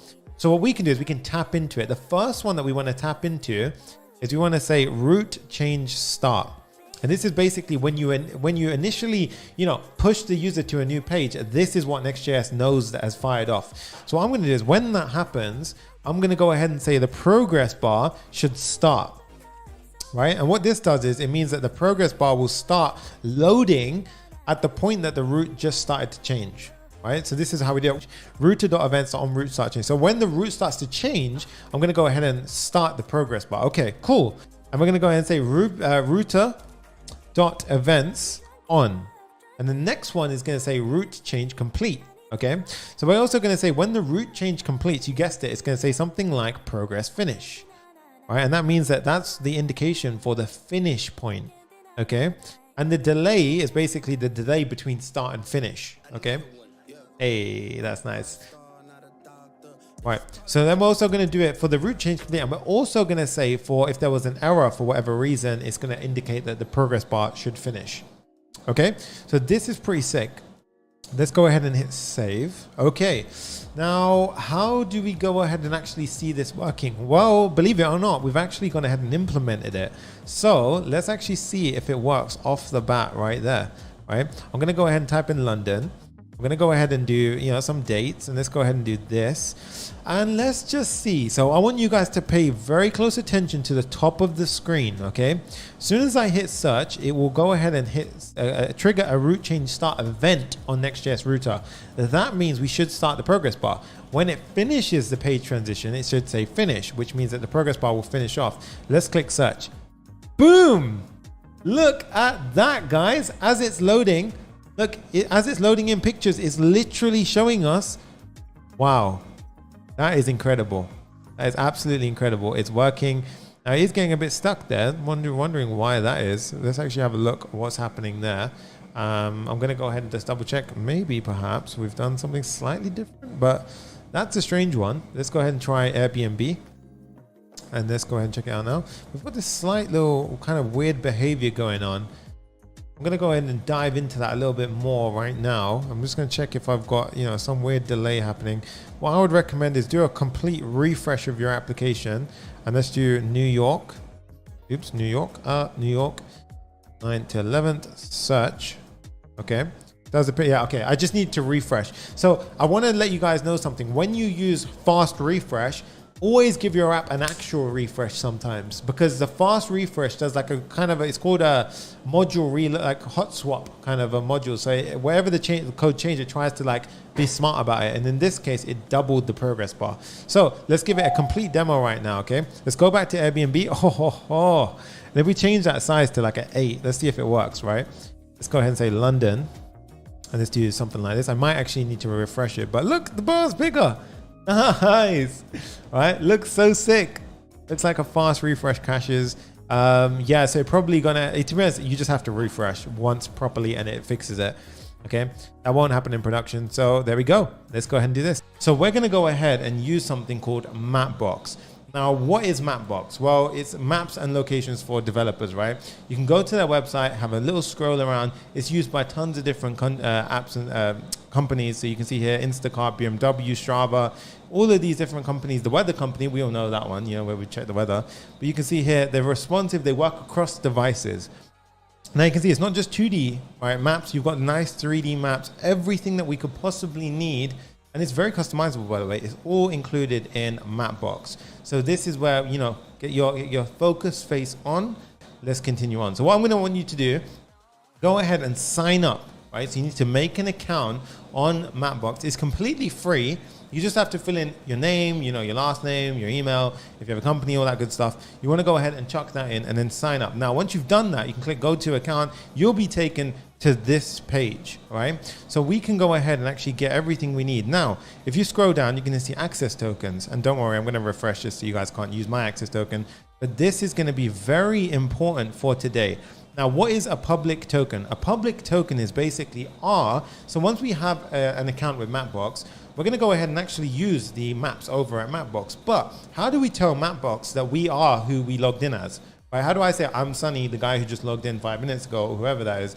Right? How do I know myself from anyone else? Well, we use something called a public key, and it's called public because we don't care if the world sees that, right? But you should always keep any kind of key in an environment file of some sort. So let's go ahead and crush this right now, okay, guys? So we've got our access token. So make sure you go ahead and hit the copy button on this one right here. I'm going to refresh this in a second. So don't even try and copy it. It's not going to work. Don't worry about it. Okay. But what you want to do, guys, is you want to click on go to Mapbox Studio, right? So you want to click on go to Mapbox Studio. Now here, they've made it really nice as to how we can go ahead and build out our map.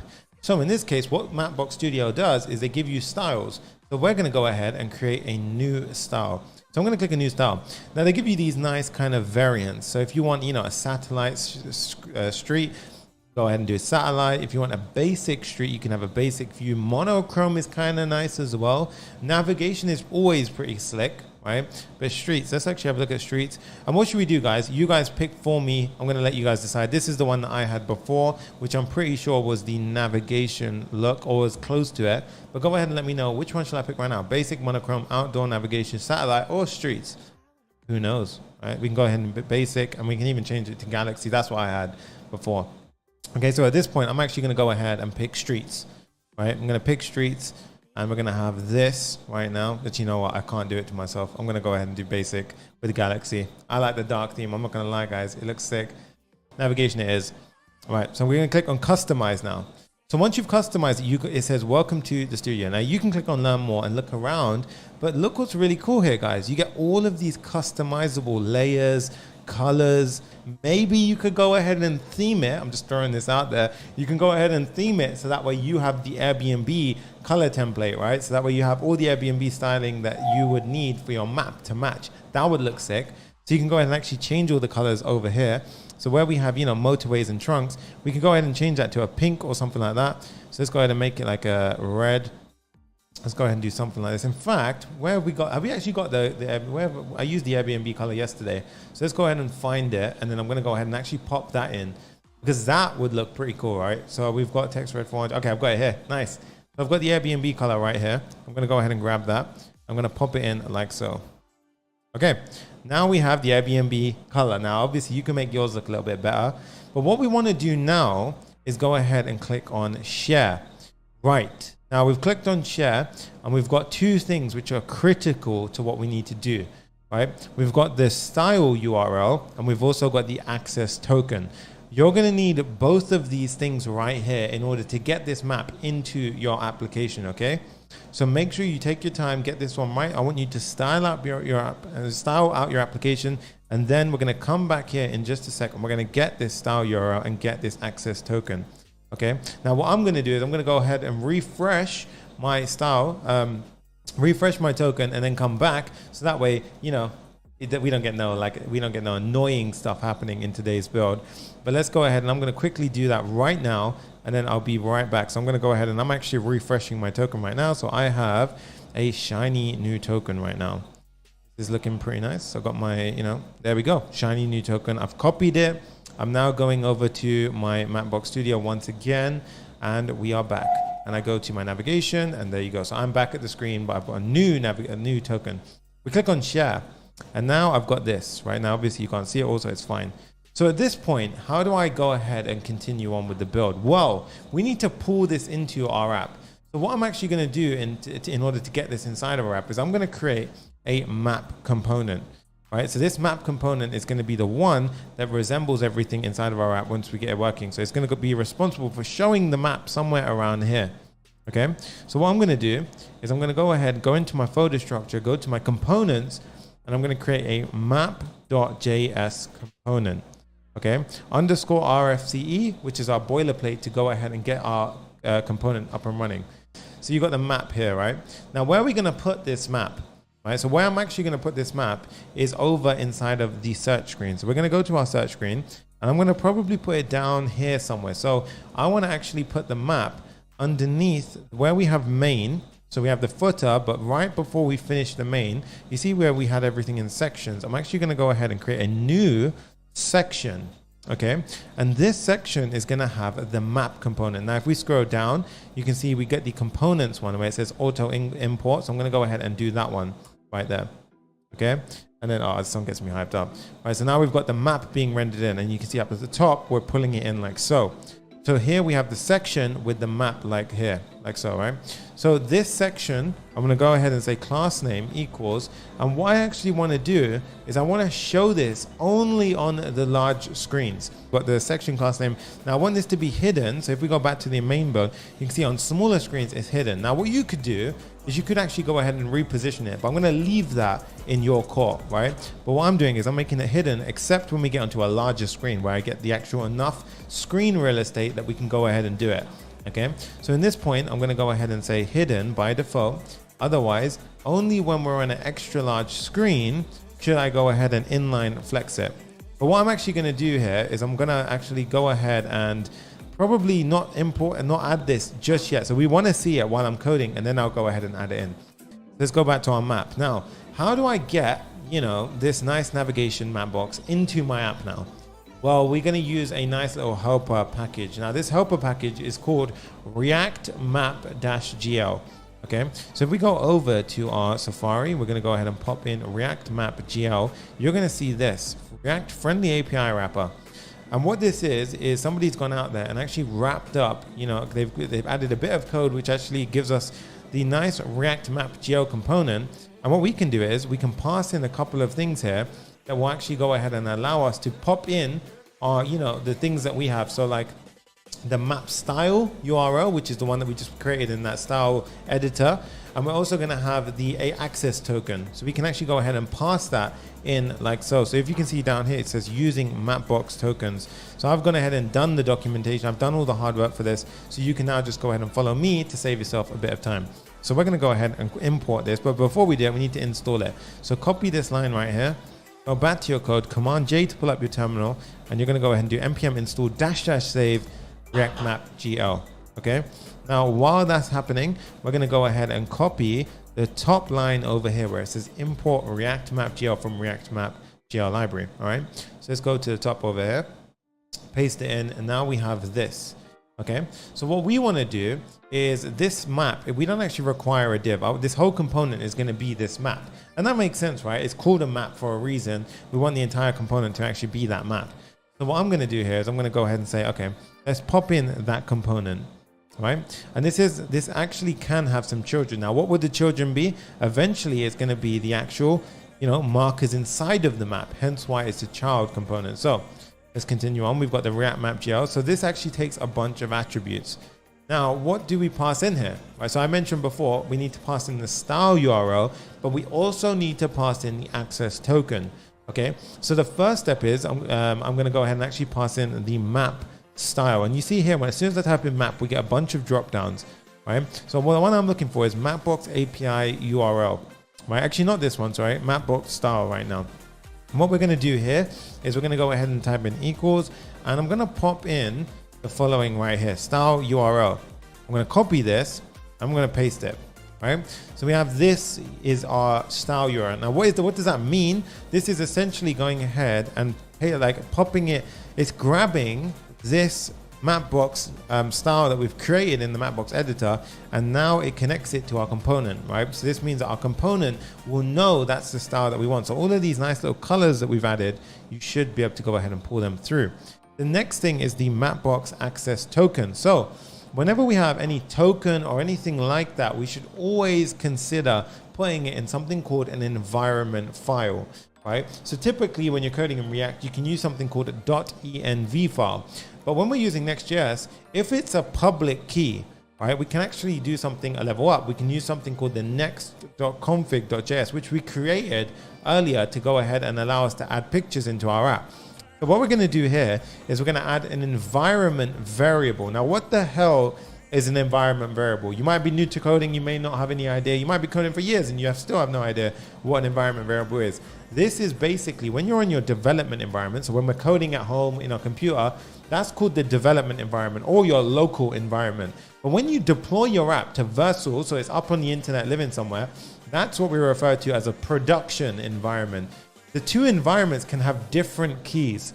So imagine, for many reasons you might want this. You might have like a development, sort of a dummy server, which has a certain key. And then when you push to your production server, you have a live key, right? So this is why you might want to do this. In this case, we actually have one API, you know, an access token, which we're going to keep the same across both, but it doesn't really matter. We're going to go ahead and set this up. All right, let's continue on. We're going to go ahead and rather than just adding the key here, like I said, we're going to make use of the Next.config.js file. So what I'm going to do, guys, is we're going to actually use this file to go ahead and include a variable. Now, this file, I repeat, this file should not be used to include any private keys. Notice the Mapbox key, when we actually got it, said a public key. That's fine, right? But whenever you're dealing with something called a private key, that should be in a secure environment file or in some kind of secure place. So for example, on Vercel, you can upload your environment variables and all that stuff. That's a different time, a different topic. But in this case, you want to go ahead and make sure it's a public key that you're putting in this file because you're exposing it when the user loads your website. So at this point, I'm going to type in env, and then I'm going to go ahead and say mapbox underscore key. Okay. And in this case, you simply put quotes and then you put in your super secret key. Right? You guys thought I was going to write it, didn't you? Right? So at this point, I'm not going to write that key. Right? But where do you get your key? You're going to get it from here, the access token. Right? So this is your key. This is your private key, the access token right here. So what you're going to do is copy it. And then you want to go ahead and paste it in here. You guys keep thinking I'm doing it, right? But I'm not going to do it. All right, so at this point, what I'm going to do is go ahead and paste it in. But when I do it, I'm going to hide the screen, I'm going to paste it, and I'm going to save the file and then close it, right? But this is what I'm doing. The environment part, Mapbox key. Okay, so pay close attention if you're following this along. So I'm going to go ahead and paste in that value right now. So I'm pasting it in, and then I'm going ahead and I'm closing that file. And now what I can do is, if I go ahead and actually load up my terminal, so let's go ahead and hit save right now. So you can see we've got nothing here. If I go ahead and load up my terminal, go to my first terminal, you can see here, it says found a change in Next.js. Now, whenever you change a configuration file, you need to restart your server. This is because Next uses this stuff to go ahead and actually set up that server. It can't fast refresh new variables in. So at this point, what we're gonna do is we're gonna do Control-C inside of our terminal to cut it. Then I'm going to do npm run dev to go ahead and run it again in the developer environment, right? So here you can see it should in a second go ahead and grab the environment variables. It may say it, it may not. I'm not sure if it actually says it. I can't remember. But when you can use environment variables if anyone's wondering. In this case, we're only using the ones loaded in from our configuration file. So now that we have that loaded in, what we want to do is go back to our map. And how do I get the actual key, right? Well, what we're going to use is something called process. Okay, so when we do this, you can go ahead and actually it's actually built into React. So process is something that you can go ahead and just type in, and it will go ahead and know that you're tapping into this part of React. So at this point, I can say process.environment. Okay, and what this is doing is it goes into the environment variable. So again, as I mentioned, if you're on your local environment, wherever they're stored, it will grab them. If you're in your production environment in Vercel, there is a place where you upload your keys. I'm going to show you that as well. So you're going to make sure you need to do that, right? And then here we're going to see you get a bunch of information out of the box already.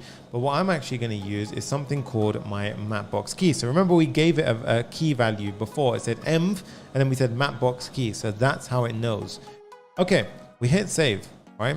And we don't get an error at this point. So if I hit refresh, everything seems fine at this point, okay? If I make it full screen, everything's fine. There's no errors that we're seeing. So at this point, it's okay. Okay, so now what we do is we have to pass in something called a viewport, right? A viewport is very important because it tells this map how it should size itself, okay? So at this point, what we need to do is go ahead and type in viewport. But before we do, we need to pass it in a value. So I'm actually going to go ahead and create this variable beforehand. So we say const viewport. Okay. If you're wondering how the hell does he know this, right? Again, I've gone through the documentation extensively to figure this one out. You can see they actually have a viewport right here. That's part of some state. You can do the same thing. We're going to do the exact same thing here. We're going to have a viewport in our state, set viewport, which is the same standard we learned yesterday. We actually learned how to do that yesterday, right? And then we went ahead and we're going to set it up with a latitude and a longitude, right? And then a zoom value. Now, in our case, if we just set it as a hard-coded value, that map is going to point in a random location or only that hard-coded value. So I'm also going to teach you today how you can take all of the search results that you're seeing on your page, find the actual center of all of those results, and then use that as a value. So that's going to be super cool. And you're going to use a library called geolib in order to do that. So you guys are going to find out how to do this. All right, so we're going to go ahead and create a piece of state called viewport, and the standard is set viewport, and then we go ahead and say equals use state, and we're going to have to import this from React like so. And here as a default value, we're going to pass in an object. All right, so at this point we pass in an object. Now what we're going to say is the width and height of our map should be 100%, right? Because we want to use up 100% of the container that it's inside of, right? And then we're going to say the height should also be 100%. Okay, so this means that whatever container we put inside of, it's going to go ahead and maximize it. Now, to get things started, I'm just going to put in a dummy latitude and longitude and a zoom value from the example, okay? And then we're going to go ahead and do that centering logic that I said before, right? So let's go ahead and chuck this in. So I'm going to pop in the latitude, longitude values like so. And in this case, we're going to go ahead and say it's a zoom of 11. You can mess around with that value if you want to play with it, okay? At this point, what we're going to do is we're going to say, right, we're going to actually pass in this viewport. Now, what I'm going to do is, in order to go ahead and pass in all of these values, so what I want to do is I actually want to pass in these values here as if I was saying width is 100%, latitude is this, longitude is that. The way you can do it in a very nice way is you can actually say, we can put in our JSX bracket and we can do spread viewport. Now, what this is doing is it takes this object and it kind of like bursts it open, right? So that way you have basically done this, right? Where we go ahead and pop it in. Obviously we got to say equals, otherwise it doesn't work. But that's essentially what we're doing when we do a spread operator, right? We open it up from the, we open it up like so, and then it goes ahead and works. So let's continue on. So we go ahead and spread out the viewport stuff, and now we're going to go ahead and hit save. Now let's see what happened, guys. So at this point, we still can't see a map, right? So what I'm going to do is I'm actually going to go ahead and check out where we render this map. Okay, so we're going to go to our search right here. And you can see we do actually put out the map, but at this point, we don't have anything inside of our section. So what I'm going to do is go to my that class name, and I'm going to add the following. I'm going to say, by default, this is going to be a inline flex element.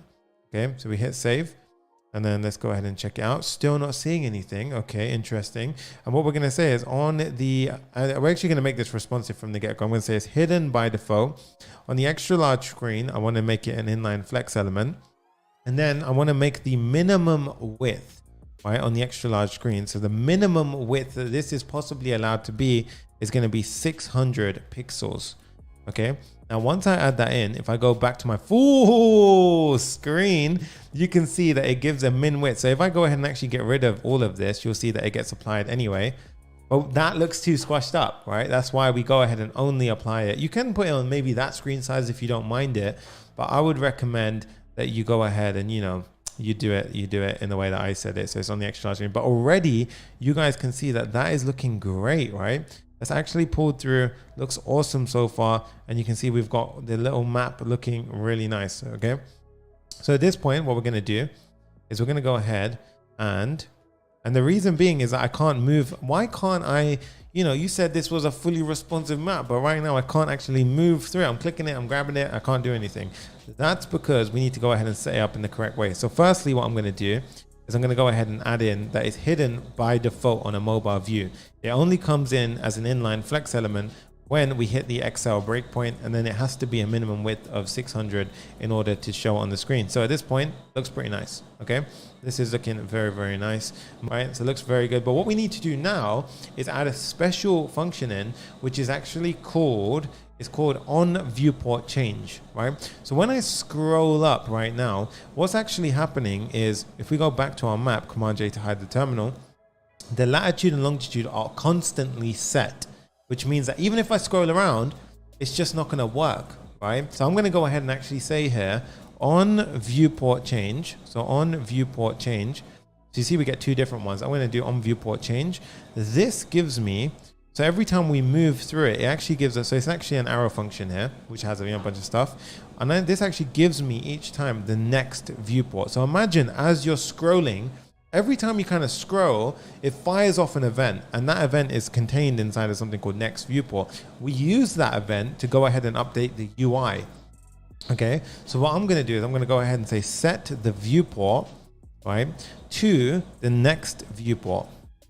And this means that these values will get changed, hopefully, as I go ahead and scroll through.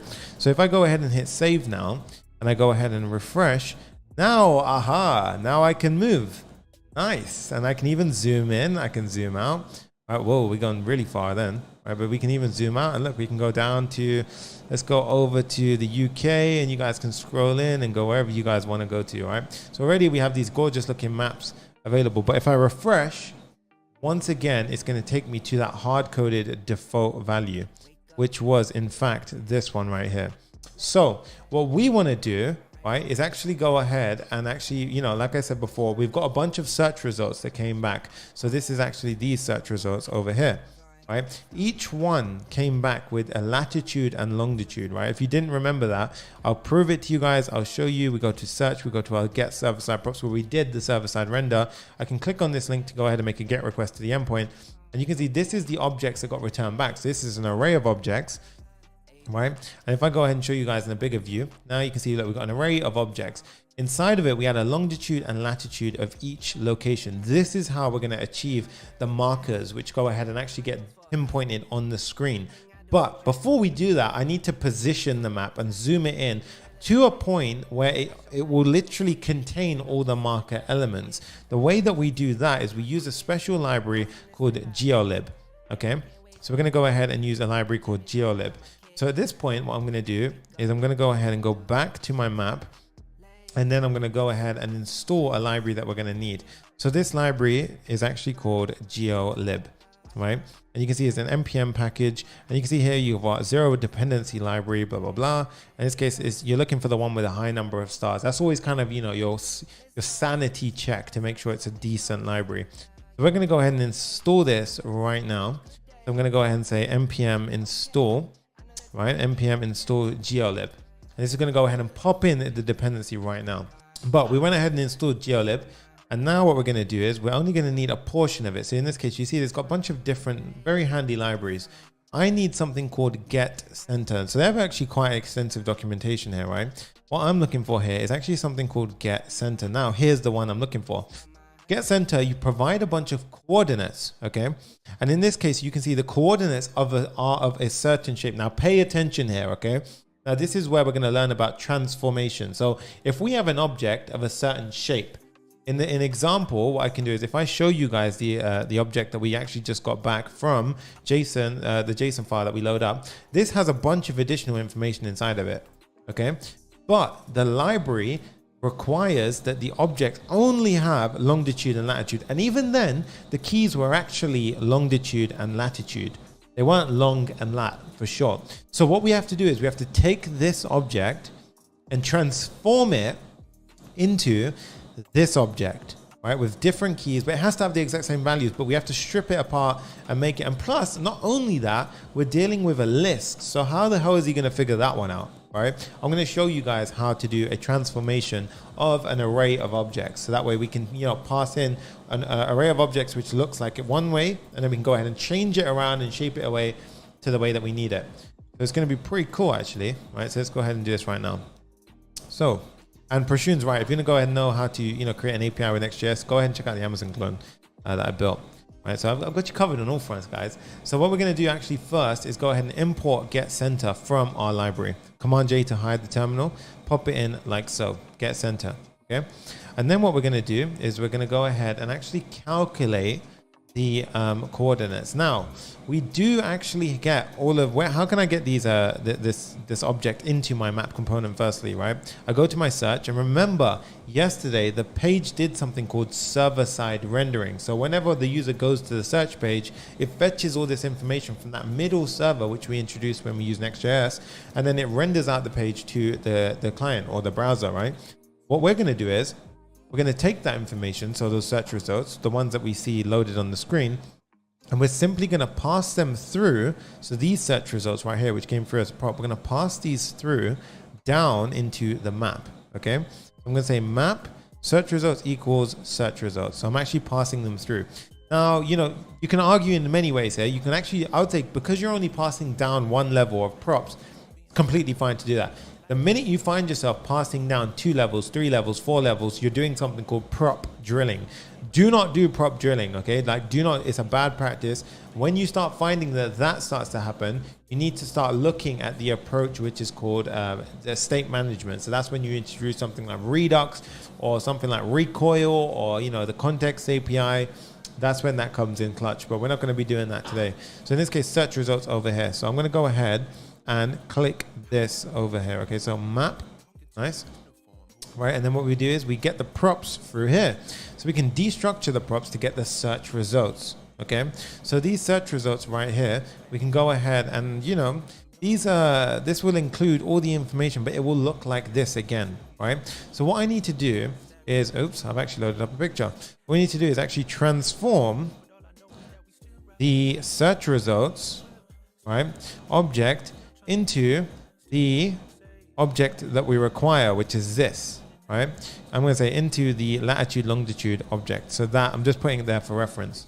Okay, so we're going to transform it into an object which looks something like, at this point we're going to go ahead and we're going to transform this into an object which looks something like this. So I'm going to take this and map it and transform and map it into an object.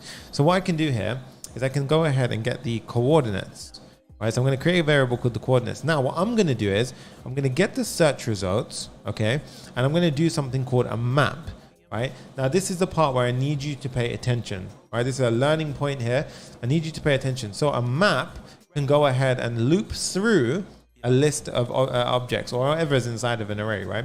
It can map through it. Now, every time it maps through, I can get a reference to the item that we're currently on. So we can name it whatever we want. We can call it the result in this case, right? So at this point, I'm going to say map through, and every single time I have a result, I need to do something with it, okay? So at this point, and this is where loads of people make the same mistake, we're going to do something called a direct return, right? So we're going to go ahead and do parentheses, and then I'm going to put the curly brackets. So pay attention to what that looks like right now. And I'm going to hit enter. So what this is doing is it's going to return an object every time it loops through. Okay, so what's happening is we get the entire result every time we loop through. So I'll have access to this object in the result variable now. And what I'm doing is I'm actually returning a different object. So what I'm going to return is an object which has a longitude where it's the result dot long, right? And this is because it's result dot long here. And then the latitude is going to be result dot lat. Okay. And what this does, guys, this one amazing piece of code actually goes ahead, maps through it, gets the result object, and instead of returning the result object, in this case, if I simply return the result, I would get the same object back. What I'm doing is I'm changing it. So I'm returning an object where the key is longitude. One of the keys is longitude, and this is the value. One of the keys is latitude, and this is result.lat, right? So this will actually go ahead and return now an object with all of these values. And you're probably thinking, nah, that's rubbish, man. You're not doing that. So I'm going to go ahead and prove it to you. I'm going to console log the coordinates right now, and we should see all of this information in this format that we needed it in. Okay, so I'm going to go ahead and check it right now. I'm going to go ahead, open this up, and I'm going to go ahead and inspect the element so I can open up the console right now. We click the array, and boom, you see that. That is what we use a map for. Now you're probably wondering, you could have used something like a for each. No, the reason why a map is different to a for each is because a for each cannot return a value, whereas a map can return a value, right? So when you loop through something, what's actually happening is we're going ahead and returning a value each time, and it bubbles it up into this array that we get returned in the end result, right? Now there's loads of very helpful functions that you can use. In this case, a map is perfect, right? There's so many useful functions like ES6 functions like reduce, filters, and so forth. In this case, you do not need to use any of those things. So Philip says, would not a reduce not be better? A reduce is more when you want to accumulate some values up. Like for example, if you have, a bunch of numbers in each item that you want to, kind of condense down or reduce into one number, that's when you want to use a reduce. In this case, a map does the trick. So now we have our data prepared in this structure, okay? So this means we have an array of objects that looks exactly like, so that means I can use the geolib library, okay? So what I'm going to do now, what we're going to do is we've got our coordinates. So we've already done the transform step, and then we've got it in this nice little coordinates object. So now I'm going to go ahead and say const center. Now, what the hell is the center point, right? This is actually going to be the longitude and latitude of the center of the locations or the results. Right? So all these results that come through, we go ahead and transform it into values which has longitude and latitude. And then what I want to do is on a map, I want to show, imagine if I've got loads of points around London, right? I want to just have that map centered around those points, right? So it's only going to be centered around those points. So imagine the search results change and suddenly we're in the States or in Mexico or somewhere else. It's going to go ahead and show you, a center around those points. So you'll be looking at Mexico, you'll be looking at the States, wherever the points are at. Okay, so const center equals, and I'm going to say get center. And this is the function that we actually pulled from geolib. And you can see in their example, they're doing geolib.getCenter. I'm actually pulling it from the library, so I can just say get center directly. So at this point, I can pass in my coordinates. Okay, this is looking pretty good now. So what I'm going to do now is I'm going to console log center and see what's actually inside that. All right, so at this point we should have an object which returns something like this, an object with latitude, longitude, and it should just have one value for each. Okay, let's go ahead and do this. Let's go ahead and click on inspect element, and now let's go ahead and go to our console. You see the object down here, look at that, we get one value, and that represents the central longitude and latitude between all of these search results. So all of these are based in London, right? And this is going to be a central point, which is going to actually perfectly map the center of all of them search results. Okay, so at this point, what we're going to do is So at this point, we've got a nice little center, right? So what we're going to do now is pass the center in as, okay, let's think about this. The viewport, latitude and longitude that we start at. Okay, so what I'm going to do is I'm actually going to declare this underneath over here. So we actually have the center variable available. So our center latitude is going to be center dot latitude. And over here, the longitude is going to be center dot longitude. Okay, nice, right? So what we should see now, if I hit save, if I refresh, we should be able to see that this map will no longer be in some random place in the States. It should be in the US. So we've got the center. So if I go ahead and hit save now, and I go ahead and go to a full screen, wait for it. Okay, we are now in London. That is the M25 that surrounds London. Okay, so if I go ahead and zoom out now, you're going to see, look, the city of London. All right, so wherever we got zoomed into, that is the exact center point of all of these longitude and latitudes. Okay, so the next ideal step is we need to see the markers for where each search result is. Otherwise, it's kind of meaningless, right? If we don't know what's going on there, or we don't know where it's actually on the map, it's not much use to see that that's the center point, right? Like, where the hell can I actually see? Imagine I want to stay over in Edmonton. How do I know where the actual sort of Airbnb is, right? I need to see it. So that way I can do it.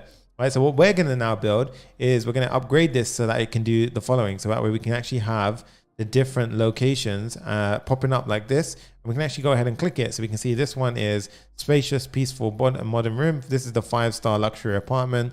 So in that case, it would have been this one, right? So we're going to go ahead and actually show you how to do that right now. So what I'm going to do is, go ahead and hide this again. And we're going to use something called markers, right? So I'm going to go ahead and actually save us a bit of time, and I'm going to import 2 additional things. I'm going to import the marker, and I'm also going to import the pop-up. So the marker is actually going to be responsible for, you guessed it, it's going to be that marker, that pin, right? That's a pin that's called a marker. And the pop-up is this thing that kind of pops up around it, right? You can style that pop-up as well, right? So don't worry, you're not stuck with that, right? So what we're going to do now is we're going to go ahead and continue on. So inside of the React map GL, right? So which is our React map that we're rendering on the screen. I'm now going to go ahead and actually have markers. So instead of rendering one marker, okay, right? So this one, we're going to go ahead and say search results. So I'm going to go ahead and run through the search results. And for every search result, I'm going to, put a marker on the screen. So search results.map. Right? And we're going to map because we need to return a JSX value, which is then shown on the screen. Okay. So at this point, I'm going to say return. For every single result, I'm doing parentheses, not curly braces. Loads of you make this mistake, and it's normal. I've done it 1,000 times. Trust me. Don't worry about it. Jerome, what's up, dude? So at this point, you want to make sure you return something. Otherwise, you're not going to see anything on the screen. I've done it before, and I was like, why am I not seeing anything, So at this point, I'm going to go ahead and have a div. And inside my div, I'm going to have a marker, okay? And the reason why I'm doing that, by the way, is because this div, you can't actually pass a marker key here. Oh, you can here. So I don't know why I was freaking out before. Anyway, we're going to go ahead and put in a div, and then you guys we'll refactor if we need to, okay? So the key for the div that we're mapping through is going to be result.long. So we're going to use the actual longitude as a key because it's most likely, that's actually a pretty good key to use. Because it's not likely at all unless that hotel is in the exact same location. It is the same student I used to teach, right? Unless it's the exact same longitude or latitude, then you're in a bit of a situation. That means 2 Airbnbs are stacked up on top of each other. That's impressive, but we're going to carry on. So we've got the search results here. So we're going to actually pop out this marker. Now the marker, as you can imagine, takes a few things. It takes a longitude, and it takes a latitude. So these require values. So in this case, you can destructure. Remember, you can definitely destructure, right? So you can actually get them out through here. So you can go ahead and destructure longitude, latitude, and all that stuff there. But I'm going to go ahead and keep it on the screen because I think it might be simpler if you're tuning in later or something like that and you want to just go ahead and see it. What is he actually looping through, right? So that might help you guys out. So in this case, we're going to do the result.long goes here, and the latitude is result.lat. Okay? And then we're going to say the offset. Now, offset allows us to go ahead and have, because I have a pin, I actually want to kind of, offset it slightly. So that way the pin dot is actually dropping on the exact location, right? So what I'm doing is I'm offsetting it slightly on the left and slightly on the top. So that way that pin actually drops perfectly on the dot, right? So Let's continue on, and you guys should see that we still don't have anything on the screen yet, right? That's because we don't actually have anything inside of that marker. So the goal here now is to go ahead and, you know, put a custom marker. Now I'm going to actually put an anchor tag here. I'm going to show you a few things that you can do. If I go ahead and simply put a P tag, and I put something like, you know, I'm just going to pop in an emoji of a marker here, right? So I'm going to simply pop it in like so, right? Now let's see if that did anything. All right, let's see if that did anything. So, we can actually see something was there, right? Okay, so we see it there, right? See that? We've actually got those P tags popped up. So already this is better. So we have something working, right? But I can't click it. That's not a clickable element. So when you have a situation like this, you can handle this in a bunch of different ways, right? You can actually have either an anchor tag, or you can have a P tag, or you can do it, you know, there's so many ways you can do this. I'm going to firstly try and do it with a P tag. Okay, so at this point, we're going to go ahead and say P, and I'm going to say the class name of this P tag is going to be cursor pointer, so that way it can actually be like, it looks like a clickable element. All right, I'm going to make it a little bit bigger, so it's text 2XL, and then I'm going to say it's okay. And this is the cool part, right? If you want to make that thing bounce, right? So where's it gone? If you want to make that thing bounce, you see now we've got the cursor pointer, which is a lot nicer. If you want to make it bounce, you can simply go ahead and use Tailwind CSS, and it's got a lovely property called animate bounce. And now if we go ahead and check this out, we should see a lovely bouncing animation. There you go. That looks slick, right? So now we can see, look, very nice, right? So what we're going to do here is when we click these links, so here you can see, like, it's bouncing up and down, right? It's bouncing up and down, and you want to go ahead and actually make this clickable now to a degree, right? So at this point, we're going to go ahead and make this a clickable element, right? So what I'm going to do is, how can I actually keep track of it so I could do something like that, right? How do we get that to work? Well, what we need to do is we need to keep some state, and this is where we need to go ahead and keep track. So in this state, I'm going to go ahead and actually, you know, set the selected location every time I click this. Now, how do we do that? Well, when we loop through something, we actually have access to the result object. So what I can say here is, firstly, I'm going to create a piece of state, right? And the piece of state is going to be responsible for the selected location. So I'm going to say const selected location. And this is the standard syntax is set selected location. Remember, it's always set the variable name. We say equals use state, and in this point, we're going to go ahead and pop in for the initial value. We're going to go ahead and give it an empty object. Okay, so it's an empty object to begin with, right? You can give it no, you can give it whatever you want. In this point, yes, Shredder says we can also use image for the marker pins. Yeah, you can put whatever you want in that marker pin, by the way, right? So at this point, the selected location is there's no object there, right? Nothing actually shows on the screen. So what I can do now is I can actually go ahead and say, when I click that P tag, right? So when I say on click of the P tag, I can actually go ahead and do the following. I can say that this is going to go ahead, and this is going to be a little arrow function inside of it. And I'm going to set the selected location, and I'm going to set it to the actual result object, right? So what is actually happening now is when I go ahead and click on any of these pins, inside the state, I'm actually setting it as the object, right? So I'm going to show you this in action, right? But the way I'm going to do it is I'm going to go ahead and actually console log our selected, go ahead and say console log selected location, right? And you guys will see this in action right now. If I go ahead and inspect and I open up my terminal, every time I click on that map, so hopefully we should be able to get it to a degree where I can see it as well. Okay, so let's go ahead and try and get it to a point where I can see this as well. Can we shrink it any more? Okay, I'm going to go ahead and actually shrink this. There we go. Right. So now you can see, look, okay, this is getting kind of, you know, huge right now. But if I go ahead and click on this is because I'm constantly re-rendering things. But if I click it right now, the latest thing was private room in center of London. If I click this one, it changed to a spacious, peaceful, modern bedroom. And if I click this one, it changes it to 30 minutes to Oxford Street. So it's working. Okay. So at this point, we typically don't like having console logs in our rendering, so it's, yeah, it gets a bit messy. So what I'm going to do now is I'm going to go ahead and say the following. So now we set it as this. So now I can conditionally render. So this is what we're going to do. We click one of those pins and we save whatever result we click. This means that we know what the selected location is, and we have a bunch of information about it. We have the longitude, the latitude, the title, the description, so forth. So now I can conditionally render a pop-up which will check if we have a value, then go ahead and show a pop-up and use those values to populate it. Pretty cool, right? That's what we're going to do. There's a few things you can actually add on to that, right? So when you're coding, there are actually a bunch of other things. For accessibility, if you have a pin, you can go ahead and say ARIA label. And this is for like screen readers and all that other stuff. You can go ahead and say that this is a push pin. And then if you have a screen reader, it'll say there is a push pin here and so forth like that. Just a little thing to know. And if you have if we're representing a p tag as an image, you can go ahead and say that this p tag has a row of image as well. So a little few things that you can do for more accessible things. What I would say, if you're interested in that, look into something called headless UI. Tailwind actually does it really nicely, okay? So at this point, we go outside of the search results, okay? Now what I'm gonna do is we're gonna stay inside our search results, we're gonna stay inside the search results. But inside or outside the marker now, I'm now gonna say, okay, this is the pop-up that should show if we click on a marker. If we click on a marker, okay? So if we click on a marker, we should show a pop-up, right? Now what I'm gonna do here is I'm gonna say, okay, the selected location, right? If the selected location longitude, right, equals the result, right? So imagine what's happening now. We're mapping through the results.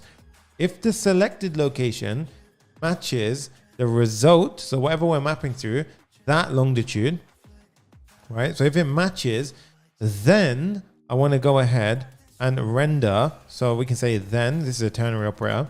We can go ahead and say, then I want to render something, right? If we don't, so you can use an and, right? But I found that this complained about something. In some situations it complains. So that would mean that, we just put something here and it'll render if that condition is true.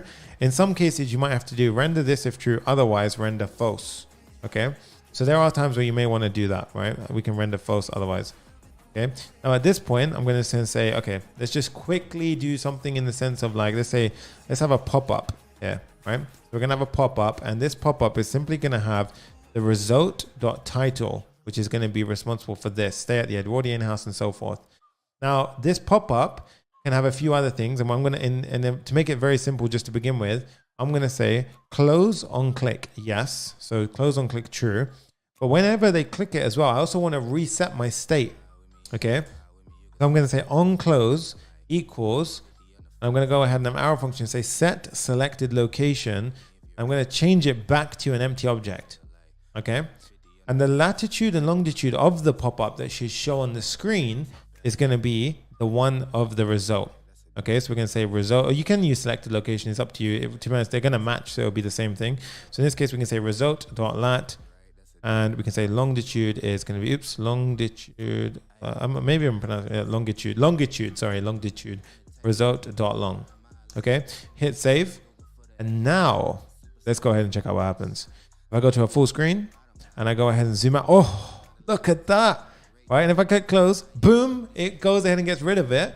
And if I go down here, nice, look at that, already working, right? And this is a basic pop-up, right? Think about it. That pop-up is simply going ahead and rendering on the screen because it just has the latitude and longitude that we specified. And then we use the title to go ahead and render that. What you could then go ahead and do is simply pop in a div at this point, customize it, make it look pretty slick, make it look cool, have some, Flexbox stuff happening, and it will work as much as you need to work, right? So that's going to look awesome when you do that.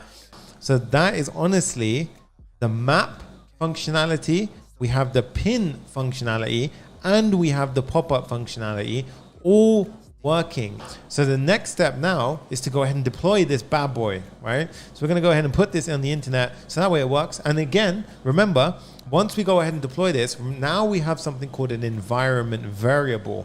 So I need to account for that when I go ahead and deploy it to Vercel, okay? So I need to actually tell my Vercel environment what that environment variable is, so that way it knows where to find it when we deploy. Remember, this is local.